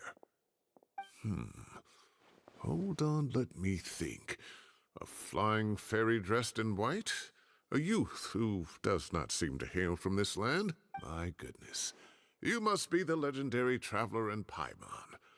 I've heard all about what you've done for Sumeru. Wow, looks like we're really famous. I've told him about you before. You are my friends, after all. That's right. Let me summarize the situation. A couple of days ago, Professor Cyrus suddenly received a threat letter. A threat letter? Exactly. Who sends a threat letter to an old man like me, for goodness sake? This is the letter in question. Cyrus, I have uncovered your secret. If you wish to prevent it from going public, leave 10 million Mora at the back door of the cafe. Secondly, don't come looking for me. You'll never find me. But I will always be watching you and all of your secrets. Finally, if you dare to report this to the Matra, there will be consequences. Wow, they sure didn't mince their words. Clearly, this person must be desperate for Mora. 10 million Mora, what a joke. I'm just a single retiree with nothing to my name beyond the tomatoes in my garden. Where do people think I'm hiding 10 million Mora, huh? In my tomatoes? There were no witnesses, so currently the letter is all we've got. So, Traveler, Paimon, let's put our heads together. Paimon's ready too! Alright, take a look. Do you see anything suspicious?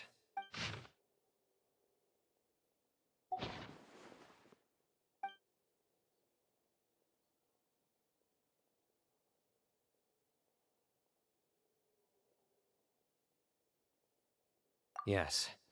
Some of the strokes are blurry. So is there something wrong with the ink? Possibly. And I bet the paper has something to do with it. Most of the paper around here is much smoother than this, and the ink is absorbed quickly so it doesn't run. This paper, meanwhile, it's very coarse-grained. Almost as if it's made from some sort of plant matter. It's certainly not the same paper as we use in the academia. But the ink is nothing special. Just regular black ink that gets a blue tinge when applied to paper.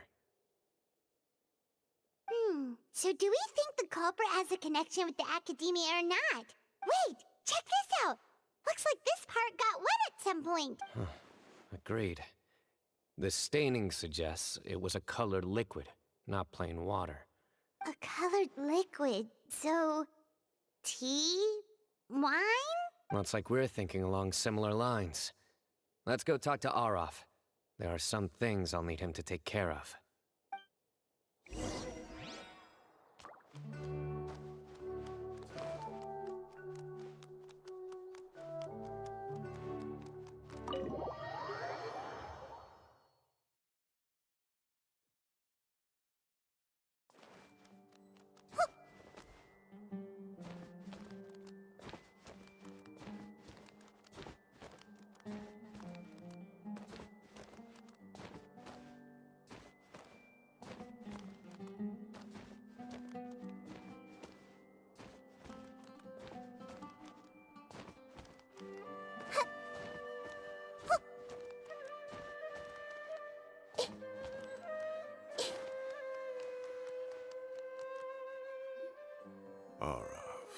Araf. Ah, there he is. Mahamatra Sino. Sir Cyrus. Ah, and the Traveler and Paimon. It's been a while.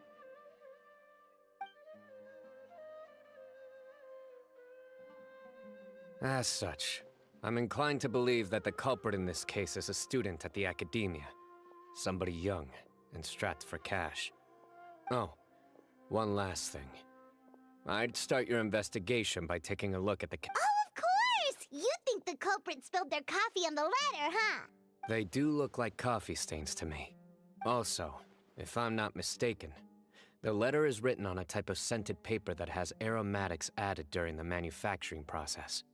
The kind often provided as writing material for customers in cafes. Ah, of course! Yes, like they sell in the gift shops. I remember now. Zaha Hadid bought some a while back. She said she was going to use it as wrapping paper for a vase. Understood. I'll assemble a team to investigate the points of interest immediately. You have my gratitude. One last thing. Send some Matra to guard the entrances and exits of Sumeru City. And change into plain clothes. Don't let— Will do. Great thinking, Sino. So, where do we think the culprit's at right now? Yeah, they've probably been lying low at home waiting to see how Cyrus reacts. You're right, Paimon. Really? Which part? The culprit's approach. Whatever happens, they need this Mora. But just because they warned Professor Cyrus not to go to the Matra, doesn't mean they know what he'll do next. So, like you said, they need to wait and see. And crucially, the culprit said they'd be watching the professor's every move. Huh? Wait, are you saying...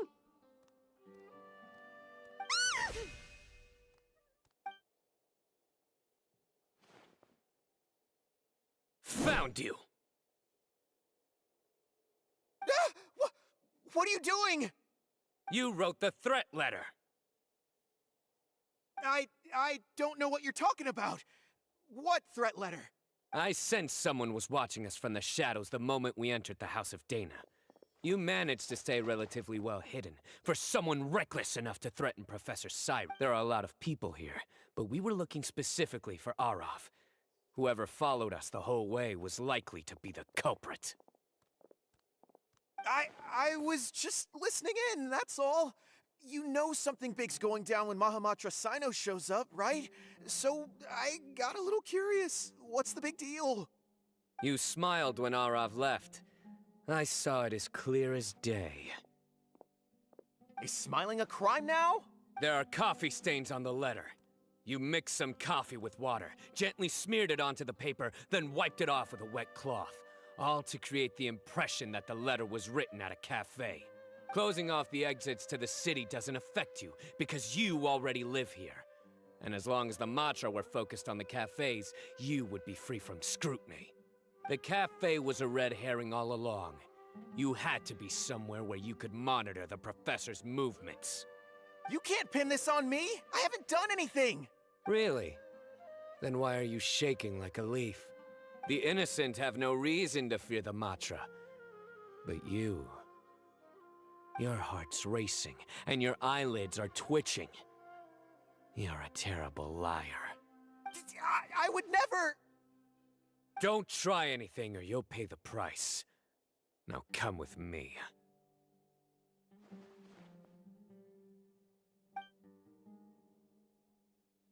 Well, that was over quickly. Sino already caught the guy. You're telling me. One minute I go out for a quick smoke, the next minute I see Arav already on his way back to meet up with Sino. Looked like a young guy, too. Couldn't have been much more than 30. But after what he's done, I'm afraid he's ruined his whole future. Everyone, it's all over. Gosh, that was so fast! The culprit's name is Uraka, a 16-year-old student in the Rataoist Darshan. Huh? 16?! Cyrus thought he looked 30-something! We checked his records. He's 16, a third-year student. But he looks so old. Yeah, seriously! Foolish child. He's too young for the criminal life. What the devil drove him down this path? We questioned the culprit regarding his motives. He... Oh, just spit it out. Nothing can surprise me at this point. Very well. It's our understanding that Araka is a mediocre student who has been underperforming in his classes. He started taking extra tutoring to improve his grades, but developed a gambling habit around the same time and lost a lot of mora. Down on his luck, he went to the tavern for a drink and overheard some people chatting about Sir Cyrus's comfortable retirement. They mentioned that he's always arguing about his tomato plants with some old woman on the street. Some old woman on the street? Goodness gracious. Has that rascal attended a single one of his classes? That old woman is Kasharwar's very own professor, Zaha Hadi. How can he not know who Zaha Hadi is? Is this going somewhere? Oh, right, yes. So another thing. We don't just argue about tomato plants. And what are they trying to insinuate by comfortable retirement? A man grows a few vegetables and suddenly he's living a life of luxury? Maybe it's more the fact that you have the time to grow vegetables in the first place. Araka mentioned he'd heard a rumor, alleging that Sir Cyrus illegally obtained a large sum of money from the desert before retiring, and kept it for himself instead of reporting it to the academia.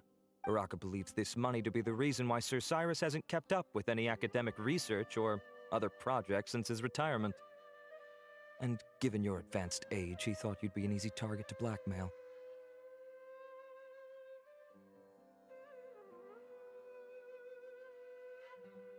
Oh, Araka. I'm at a loss for words. I'm so angry I don't know where to start. People make up rumors all the time. I am quite confident that Professor Cyrus has never embezzled a mora in his life. Arav, you'll have to find some excuse to interrogate Araka again later. I need you to deliver a few firm fistfuls to him on my behalf. I completely understand how you feel, Sir Cyrus, but I'm afraid that course of action goes against the Matra's principles. Professor, there's no need to be childish about this. Oh, come on. I was clearly joking. Okay. The Academia will determine the appropriate disciplinary action against the student. And as for the individuals spreading rumors about the professor's obsession with tomatoes and some old woman on the street, there could be a slander case. Who said I'm obsessed with some old woman on the street? Mind your wording or you'll start a whole new rumor.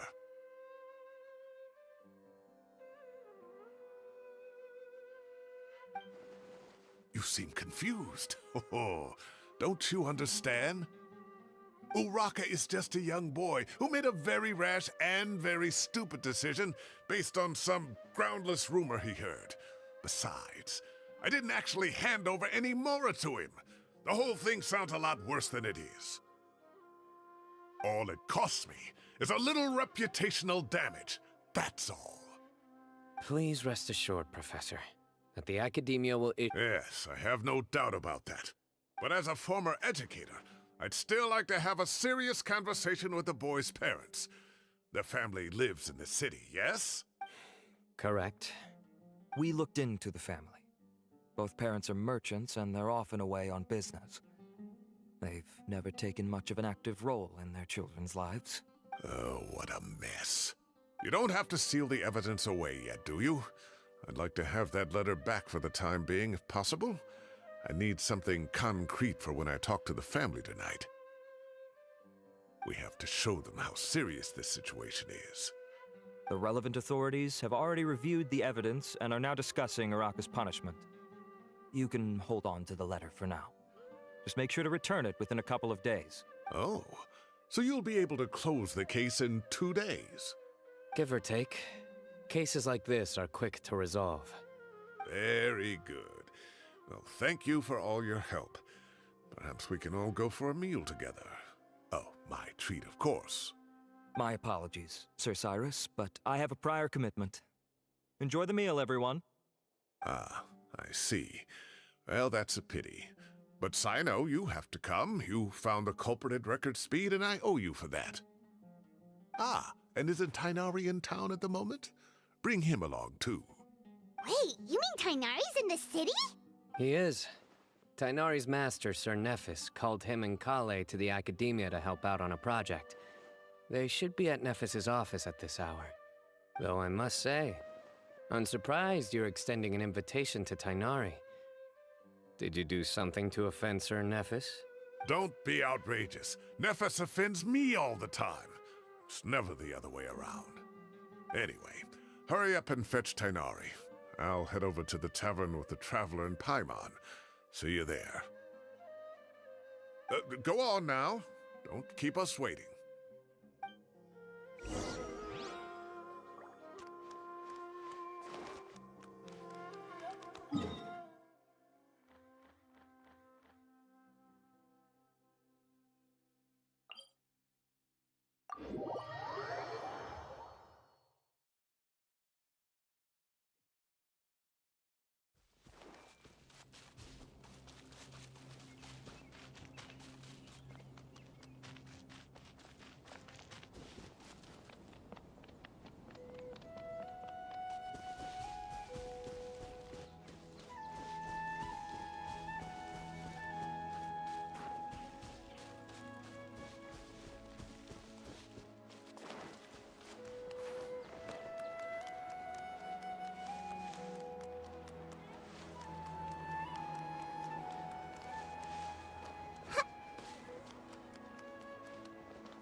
Not to brag, but we never had problems like this at Ratawa Hist back when I was still teaching. And if you don't want to take my word for it, you can ask them. They were students at the time. They'll tell you what it was like, won't they? I was out in the forest at least 4 days a week back then, thanks to a colossal workload from Master. It wrought havoc on my poor tail, so I didn't exactly keep up to date with what was going on at the Academia. Most of what I know, I heard from Sino after the fact. Professor's become a lot more laid back in his retirement. He used to be far stricter, and was especially known for being extremely principled. Wow. It's hard enough to stay true to your principles as a normal person. I can't imagine doing that as a sage.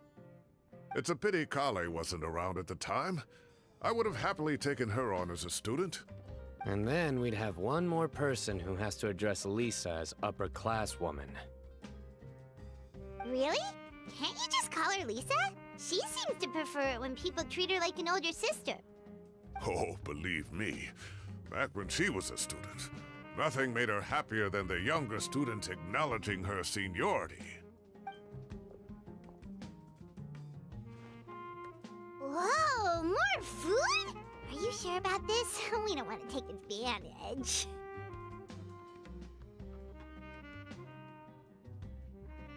Oh, don't worry about it. Order whatever you like. And if it's not enough, order some more.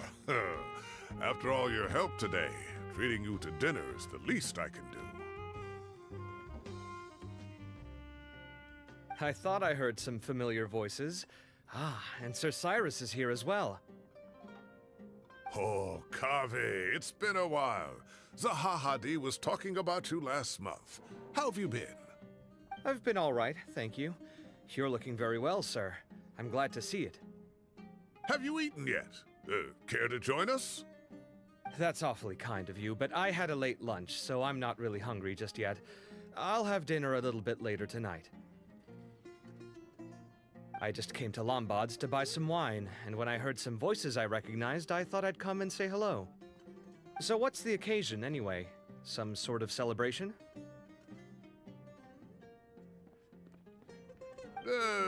Consolation, more like. You wouldn't believe the day I've had.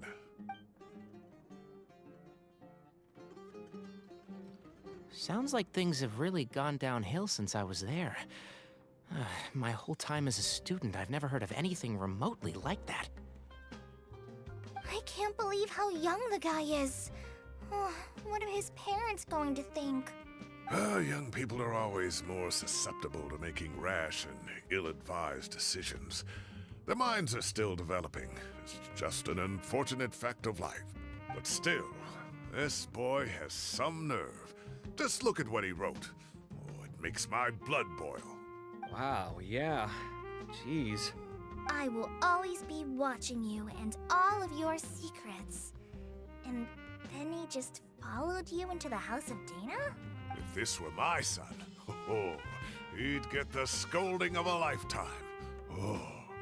Luckily, I'm also an extremely principled person. Kaveh! Your order's ready, sir! Coming. I'll have to get going. Have a nice evening, everyone.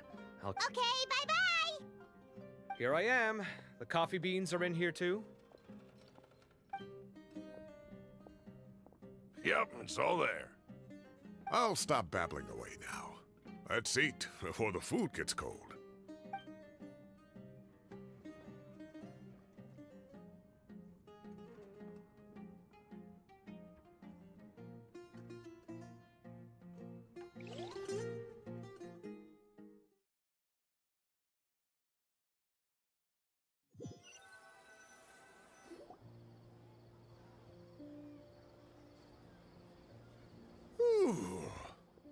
Oh, too tasty.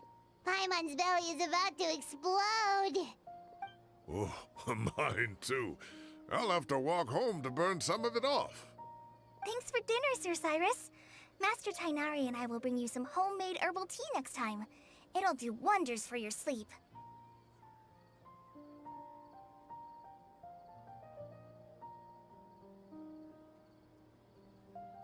Well, I look forward to that. In fact, could I trouble you to bring a little extra for the other old folks on my street? I'll be the envy of the neighborhood. No problem at all. I'll pack some up and bring it over.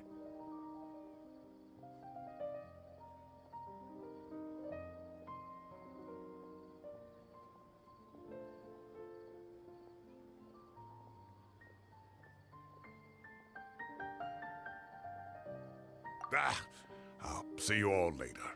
I better head home now and tend to the crops.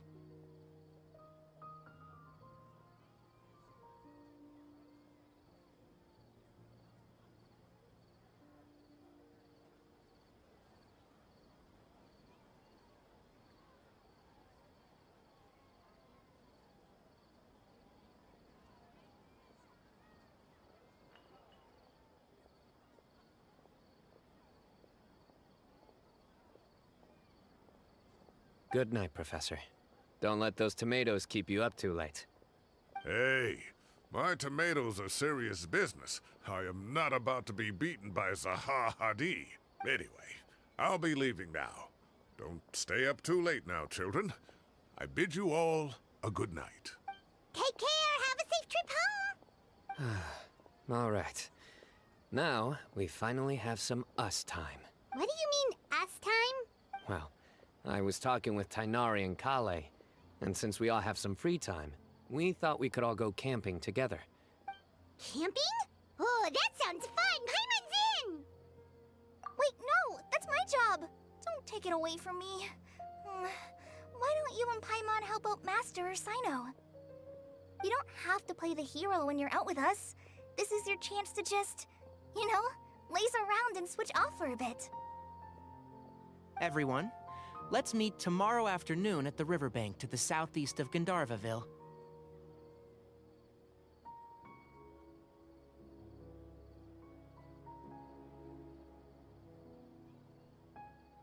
No need to bring anything. We've already packed everything for the trip. Just bring your delightful selves and prepare to have some fun. You got it! We'll be there! Great. Then we'll see you tomorrow.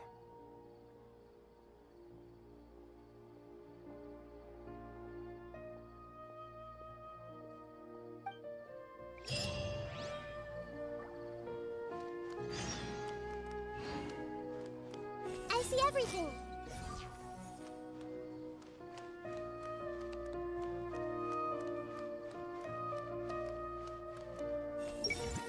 Drunk people are so fun.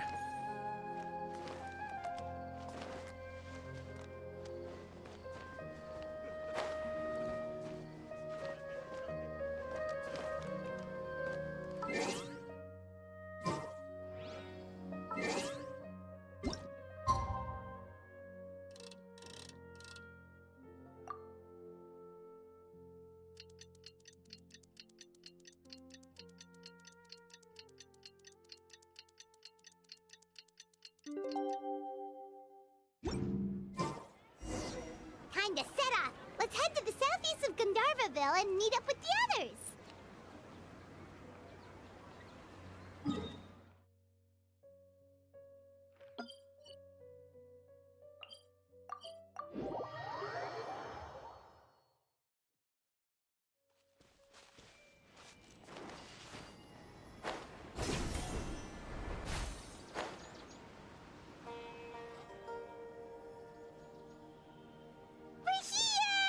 Wow, you guys are ahead of the game. You set up the tents already. I'd say we're right about on schedule, actually. We were aiming to have them set up before you arrived. Traveler, Paimon, let's go fishing together. Whatever we catch, we can grill for dinner tonight.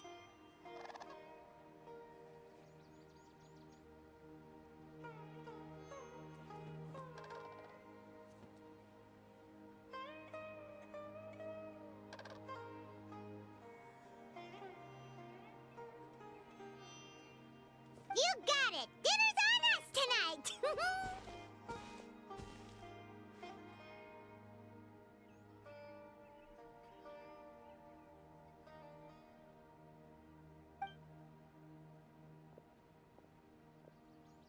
I hope I can contribute too.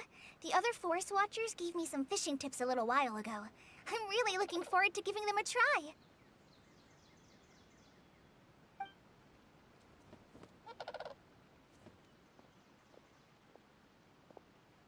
I saw some very appetizing mushrooms in the area, so I gathered a few for us. I'll leave them here along with some fresh fruit.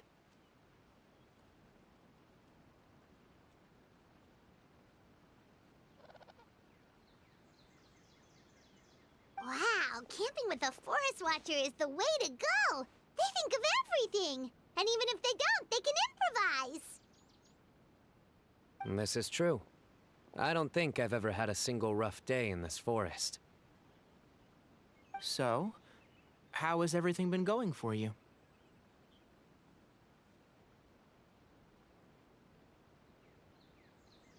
Well, there's been some high points and low points, but we've had some unforgettable experiences along the way.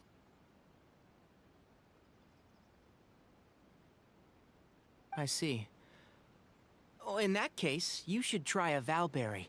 I bought some from the market this morning.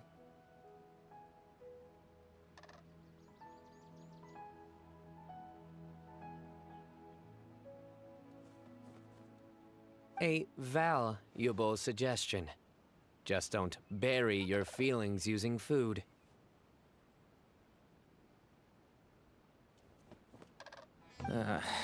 All I wanted was to recommend something bittersweet.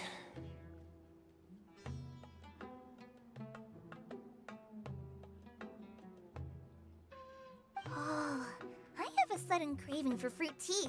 I'm gonna go fetch some stuff. Bye!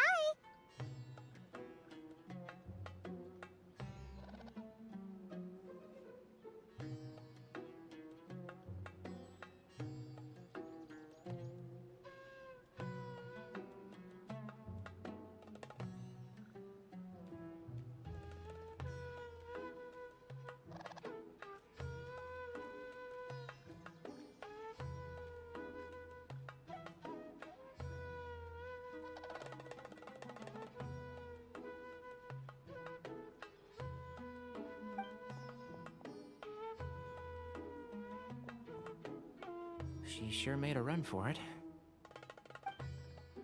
Unbelievable. She made a run for it. So Kale chose the path of tactical retreat. Could it be she foresaw what shall soon come to pass? My dear friend, you know what I am about to say. Excellent! A kindred spirit! But it looks like we'll get told off if we start playing now.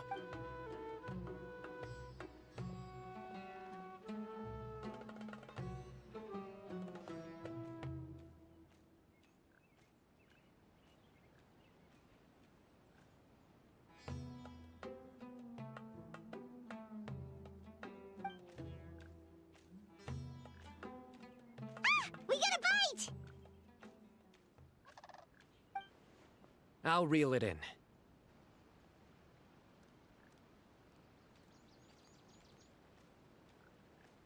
Firewood, spices, snacks, and drinks. Everything's ready. Once Kale gets back, we can light up the fire and start grilling.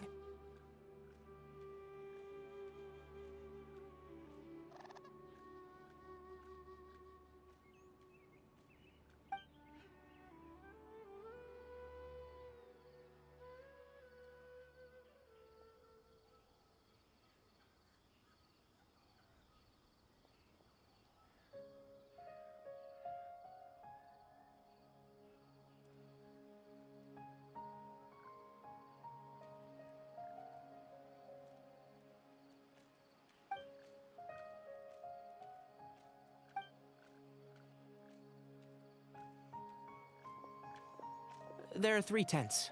Which one do you two want to take? How about the one on the left? Well, Paimon just thinks the ambiance here is a little better. True.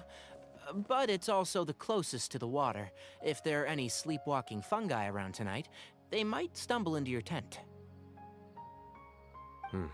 Well, that's no good. Take my weapon. You can use it to bar the entrance. Anyone would think you were sealing the gates to King Deshret's mausoleum.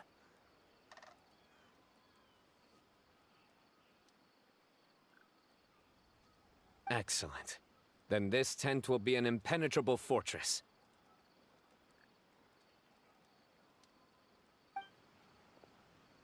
I'm back! How's your appetites? Ready for the barbecue?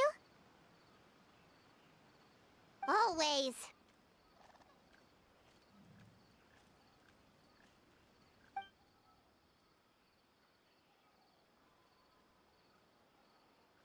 it smells so good. Paimon's drooling. Someone sure is desperate to eat. I think it's time to add the seasoning. How do you like your skewers? Well done? Medium? Rare? Wait, what? Isn't that just for steaks? Hey, if it works for steak, maybe it works for other things too. Medium well for me. Okay, these are about ready now then. It'll be a few more minutes for anyone who wants theirs well done. Oh, that was so delicious. If Paimon's stomach had space, she'd eat 3 more skewers. I ate a lot too. Here comes the food coma. If you're tired, then go rest. You must be getting sleepy too, Paimon. Why don't you guys head to your tents? Sino and I will clean up. Tonight I show you mercy. Our sacred duel will take place another... Good night.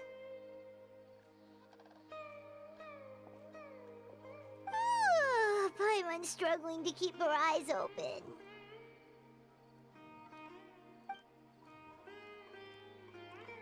Oh, don't forget this. The Staff of the Scarlet Sands. Wait, you were actually being serious about that? It's a very powerful weapon. Try it. Paimon can't even lift that thing. Fair enough. You sure you don't want it? Yeah, Paimon's sure. We'll be fine. And even if we do get an uninvited guest in the night, Paimon will be here to take care of the trap.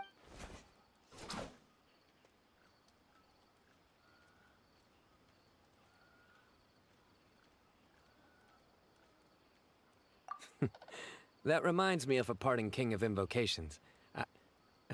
I'll tell you about it tomorrow. But right now, it's time to rest.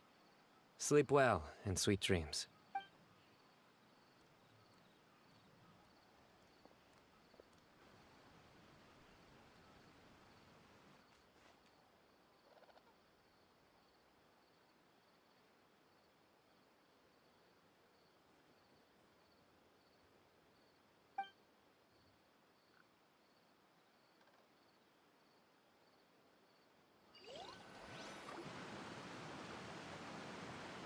I think they should all be here. Traveler? Paimon? Are you in there? Could you come outside for a sec? Look at this. What the... What's this sword doing here? Is it supposed to keep out intruders? Evidently. Huh? Who is it? Oh, what time do you call this?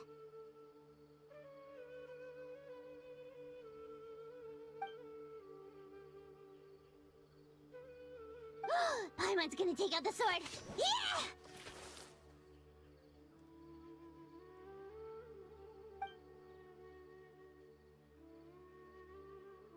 Oh, hey them, Kaveh! What are you doing here? It's the middle of the night!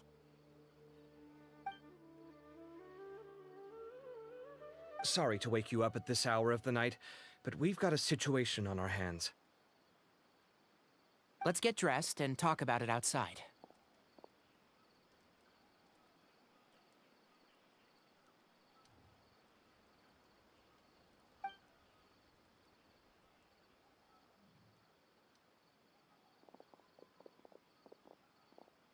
Something has come up, and since it pertains to Cyrus and Sino, I deemed it essential to inform you all.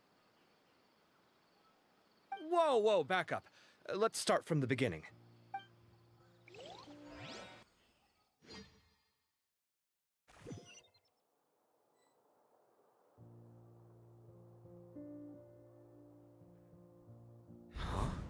Where'd the wine cups go? I could have sworn I left them here after I washed them. Ah, there they are. I'll have a cup too. Can you see if the cookies are still on the table? They are. And so are the fruits. Oh, this is so bland. I should have gotten a few bottles of what Sino's group was drinking last night. Do tell. What were they drinking? Oh, right, I forgot to mention. So, I ran into Cyrus yesterday evening when I went to the tavern to pick up some things. He was hosting a dinner for Sino, Tighnari, Kale, and the Traveler and Paimon. Anyway, they got a bottle of Lombard's new vintage for the table. At least, I think that's what it was. It looked pretty good. Sounds like they're all tangled up in this. You know what it's about, right? 16-year-old kid tried to extort Cyrus. He was asking for 10 million mora. I heard some people talking about it on the streets, yes. Didn't take them long to catch the culprit. I wonder what Sir Nephis and the others will make of it.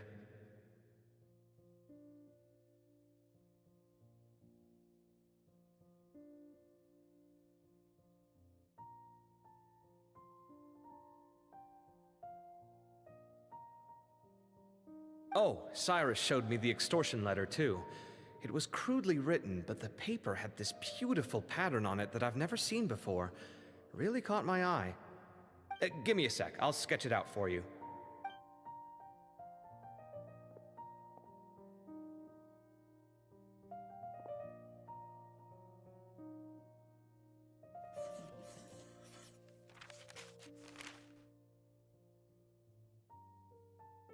Okay, done.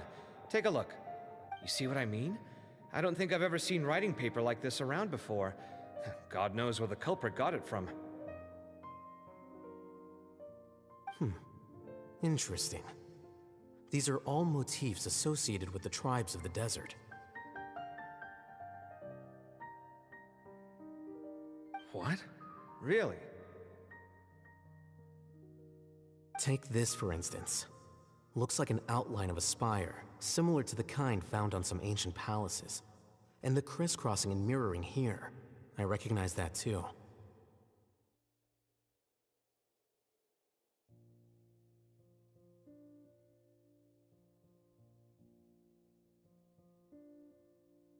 It bears a striking resemblance to an ancient emblem, one that hasn't been used in a very long time.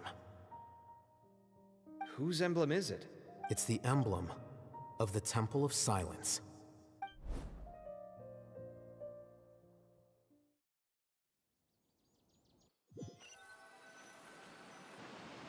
After discussing it with each other, we both agreed that something didn't feel right, so we went looking for you. This was a long way to come from the city. Alhaitham figured you were probably with Tighnari, so Gandharvaville was our first stop. But the Forest Watchers told us that you'd gone camping. Then, just as we were heading off to the campsite, we ran into Sino. He said he was on a supply run. We exchanged a few words, and then he ran off. Hold on. So what's the deal with that emblem you were talking about? The Temple of Silence, you said? What is that? Should we be worried? Something's up, huh? Give me a second. Let me get Kale.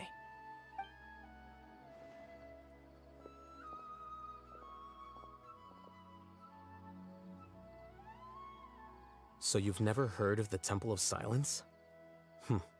Well, to put it simply, it's an organization that has existed in Sumeru for over These days, you can find a Temple of Silence office in the academia. Theoretically, it's responsible for the custody and disposal of information and documents not fit for public dissemination. At least, that's what they tell the outside world. In truth, it's essentially a vestigial institution nowadays. There's an office with their name on it, but it's functionally obsolete. Historically speaking, the original Temple of Silence is said to have been established by Hermanubis, one of the 7 pillars of King Deshret and the greatest of all sages. By contrast, none of the Academia Temple's current members are from the desert region, nor do they use any symbols connected with the desert folk. So the Temple of Silence at the Academia is just a fake? Wow. It's possible. The real question is, why? My guess is they're covering something up. So, how do you know all this? Sounds like some pretty top secret stuff. Did you forget? He did a stint as acting Grand Sage, and kept the pay raise even after he resigned. Oh, yeah! Paimon did totally forget about that. So you took the chance to read all the top secret documents while you were acting. If you're asking me whether I familiarized myself with the documentation in my office, I would respond that that's a perfectly normal part of any job. So much about this doesn't make sense. Why did the emblem of the Temple of Silence appear on a threat letter from an academia student to Cyrus? The student's only 16, and doesn't have any family ties to the desert. So where could he have seen that emblem, or gotten the paper? You said you ran into Sino, yes? Did you tell him what you've just told us? Yep. He ran off as soon as he heard what we said. Given that Cyrus is involved, he's probably halfway through solving the case by now. Still, we should try to catch up with him. At this hour of the night, Sino will probably go looking for Cyrus at his current residence. If the Academia's Temple of Silence really does exist just to cover up the truth, the sudden appearance of this emblem can't be good. It's sure to stir up trouble. We should pay a visit to the Academia. Yes. As the Sage of Amorta, my master ought to know the truth about their office. You can ask him to tell you what he knows. The more information we have, the better. If this situation is connected to the real Temple of Silence, the emblem has to be part of a bigger conspiracy. Kale, could I trouble you to send a message to the Core of 30? Tell them to keep an eye out for Sino and Cyrus. Traveler, Paimon, you two come with me. Sounds like a plan. Let's go. Cyrus has been living in the city lately. He rented a place near the field so he can keep...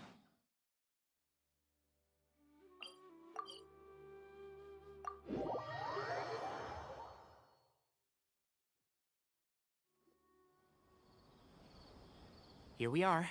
This is the place. We might be too late. Looks like nobody's home.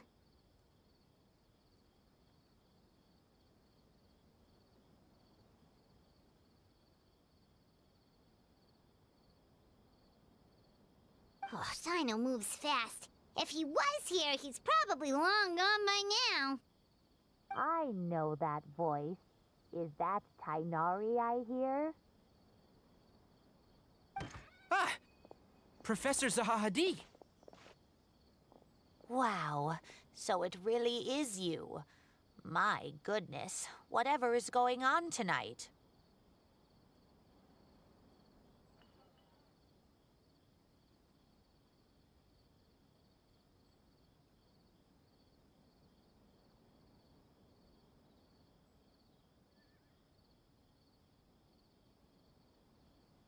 We're looking for Sino. So, he's already been here. Yes, not long ago, in fact. He knocked on my door and asked if I'd seen Cyrus today at all.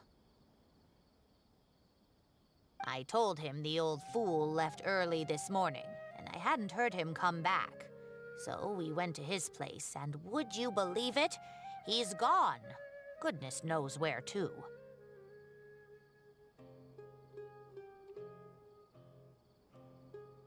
It must have alarmed Sino, because he took off in an awful hurry after that. He never did explain what this was all about. How serious is it?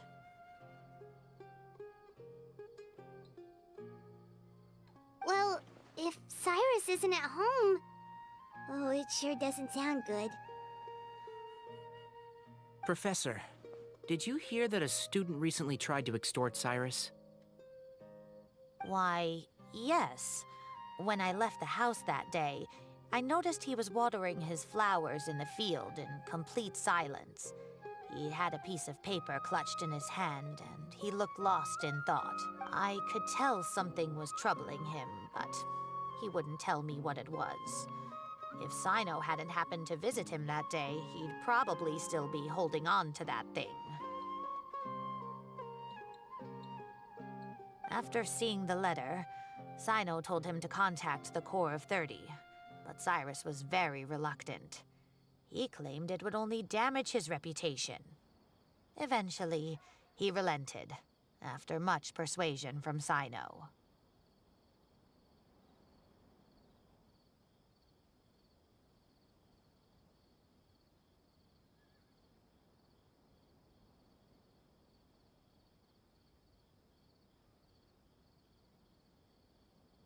Huh?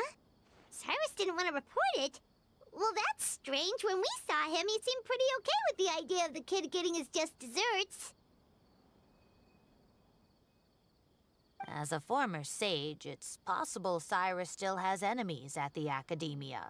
That's why Sino was so insistent that he report the matter to the authorities. I was there while they were going back and forth over it. So Cyrus initially hoped to stop this from going public. But why?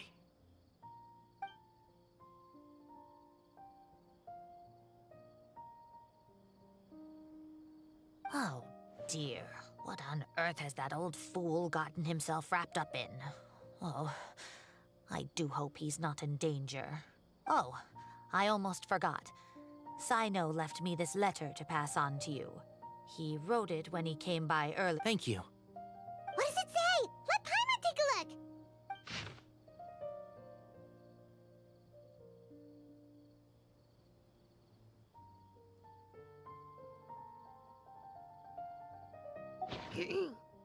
My friends, this is a rather complicated state of affair.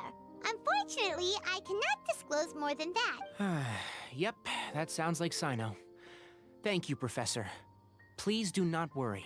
We will do all we can to protect both Sino and Cyrus. Traveler, Paimon, let's head to the Academia and regroup.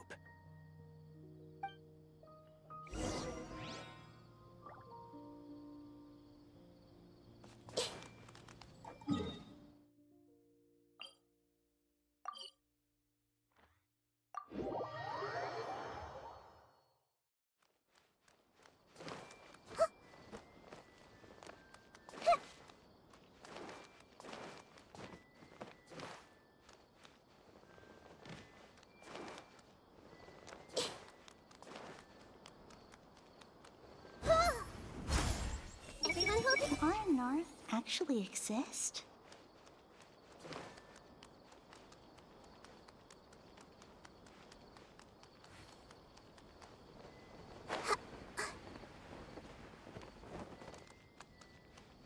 Hey!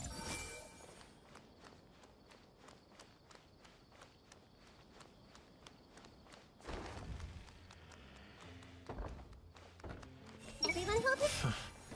Hopefully those earmarked funds were actually spent somewhere useful.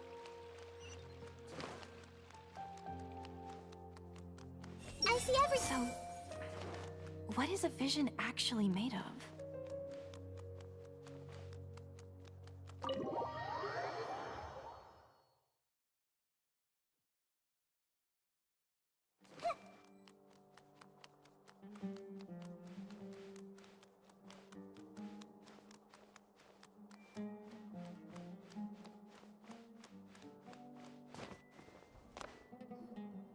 You're here? I thought you were going after... Ah, I guess you lost their trail. We went to Cyrus's house. No one was there. Sino got there before us, but he was long gone by the time we arrived. He didn't say where he was going? No, he left us a letter and told us not to go after him. Can't say I'm surprised. Typical Sino. Anyway, some updates on progress on our end. I drew the emblem from memory again, but in more detail this time.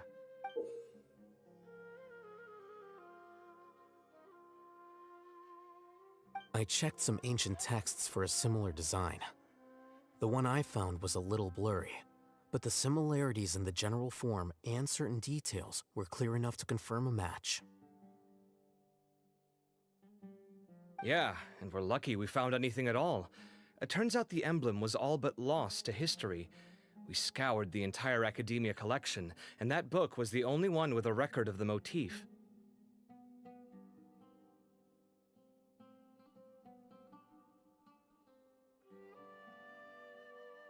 Meanwhile, Arav managed to get Uraka to disclose his source.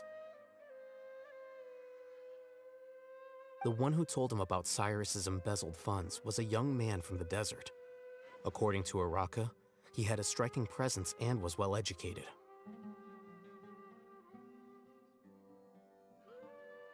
Apparently, the two met in the tavern over a game of cards.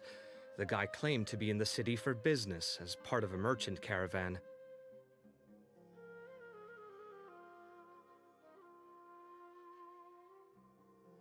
Uraka was intrigued when he heard what his new acquaintance had to say, and brought up the idea of extorting Cyrus for Mora. The guy encouraged him to go ahead with it, then handed him some pen and paper to write the letter. I see. So it could be that this person planted the paper intentionally. So, how do we find this guy? Did Uraka say where he is? He doesn't know. He claims not to have seen him since that day in the tavern. The man gave him some tips on how to carry out the extortion, but from then on, Uraka was acting alone.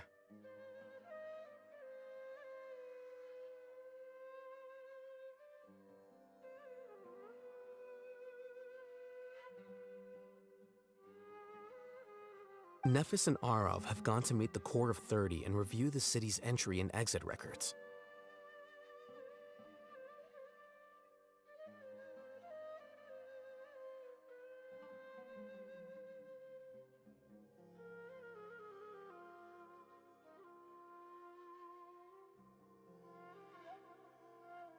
Also, Nephis admitted that the Temple of Silence in the Academia is just a facade.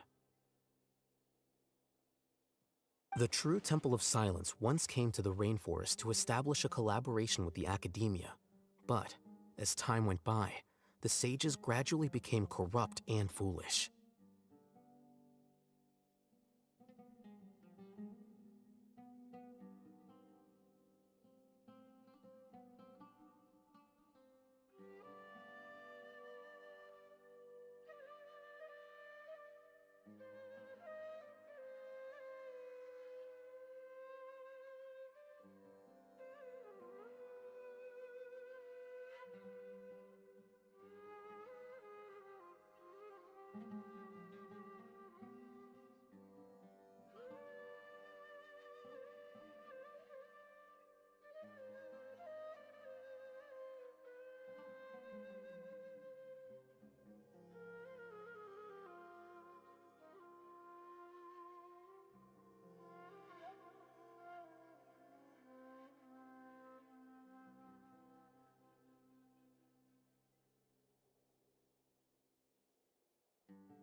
The Temple of Silence felt that they could no longer trust the Academia and ended the partnership. They retreated back to the desert about 400 years ago. Ever since its inception, the Temple of Silence has been the guardians of King Deshret's civilization and belief system. They traveled throughout Sumeru, sequestering and guarding any wisdom that posed a threat to the people's livelihoods. At its roots, it was a legitimate and reputable organization whose purpose was to guide people towards the right path. The Academia of the day knew that the split would damage their reputation if it became a matter of public knowledge. And so, they set up a dummy organization of their own to conceal the truth. Not only that, but they managed to keep up the charade for hundreds of years! So how did Cyrus become acquainted with the true Temple of Silence if they left centuries ago? I'll bet that's the question that bothered Sino. Probably why he went after him in such a rush. Whoever is behind this, getting Uraka to extort Cyrus was only the first step of the plan. Their true goal in doing so was for Cyrus to see the emblem on the letter.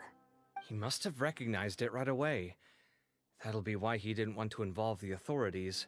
He probably hoped to take care of the whole thing by himself. Unfortunately for him... Since the desert is where the Temple of Silence originated, that is in all likelihood where Cyrus went. I have to go after him. Really? Are you sure that's a good idea, with how you respond to the heat? Why don't we send someone else? I should be fine, as long as I bring plenty of water. Besides, I just can't shake this ominous feeling that if we don't catch up to them soon... Everyone, I have news from the Corps of 30. Master! Oh, so that's Nafis, Tainari's master?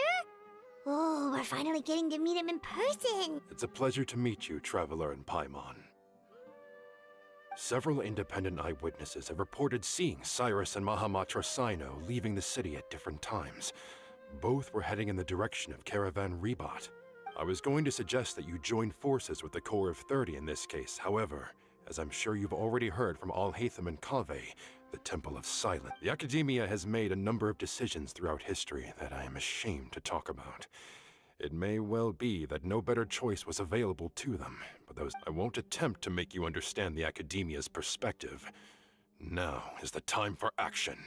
I understand where you're coming from, Master. But I'm afraid the situation might be more complicated than we thought. I think we need to keep a low profile, or risk making things worse. Good point. If Cyrus is involved with the other side, or worse, if he's fallen into their hands, and... everyone, we have to get Cyrus and Sino back safely. We cannot afford to lose them. Need our help? Whatever you need, we got you covered. Really? Wonderful. You have my most sincere gratitude. Arav and I will continue to follow up on the lead from Uraka. Kaveh, Scribe Al-Haytham, I'd like to ask you to cover the duties of the House of Dana. Tainari, you are planning to go into the desert, correct? I am. Kaveh, I'll be okay. You stay behind to help Master and Al-Haytham. Well, if you're sure... okay. But be careful. Thank you all. Arav, let's go.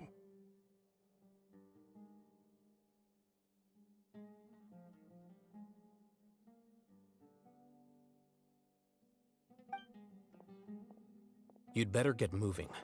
Don't forget to ask for help when you need it.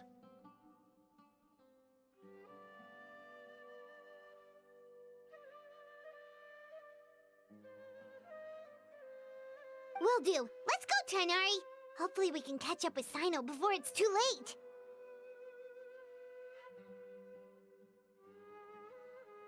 Knowing him, he's probably covered a fair distance already, but we still have a shot. Let's take it.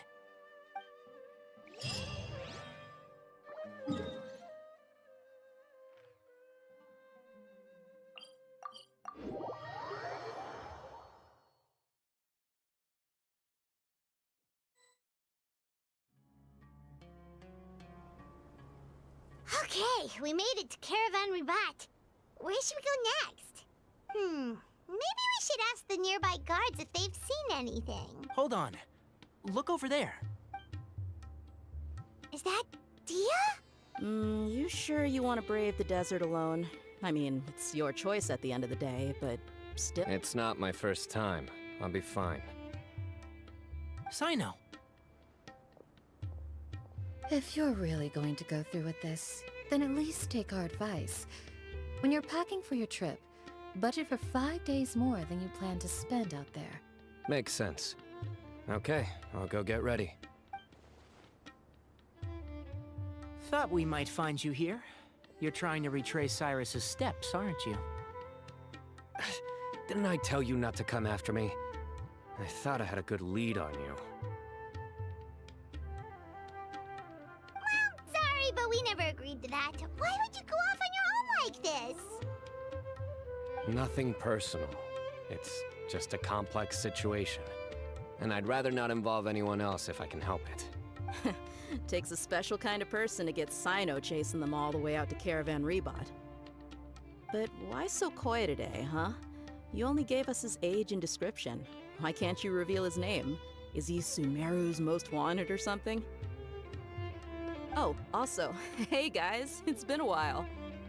Dia and Candace! So nice to see you. Actually, seeing all of our friends is the whole reason we're here. You're looking well. I'm glad to see it. Candace and I came to Caravan Rebot on business. We ran into Sino as he was asking about some elderly gentleman's whereabouts. Some people say they saw him. Guess he stood out as an older guy heading into the desert alone with just a sumpter beast in tow and very few supplies. That's gotta be one heck of a story there. Sino, it's okay if you can't tell us anything about the case. But let us know how we can support you. We're here to help however you need. The more people we have working on this, the quicker we'll be able to find the person you seek. No, it's not that simple. If I'm right, he'll be doing everything he can to avoid us. We spoke with Zaha Hadid. From what she said, it's pretty clear that he wants to try and solve this on his own. It won't be easy trying to find him in the desert when he's deliberately trying to cover his tracks. Sounds like this is far more complex than we imagined. Still, if he started from Caravan Rebot, the chances are that his route took him past our village. You may as well ask if anyone there has seen him. My thanks to you both. Once this is resolved, I will find a way to repay you. Come on. No need to get all serious. Just buy a round of drinks next time we're all in the city or something. That's a deal. All right, so, you all set? Yes, we'll handle it from here. Thank you again for your help. I don't take it for granted. All right, then we'll leave you to it. Just remember, if you change your mind and need some reinforcements, we'll be here. And don't think you'd be imposing.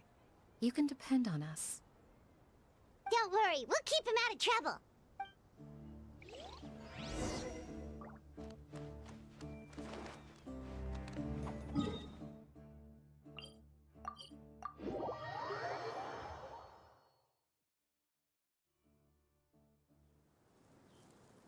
Hold on. There's a few things I'd like to clear up. Go on. So, after you left the campsite, we had a longer talk.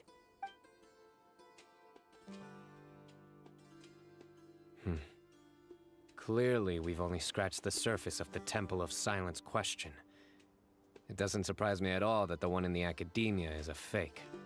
Do you have any connection with the Temple of Silence? I do. I trust you're all aware of the spirit that gives me my power. Hermanubis, the original founder of the Temple of Silence. Due to my unique constitution, I was put through a number of trials in the desert when I was younger. Later, I met the professor, and he brought me to Sumeru City. But my memory of that time is hazy. I can't recall much. It's a good thing that Kaveh noticed the emblem on the letter. Without that, I don't know if we would have connected the dots and realized there was more to this case than mere extortion.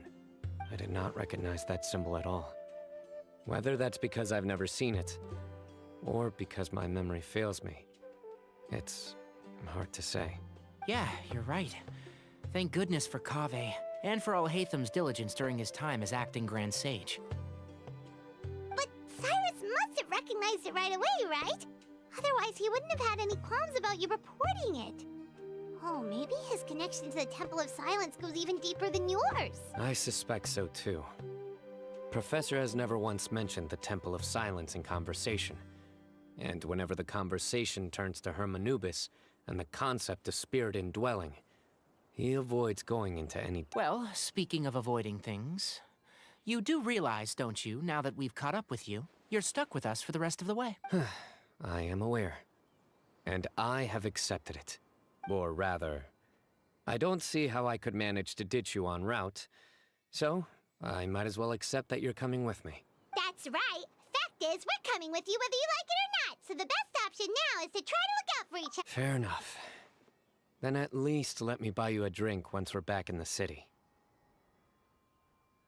Works for me. All right, off we go. Let's start by seeing what the guards here can tell us.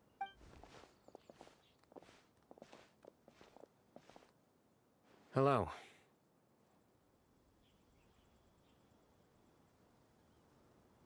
Mahamatra Sino? I'm looking for someone. So I'd like to confirm any recent foot traffic in and out of Aru Village.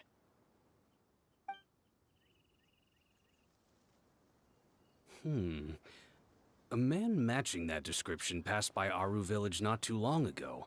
He stopped by to load up on food and water and feed his sumpter beast. Then he was on his... Where was he going? Let me think. He took a seat by the entrance of the village for a while, and had a brief chat with the person who came to deliver the water. He said he was headed... Do you have a map? I can mark out the direction he was heading and the best routes to any nearby oases. I have one. Mark away. Great.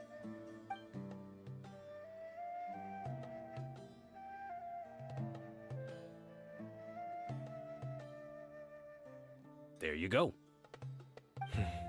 Thank you so much. You were a great help.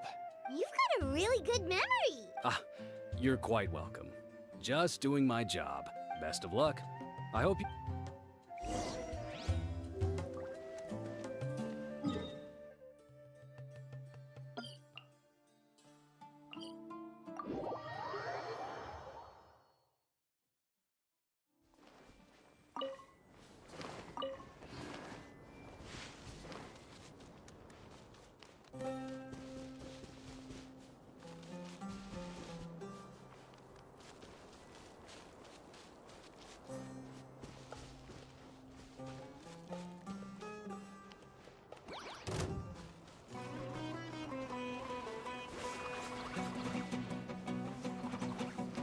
Everyone hold hands.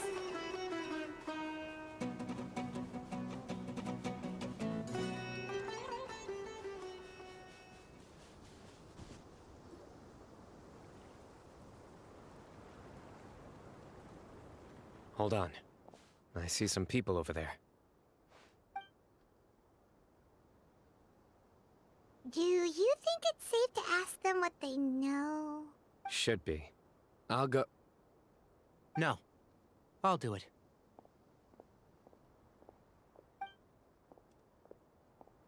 Huh? Why can't Sino go talk to them? What difference does it make? Given my background, appearance, and the way I dress, I might not be the most welcome visitor here. Just...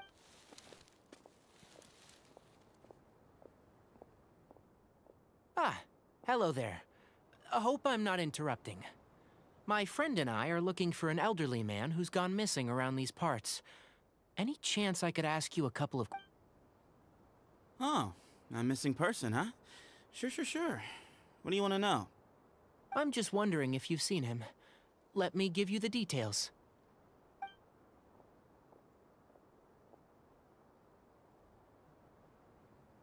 So, a silver-haired guy in a long robe, culture type with thoughtful eyes, and he's traveling alone. He'd stand out like a sore thumb around here. Yeah, sounds like the kind of guy we'd remember if we saw him. He's looking behind me. Uh-oh. That guy's looking our way. Your friend over there stands out a lot, too. Hey! Aren't you Sino, the General Mahamatra? Yes, that's me. You don't seem surprised that I recognized you. It wouldn't be the first time. Oh, you're the one looking for the old man who's gone missing. All right. I have a bad feeling about this guy. Someone's on edge. You don't trust me much, do you? No need to hide it. I understand why you're wary of us. Still, you came to us asking for help. Do you want it or not? I thought you were a group of merchants. Seems I was mistaken. Your henchmen don't look like much, but something tells me they put up a better fight than most mercenaries. Hey! Hear that, guys? You're my henchmen now. Suits me, as long as I get paid for it. Just cut to the chase already. I'm running out of patience. Alright. Come with me. All of you. Don't you want to find your friend? Silver-haired, long-robed, culture type with thoughtful eyes? Sounds like there's a whole other side to Cyrus I didn't know about. So you know where he is? Just follow me. I'll take you to him.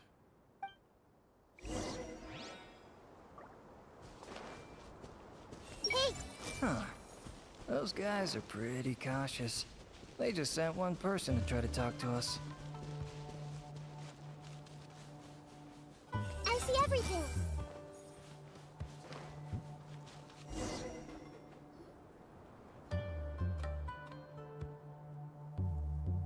And here.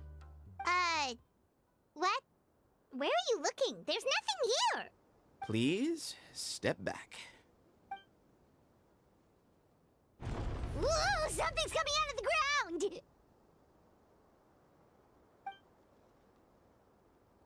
What is this enormous building doing here? And how was it so well hidden? King Deshret's technology?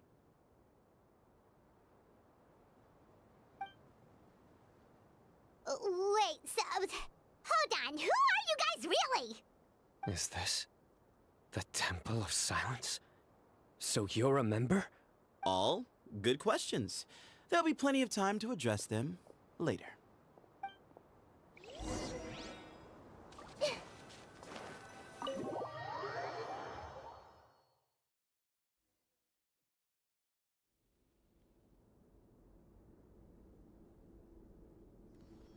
This is not what Paimon was expecting to find in the desert, especially not hidden right next to an oasis.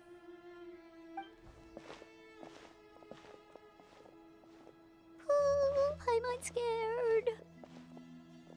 They must have kidnapped Cyrus. Do you think this is the guy Raka met in the tavern? What's wrong? Thinking about your professor? I just hope for your sake you haven't done anything you might regret. Me too. Hope I haven't done anything to incur your wrath.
All right, you can wait here for now. I'll inform our leader that you've arrived at the Temple of Silence. Sit tight until he comes to greet you. So he's just gonna leave us here unattended? Maybe we're not being kidnapped after all. They can't have been at the oasis by chance. They were waiting for us. Whoever the leader is here, they were obviously counting on us showing up. So this is the Temple of Silence. After leaving the rainforest, they hid themselves here? Hey, look! That guy's coming back. Don't worry. Someone will come and call for you soon. What's your name? Sorry, guess I was so delighted to see you, I forgot to introduce myself. My name is Sethos. I'll be here if you need me, but I'm not planning on answering all of your questions. Other than that, you can occupy yourselves however you see fit. So we're free to explore by ourselves? Yep. I mean, I'm not worried about you running off. Cyrus is here. And unless I've misunderstood, you're all quite anxious to see him again. He's right. Well, if we've got some time...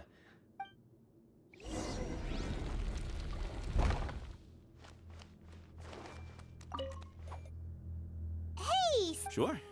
Although, I'm assuming by chat, you mean you have questions for me? I don't blame you. Anyone else would. Not often. The Temple of Silence is a place of quiet and solitude. We don't get too many visitors. Yes, that was me. Although, tricked is a stretch. He was asking everyone in the tavern about ways to make some easy money. He insisted that nothing was off the table, even if it broke the law. So, I told him that Cyrus had embezzled a large sum of mora from the desert.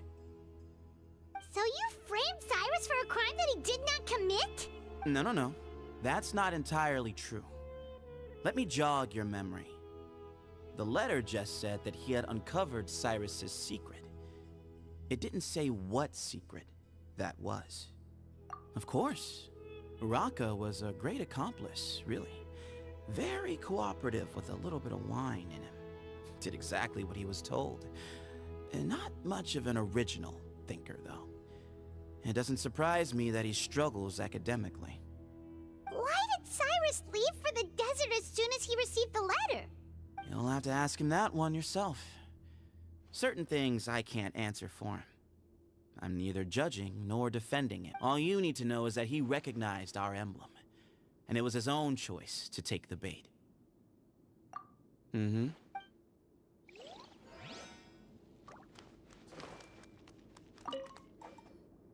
I never imagined that the true Temple of Silence would be hidden somewhere like this. We've passed through these parts before, but never noticed. That's King Deshret's technology for you, I guess. It borders on the miraculous. Amazing to think that it's been preserved. We should be wary of our hosts. Still, at this point, we can be confident that the professor is safe and sound.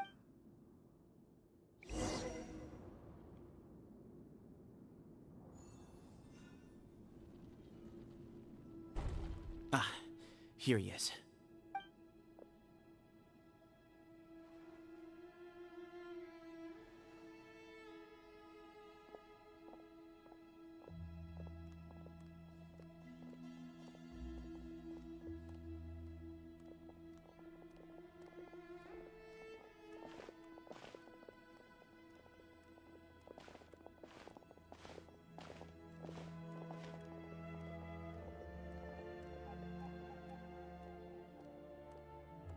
Grandfather, the person you wish to see is here.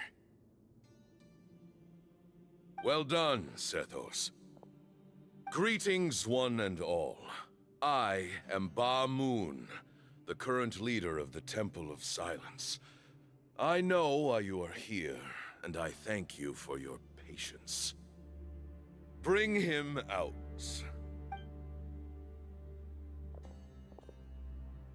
Professor! Cyrus, are you okay? Ah! Watch what you're doing! Oh, my apologies. We have no intention of causing you distress. But you must understand, Cyrus is of great importance to us. We had to find a way to bring him back. Cyrus owes me his life, and to the Temple of Silence, he owes a debt of gratitude. I let him go a long time ago, but now... I wanted to end my feud with this old bag of bones before you caught up with me. But you got here so quickly. Just leave, Sino. This is a matter between us two old men. You're all too young to get involved. So that's why you didn't want to report the letter. You'd made up your mind to come here from the beginning. You only left in such a hurry to try and throw us off your trail. Some things in life catch up with you. No matter what you do. You shouldn't have come. That alone brought the others. Sino didn't make us do anything. We came here for the same reason he did. To rescue you. We'd appreciate you telling us the truth. Otherwise, it seems a little unfair on everyone who had to stay behind. My secrets are secret for good reason. Bringing them to light can only lead to misfortune. You're afraid, aren't you? You can't bring yourself to speak of your past deeds to the students you nurtured as if they were your own children. You recognized our emblem because for many years you lived among us. Indeed, you all but became one of us. You knew as soon as you saw the letter that we, not Uraka, were the ones speaking to you. It threatened you only because you know what you did. Your own guilt convicted you. For you, Cyrus, are a traitor. You once shared your learning with us, and joined us in our mission to revive the might of Hermanubis, to bring new hope, new opportunity. But then, you betrayed us. You bargained for your independence with your past contributions. And then you left, taking with you Hermanubis' might and the wielder of his power. We both know what I said to you that day. That as the leader, I grant you permission to leave, but that one day, the sands of time will catch up with you. And when that day comes, you must pay the price you owe. You really know how to hold a grudge. Hermanubis' might? And the wielder of his power? Does he mean you? Professor, anything to say? The moon is right. I came here once before. He rescued me from the brink of death once, many years ago in the desert. When he learned that I was a scholar, he invited me to come here and revive the might of Hermanubis together. It was a great, daring plan, and one shrouded in secrecy. The Temple of Silence had been bereft of Hermanubis. Bamoon proposed that we implant bar fragments, shards of Hermanubis, into the bodies of suitable vessels. If the experiment was successful, the spirit of Hermanubis would then dwell within the vessel. Many believers volunteered themselves for the experiment. But we soon discovered that the bodies of grown adults could not withstand Hermanubis' power. In the end, Bamoon offered his own adoptive grand. One other child was identified as a suitable vessel, and his parents agreed to release him into our custody in exchange for a small fortune. For many years, the Temple of Silence had been in possession of 2 Ba fragments from Hermanubis. As remnants of his raw power, they were exceedingly rare treasure. The test subjects were sent into a room that had been prepared for the ceremony and instructed to approach the Ba fragments, whose power had been amplified. If, after some time, this power did not repel them, this would mean that they were suitable vessels. The original plan was for a 3-stage experiment: resonance, implantation, and recovery and observation.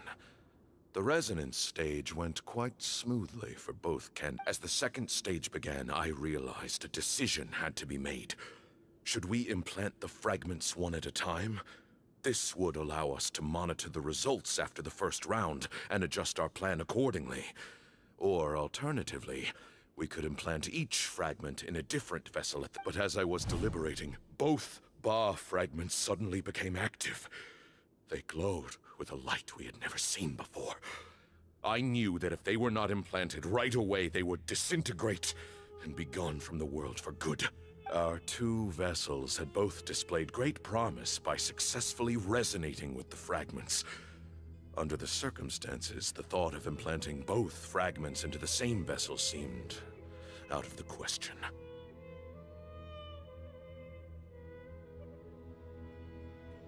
To preserve our faith and our power, we implanted each of them with a single fragment. Ultimately, I ended the experiment and left, taking one of the children with me. In recognition of your past contributions, I chose not to send someone to hunt down and kill you both. Your lives were spared, but I have paid a great price for your betrayal ever since. I have always wanted to see you, Sino. Losing you and your Ba fragment dealt us a devastating blow. We've been in decline ever since you left. I see. So that's how I gained my power. Look, in essence, I borrowed your Ba fragment for a decade or so. And now you are seeking justice. If you want to take my life, then so be it. I'm an old man now anyway. But you cannot lift a finger against Sino. He is the General Mahamatra. Your actions would be seen as a declaration of war against— I'm sure you don't remember anymore, dear Sino, but you've met us all before. You were so young then, when we all gathered around and celebrated the revival of our Lord. You and he, Sethos, you were our final hope. You'd like me to return my power? As a follower of Hermanubis, I have allowed this power to remain in the rainforest for far too long. Now, it is time to reclaim it. That power is not yours to reclaim. Sino was chosen by the gods. You cannot take what they have bestowed. You are wrong. Sino was chosen, but he was not the only one. My child, Sethos, has the same gift as he. So those are your terms for freeing the professor? Despise me all you want. My sins are my own. The Temple of Silence is an innocent party. It is because of my foolishness all those years ago that the Temple's glory has waned. So what you're saying is, the power of one Ba fragment is not enough? You're asking me to return the one in my possession, so it can be implanted in him. Divine power causes great suffering to those who wield it. How do you know that Sethos would be able to— He is no longer a small child. But regardless, this burden is ours to bear. And your objections mean little, given that you turned your back on us. Both my heart and mind are telling me that what you are proposing is a terrible idea. However... Don't listen to him, Sino. That power is no more yours to give than it is his to take. I know. But if this is a question of your freedom versus a fragment of power, then... Sorry to interrupt, but in my view, there are a number of contentions here that still need addressing. Say that Sino refuses to return his power, and you also refuse to release Cyrus. Then, we are at an impasse. I find it hard to believe that you went to all this effort without planning for that You're trying to gauge where we stand while keeping your remaining cards close to your chest. Well, my stance is, put the rest of your cards on the table. Wait, those ears... So, we have a descendant of the Valukashuna in our midst. Splendid! Fate smiles upon us after all. Everything we have longed for, Hermanubis will provide. Perhaps this very day we'll...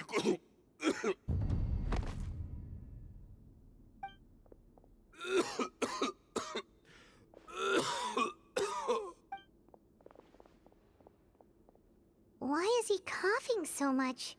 He looks like he's in really bad shape.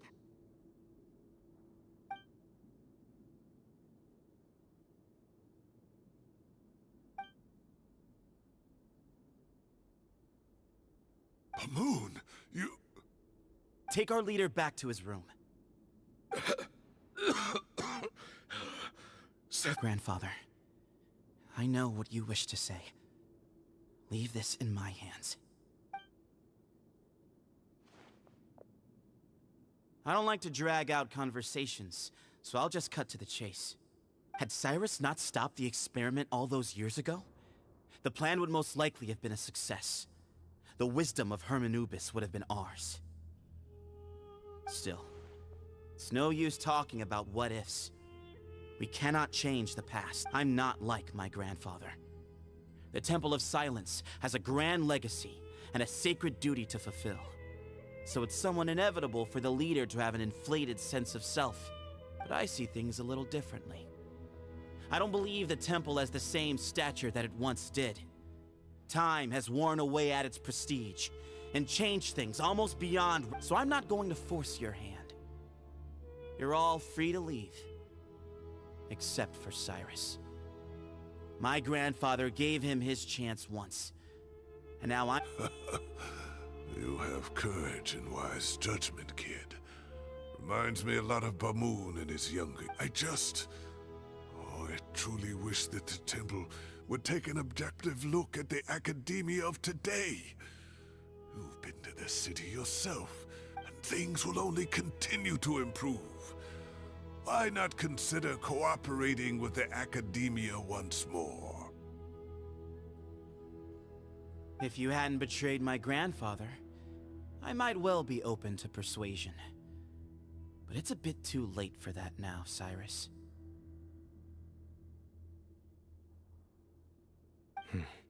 Tighnari made a good point earlier. He said there has to be more to your plan than this, and I agree. All you and Ba-Moon are after is the Ba fragment. The professor will accept whatever fate you deem fit for him out of a sense of guilt. I am the one who has a choice to make. Ultimately, you want to trade the Ba fragment for the professor, correct? I'm glad to see you're giving it some serious consideration. I won't forsake my professor, nor do I intend to run from a problem that I must face sooner or later. That works. Then I'll be waiting to hear your verdict. Oh, my grandfather still has a fair few things he wants to say to Cyrus, so I'll be escorting him back now.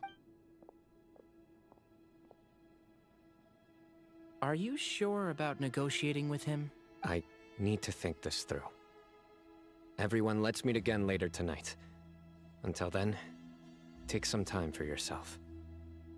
Alright, well, don't put too much pressure on yourself, Sino. If you need any help working things out, just come and find us.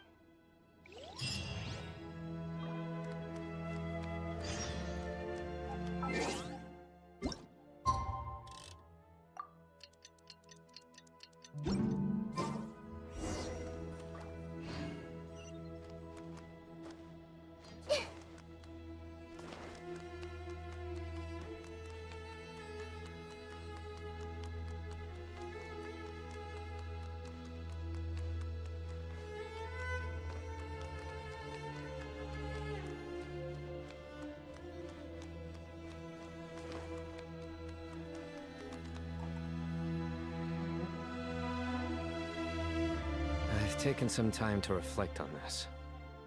If I had to guess, Professor Cyrus came to the desert knowing that he would almost certainly never return. He's a stubborn man who tends to double down when he feels strongly about something. We won't get anywhere trying to convince him to escape. I agree. My master Nephis says the same thing. Once Cyrus makes up his mind about something, he won't listen to reason.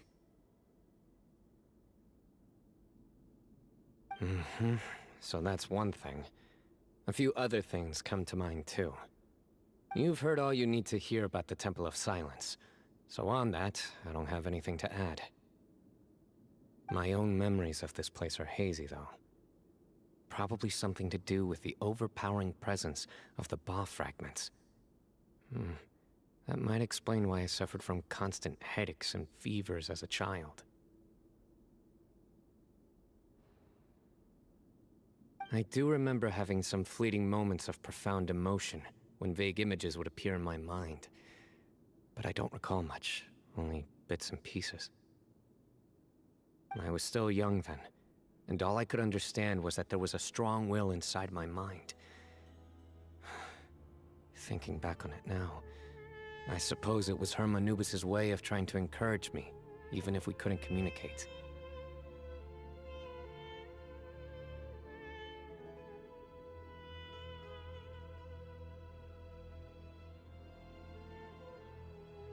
The power that came to inhabit my spirit was probably one of the cornerstones of their whole faith. So if the will and might of Hermanubis is a real, intangible thing, And they are its rightful worshippers, then. You're not gonna give in to their demands, are you? Surely there has to be another way. No. I have no intention of returning it. I need this power to protect Sumeru. But the temple has the right to make the final decision over its fate, since it belongs to one of the 7 pillars of King Deshret. So I will challenge them head-on, and win the right to wield this power for myself. This reminds me of something Alhaitham mentioned to me just before we left.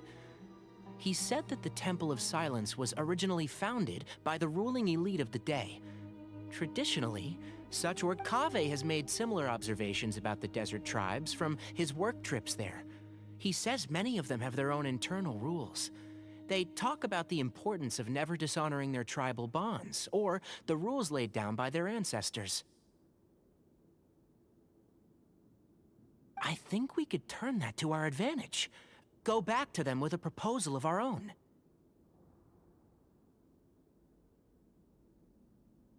Wow, and just like that, we've turned the tables on them. Looks like we have the same idea. Turn it back on them now while we still can, in terms that they cannot refuse. Great. And I know just how to start the conversation. Let's go find Sethos. We'll tell him that I know a thing or two about medicine and would like to take a look. Hey!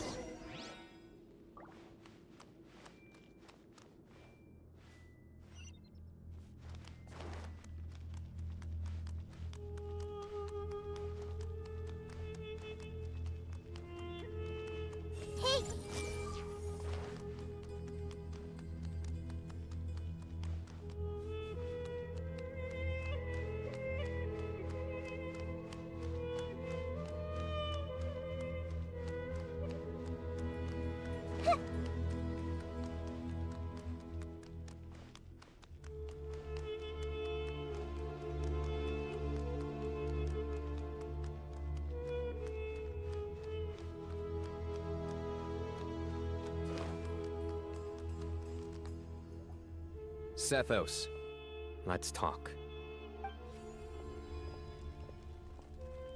Have you made up your mind? We'll get to that, but first, I have some degree of medical training, so... I have no objections, although we do have our own doctors here. I doubt you'll be able to tell us anything we... Only one way to find out. Follow me. Keep your voices down. We don't want to disturb him.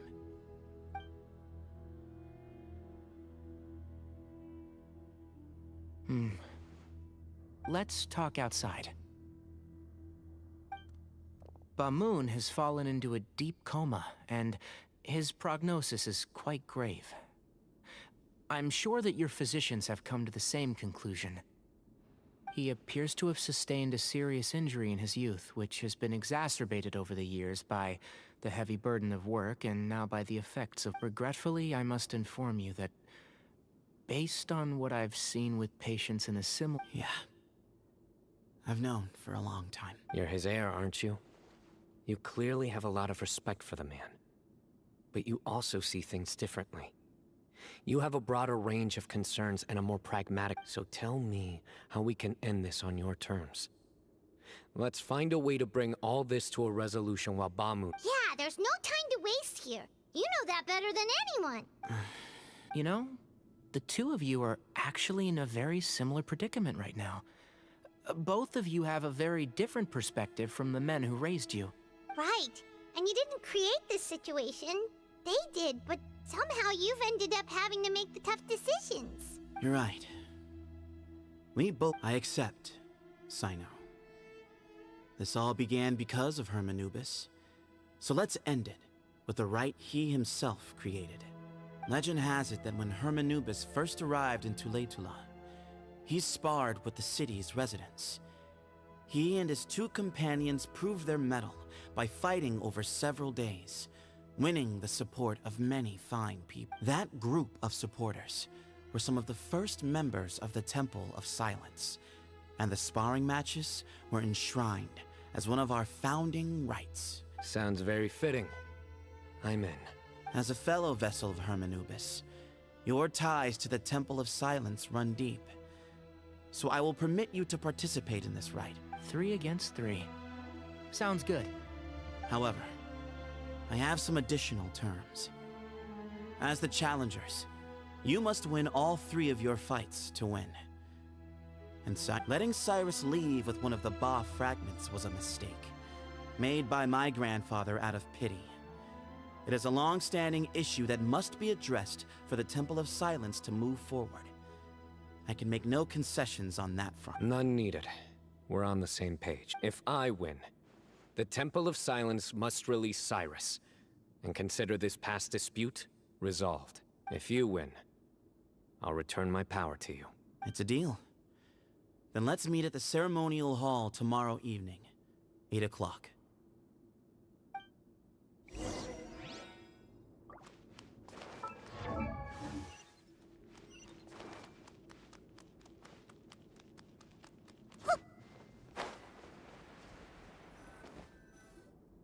Well, after how that went, there's definitely no turning back now. There never was.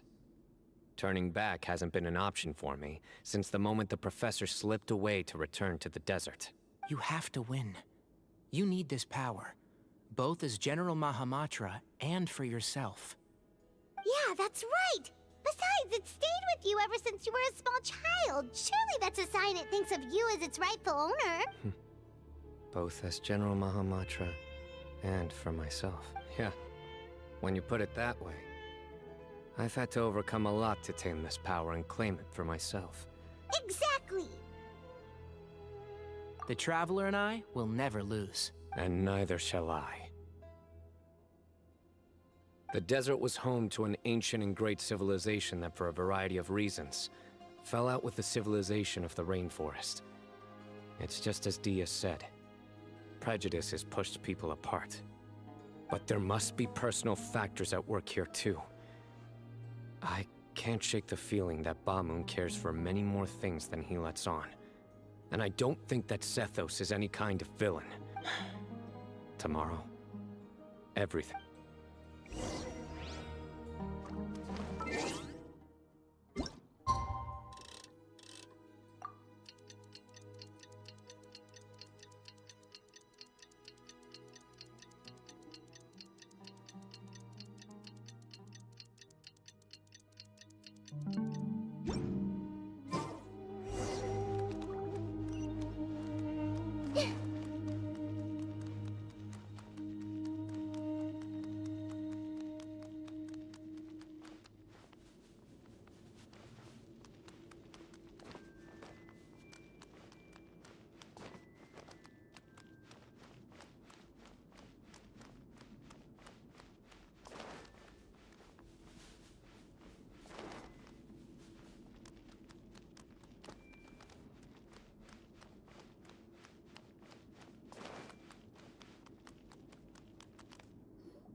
We gather on this day to perform once more the rite of duels, with the greatest of all sages, Lord Hermanubis, as our witness, for his power and authority is present. This is our most sacred of ceremonies, representing the temple.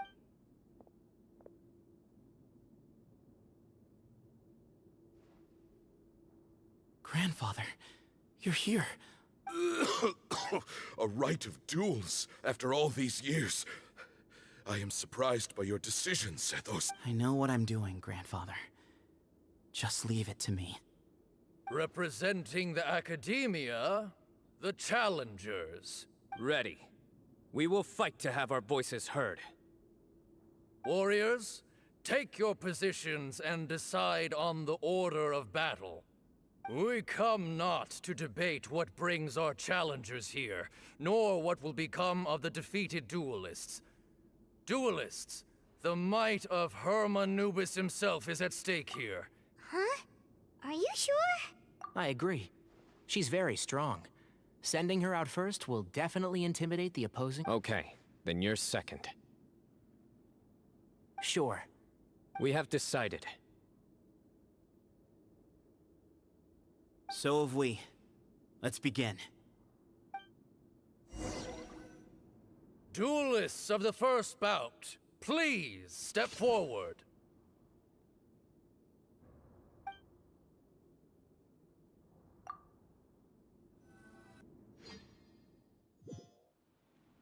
Don't forget, safety first! Hey, you there! You better play nice with her, or Paimon will make you regret it! Little bit too much chatter from the audience over there. Hey!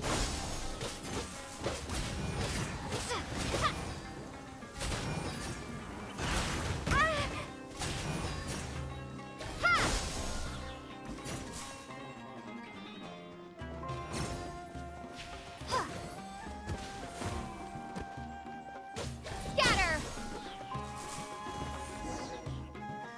A swift end to the first bout.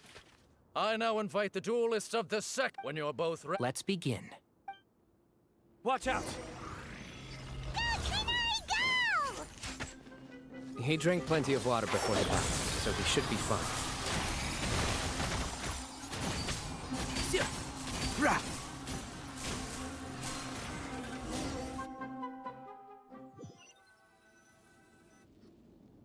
Thus ends the second bout.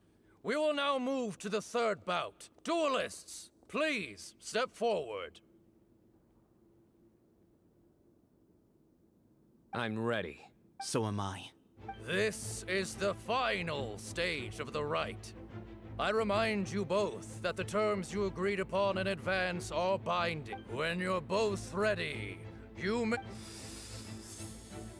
I am Sethos, vessel of Hermanubis, grandson of Bamoon, the leader of the Temple of Silence. For many years, we have kept our covenant with Lord Hermanubis by guarding the secrets of King Deshret.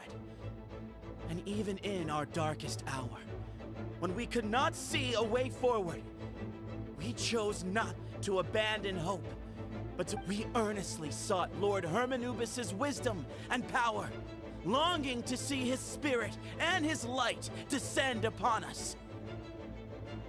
Now, I will fight to become the rightful wielder of that power!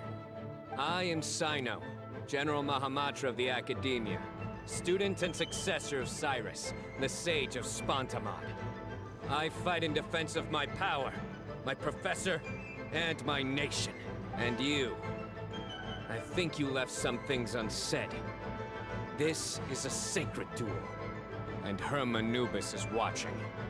So bare your soul. Everyone, old and young. My grandfather is a wise leader. He is also known to be a ruler who is not afraid to get blood on his hands. But our faith has held us back for too long. After I grew up, I went to the rainforest once, and I saw for myself times have changed. The people of Sumeru are happier and more free now than in the past. Then I thought of you, Sino. You and I both wield the same power. Each Ba fragment of Hermanubis stands for something different. Might, glory, and one of many other secrets that have yet to be revealed. I once thought that the nature of our fragments must be what makes us so different from one another. But maybe it's that you've found your answer. I am more than just a warrior. I am my own person. Exactly. The name Hermanubis has left its mark on both of us, shaped the course of our lives. So show me your answer, Sino. Show me I can be more than my faith, more than the power I wield.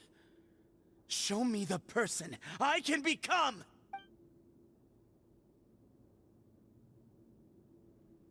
Bring it on!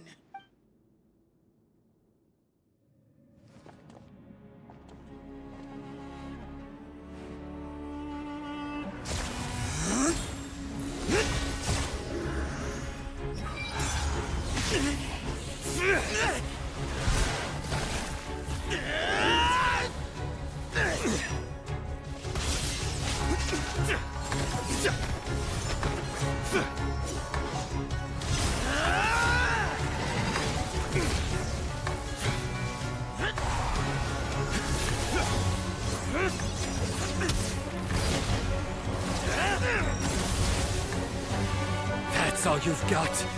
What happened to searching for your answer?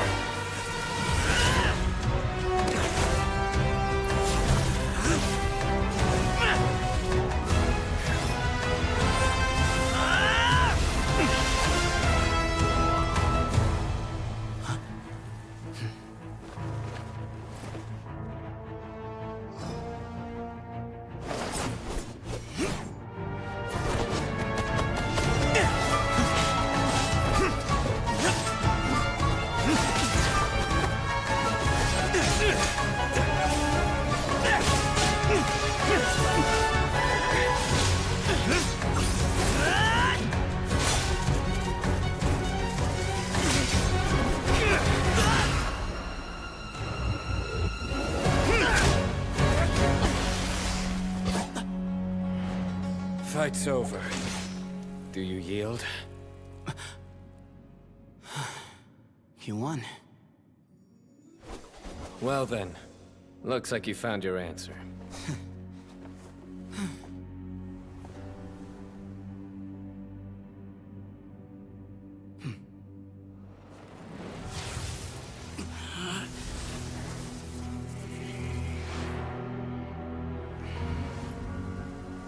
I give his glory to you.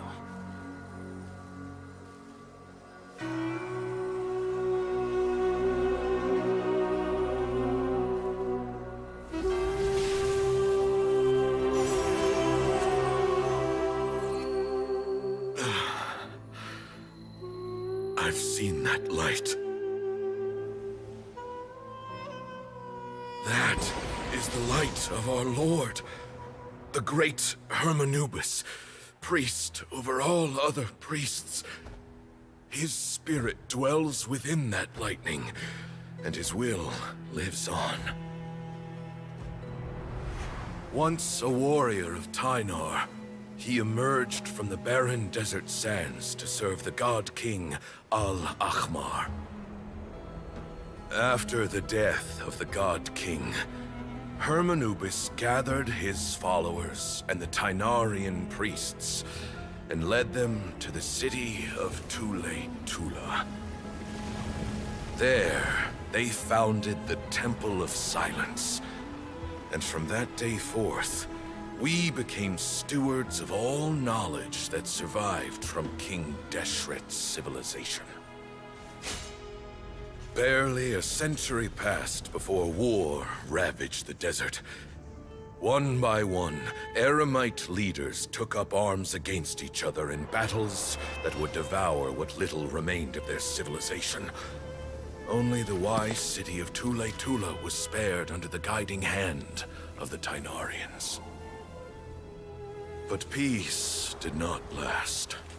Coveting the knowledge of King Deshret, the beasts set their eyes on Tule-Tula. The king of Gurabad laid siege to the city and ordered the sages to surrender to him the Temple of Silence as proof of his victory. The ruling elite colluded with their oppressors, betraying the temple so as to hold on to their rule over the city. They declared that the knowledge guarded by the temple was the true cause of corruption. These were dark days, and we faced enemies on all sides. Our Lord had long since exhausted his strength, keeping the forbidden knowledge introduced by King Deshret at bay. To ensure the temple's continued survival, he broke his being into many pieces and began the ceremony of Hermanubis' legacy, bestowing his power upon his mortal followers. With this power, the temple was able to defeat the tyrant's army. Yet, we were not hailed as heroes.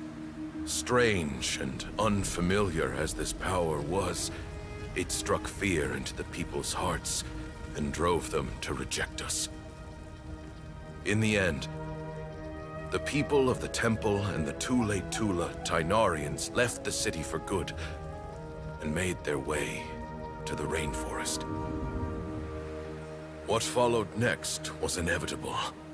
The elite of Tule Tula fell and were decimated. War engulfed the desert. And we wandered from place to place, always in hiding, all the while keeping close watch over our secrets and staying true to our mission. Betrayal forced us out of the desert and into the forest. Then mistrust drove us from the forest into the desert once more.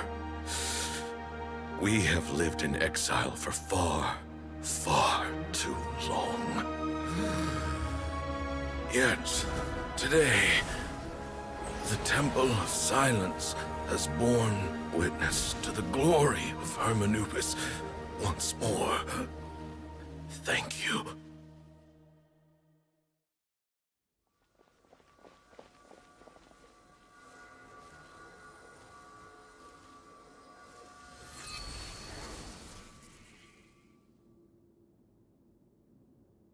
How is it? Do you feel okay?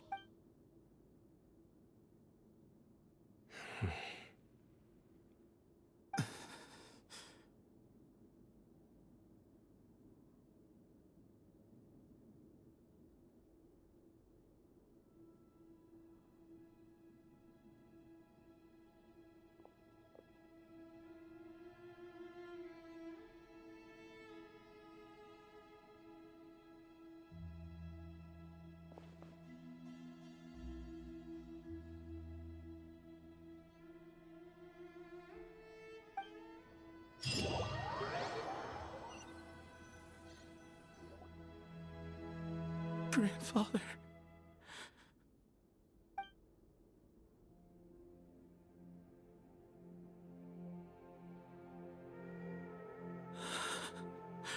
Hey, Sethos. You'll get through this. I know. I'll miss him. I guess you were prepared for this. Yeah. He's been on death's door for a very long time now. I think it was only through... At least, he was able to see this chapter come to a... What's next for you? Per my grandfather's last wishes. The Temple of Silence should submit to whoever possesses the largest number of Hermanubis fragments. But that's never going to work, as I'm sure you realize. I'm the General Mahamatra. I did foresee this possibility, and I gave it some thought. The fact is, I know next to nothing about the staff, records, and environment, Sethos. I believe the honor should go to you. Were it not for this duel, or indeed if you had other intentions, the Ba fragments would most likely be in your hands by now. I'm sure Ba-moon never meant for anyone. You really think so? I do.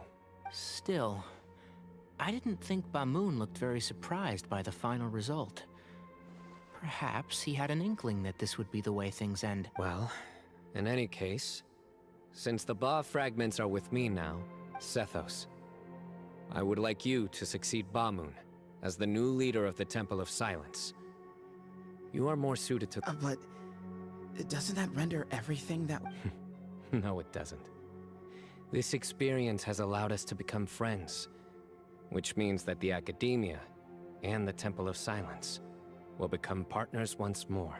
That's a much bigger deal than you might think, Sethos. You said yourself, times have changed. I will try. To be honest, I couldn't have asked for a better outcome. Actually, part of me wonders whether Ba-moon's intentions from the very beginning was just to create enough pressure to force that way.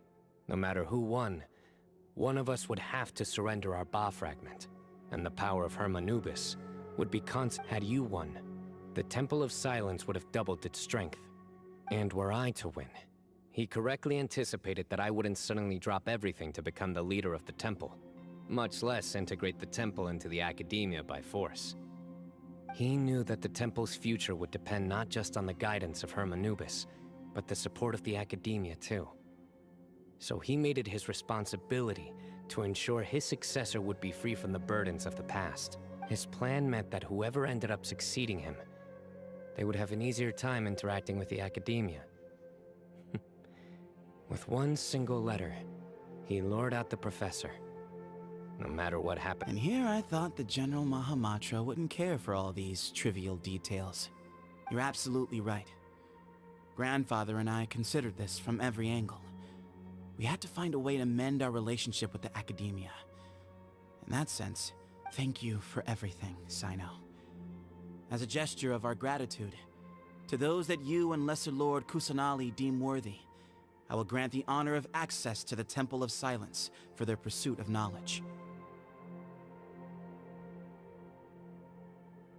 The Temple of Silence has a wealth of information on King Deshret's civilization, more than any other organization in existence today.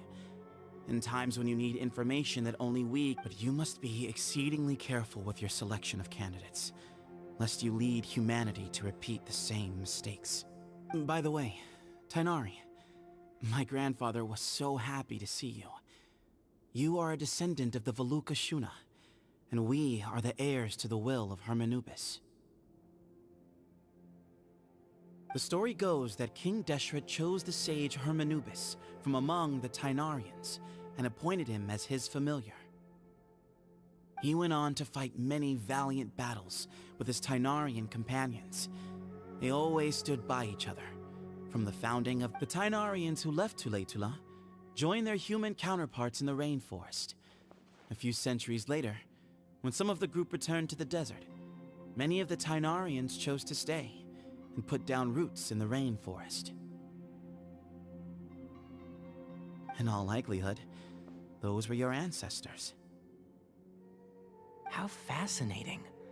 My father once mentioned that I was named after the Tainarians, but I never knew that my forebears had such a history with the Temple of Silence. I like this story. By the way, has anyone seen Cyrus? Yes, Cyrus. You'll probably find him in my grandfather's room. He wouldn't show it in front of me, but I think he still has many fond memories of my grandfather. If it's true that you and your grandfather really planned for everything to turn out this way, then I guess he didn't really resent Cyrus. Who knows? Perhaps all of us. You, me, and Cyrus. Someone's got to make the decisions. I will make a detailed report on all of this to Lesser Lord Kusanali, and arrange for an official delegation from the Academia to come and meet you in the desert. I'm sure you'll have lots to attend to in the days ahead. But once things return to normal, please, if we're going to work together, both sides have to get to know one another better. I will. All right, well... See you soon. Come hang out with us anytime. I see everything. Did you see, Grandfather? Sino chose me to succeed you as leader of the Temple of Silence. I will now serve in his stead. It's still early days, and I can't say that I know him that well yet.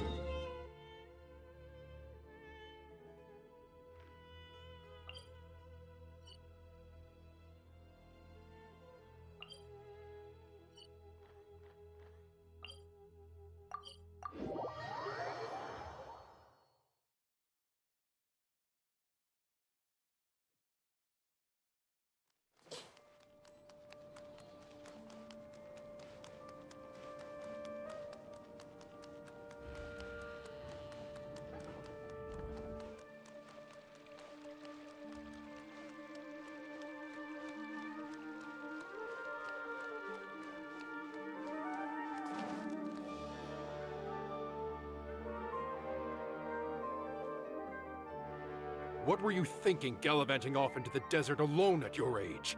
What if you take the bucket, You told not a soul what you were up to, designated nobody to handle your affairs, and left everyone scrambling frantically to try and figure out how on earth— Oh, please, will you stop your yelling? What other choice did I have? What do you mean, what other choice?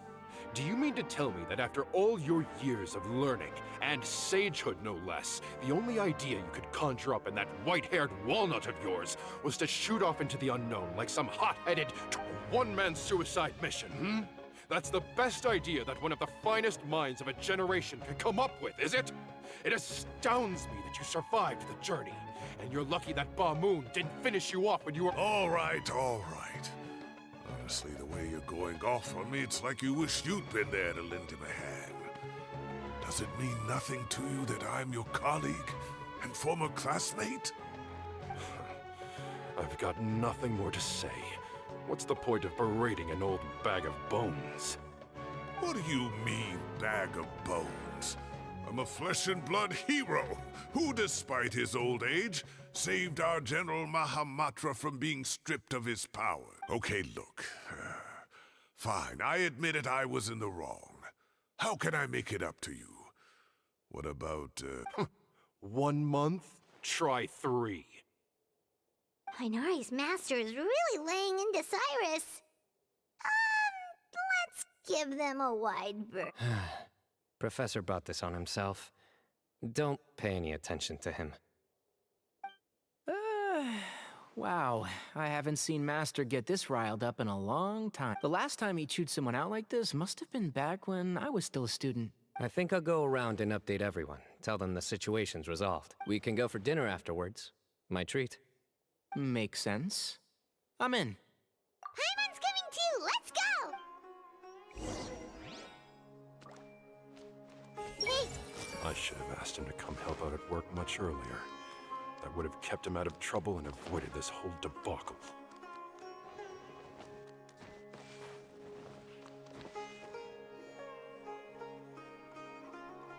Hey, Kale.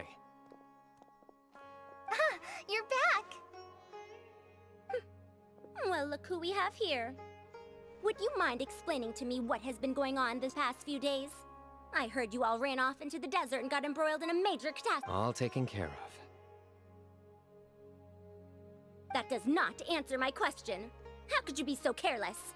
That goes for you as well. Yes, and you too. When you run into problems, you really ought to ask for help, you know? I've been around the block. Don't you think it would have made sense to involve me?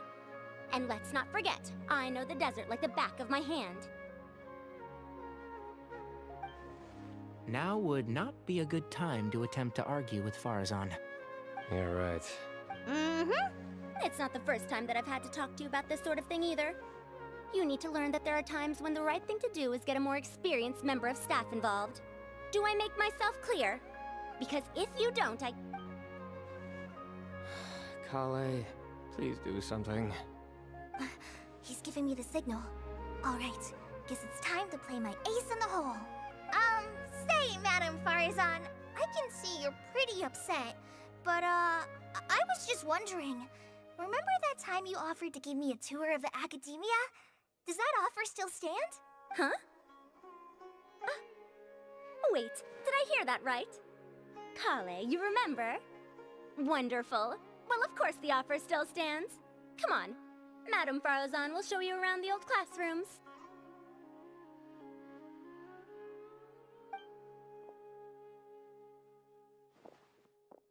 Poor Kale getting dragged off like that.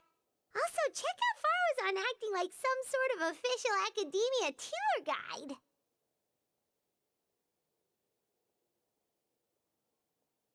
guide. Kale! Cup. Huh? What? Oh, right! What do you mean, cup?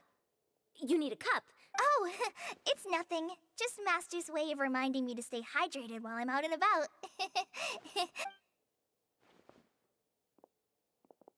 It's code for let's reconvene at the cafe.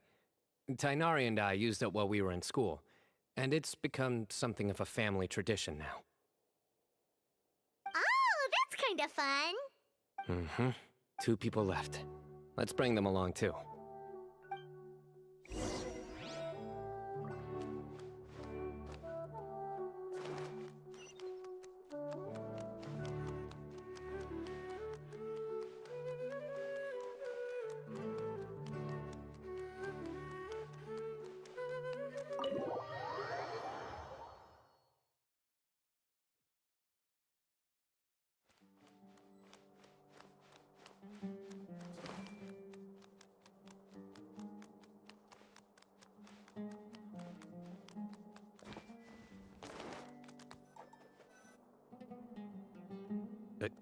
Am I hallucinating?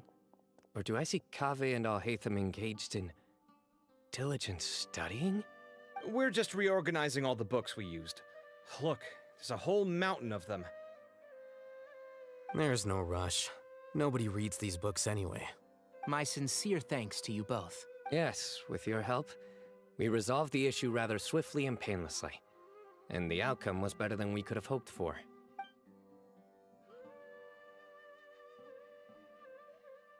I see. The Temple of Silence resorted to rather unique means of self-preservation. It explains how they managed to remain hidden for— And it sounds like they managed to preserve a whole load of ancient documents as well. I'd love to go check those out. That day will come.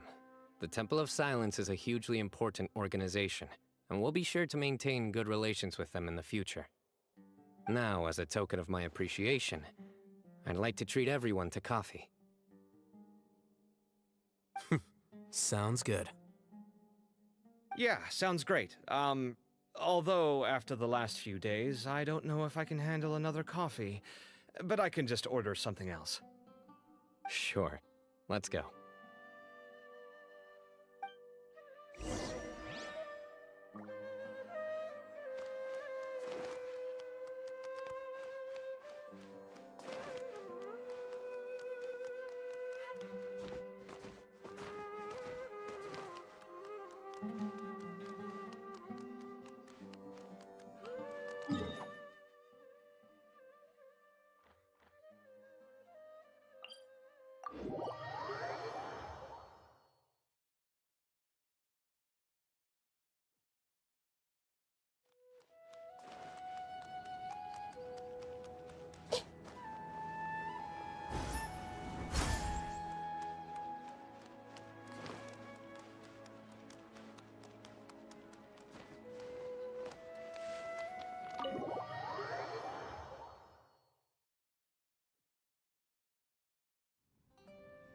And then, the Traveler just pounced on their opponent and knocked him right out cold! Then there was Tainari! He put up an amazing fight, too! We ended up winning all 3 bouts!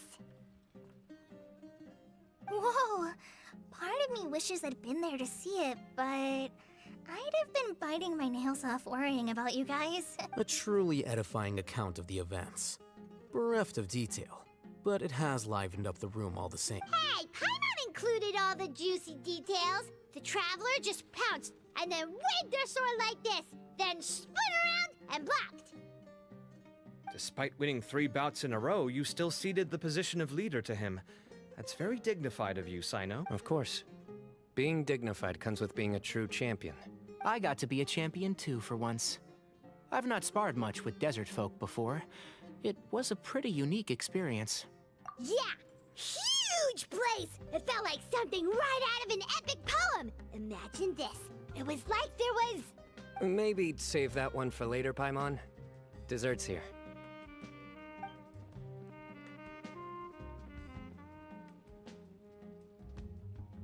I think that'll do me for today. Shall we stop off at the House of Dana again before heading home? We should probably finish putting all those books back. My thoughts exactly. See you around. I should get going as well. See you all later. I need to go say thanks to the Core 30 for their help. Also, Sir Nephis says he wanted to introduce me to some of the Academia's work processes. So, I gotta dash too. Kale's come a long way. She's much more confident at dealing with other people these days.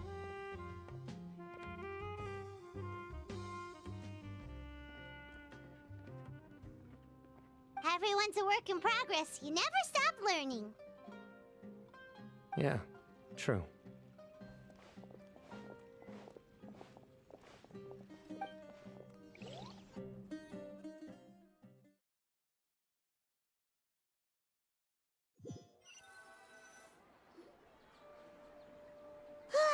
That was good. It feels like everything's finally wrapped up now. Life is all about these moments when you can finally relax and hang out with good friends after a job well done. And also those desserts, Sino. Do you 3 have anything planned for the rest of the day? If not, would you come somewhere with me? That's a secret for now. Wouldn't want to spoil the surprise. Okay. I think I can guess what you're talking about. It'll definitely be a night. Well, now Paimon's curious. Come on, let's go.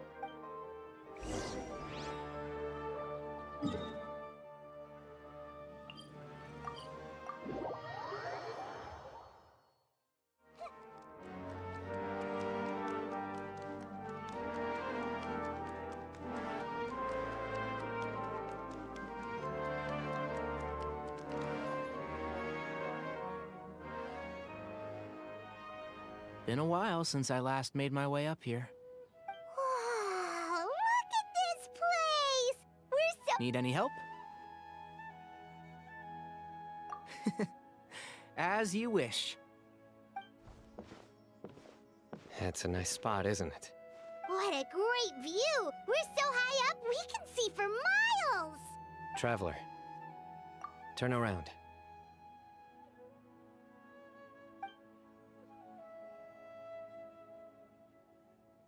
This is my secret base.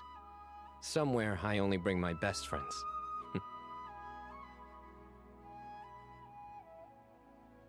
When I was a student, I used to slip away and climb up here all the time, just to clear my head. I was quite young then, and back then, I had a lot of the same questions that Sethos was asking. Who am I? Why do I have this power? Our gifts help us to find our rightful place in the world. That was my experience, and I'm sure Sethos will... You two really are like brothers. I feel the same way. Of course. I see no need to be humble when it comes to... I still remember one time when we came up here to chat and do our homework. Sino accidentally dropped a fruit. Luckily, he has fast reflexes, so he caught it just in time. That was the one and only time. Nothing will ever slip through my fingers again. Those were good times. I kind of miss the student life. You know, Paimon really shouldn't be able to imagine Sino doing something like that, but for some strange reason, the mental image is coming through clear as day. Then make it stop. There's somebody there. It's Professor You guys carry on without me. Okay. Huh? Hey, you're not supposed to jump down! Be careful!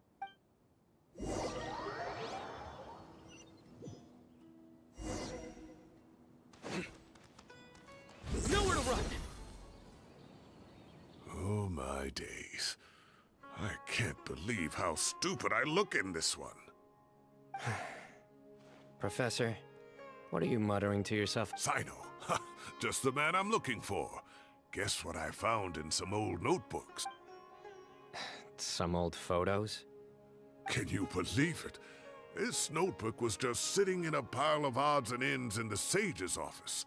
I must have forgotten to take it with me. I was at the Academia earlier to discuss my workload with Nephis. I swung by the old office to have a look around and just happened to cross it. Well, time flies. Look how tiny you are in this picture. Still a kid. You look quite young yourself in that one. Ah, it's this one. I remember that. Lisa took it, didn't she? Yep. Looks like her work, all right. Who else could have found just the right angle to make me look so unbelievably hideous? And this one. Looks like we're both dozing off. Oh, cheeky girl. Taking secret photos of us without our knowledge. Is there something you'd like to say to me, Professor? Like what? Like, these are good photos, aren't they? Hey, at moments like this, I hardly know where to begin. I can't pretend I'm a good person. But Moon had every reason to despise me. Well, so do you if you feel... Don't be ridiculous, you old codger. Is that not what you wanted me to say? Oh, I've dreamt of that place many times after leaving the desert. Sometimes I've dreamed that I was doing research with him again. Oh, it was one of the happiest times of my life. We all learned so much from one another. You've matured so much over the years, Sino. Since you're my professor, I should save you some face by not calling you out on all the non-answers you just gave. So, I will do the right thing and keep my mouth shut.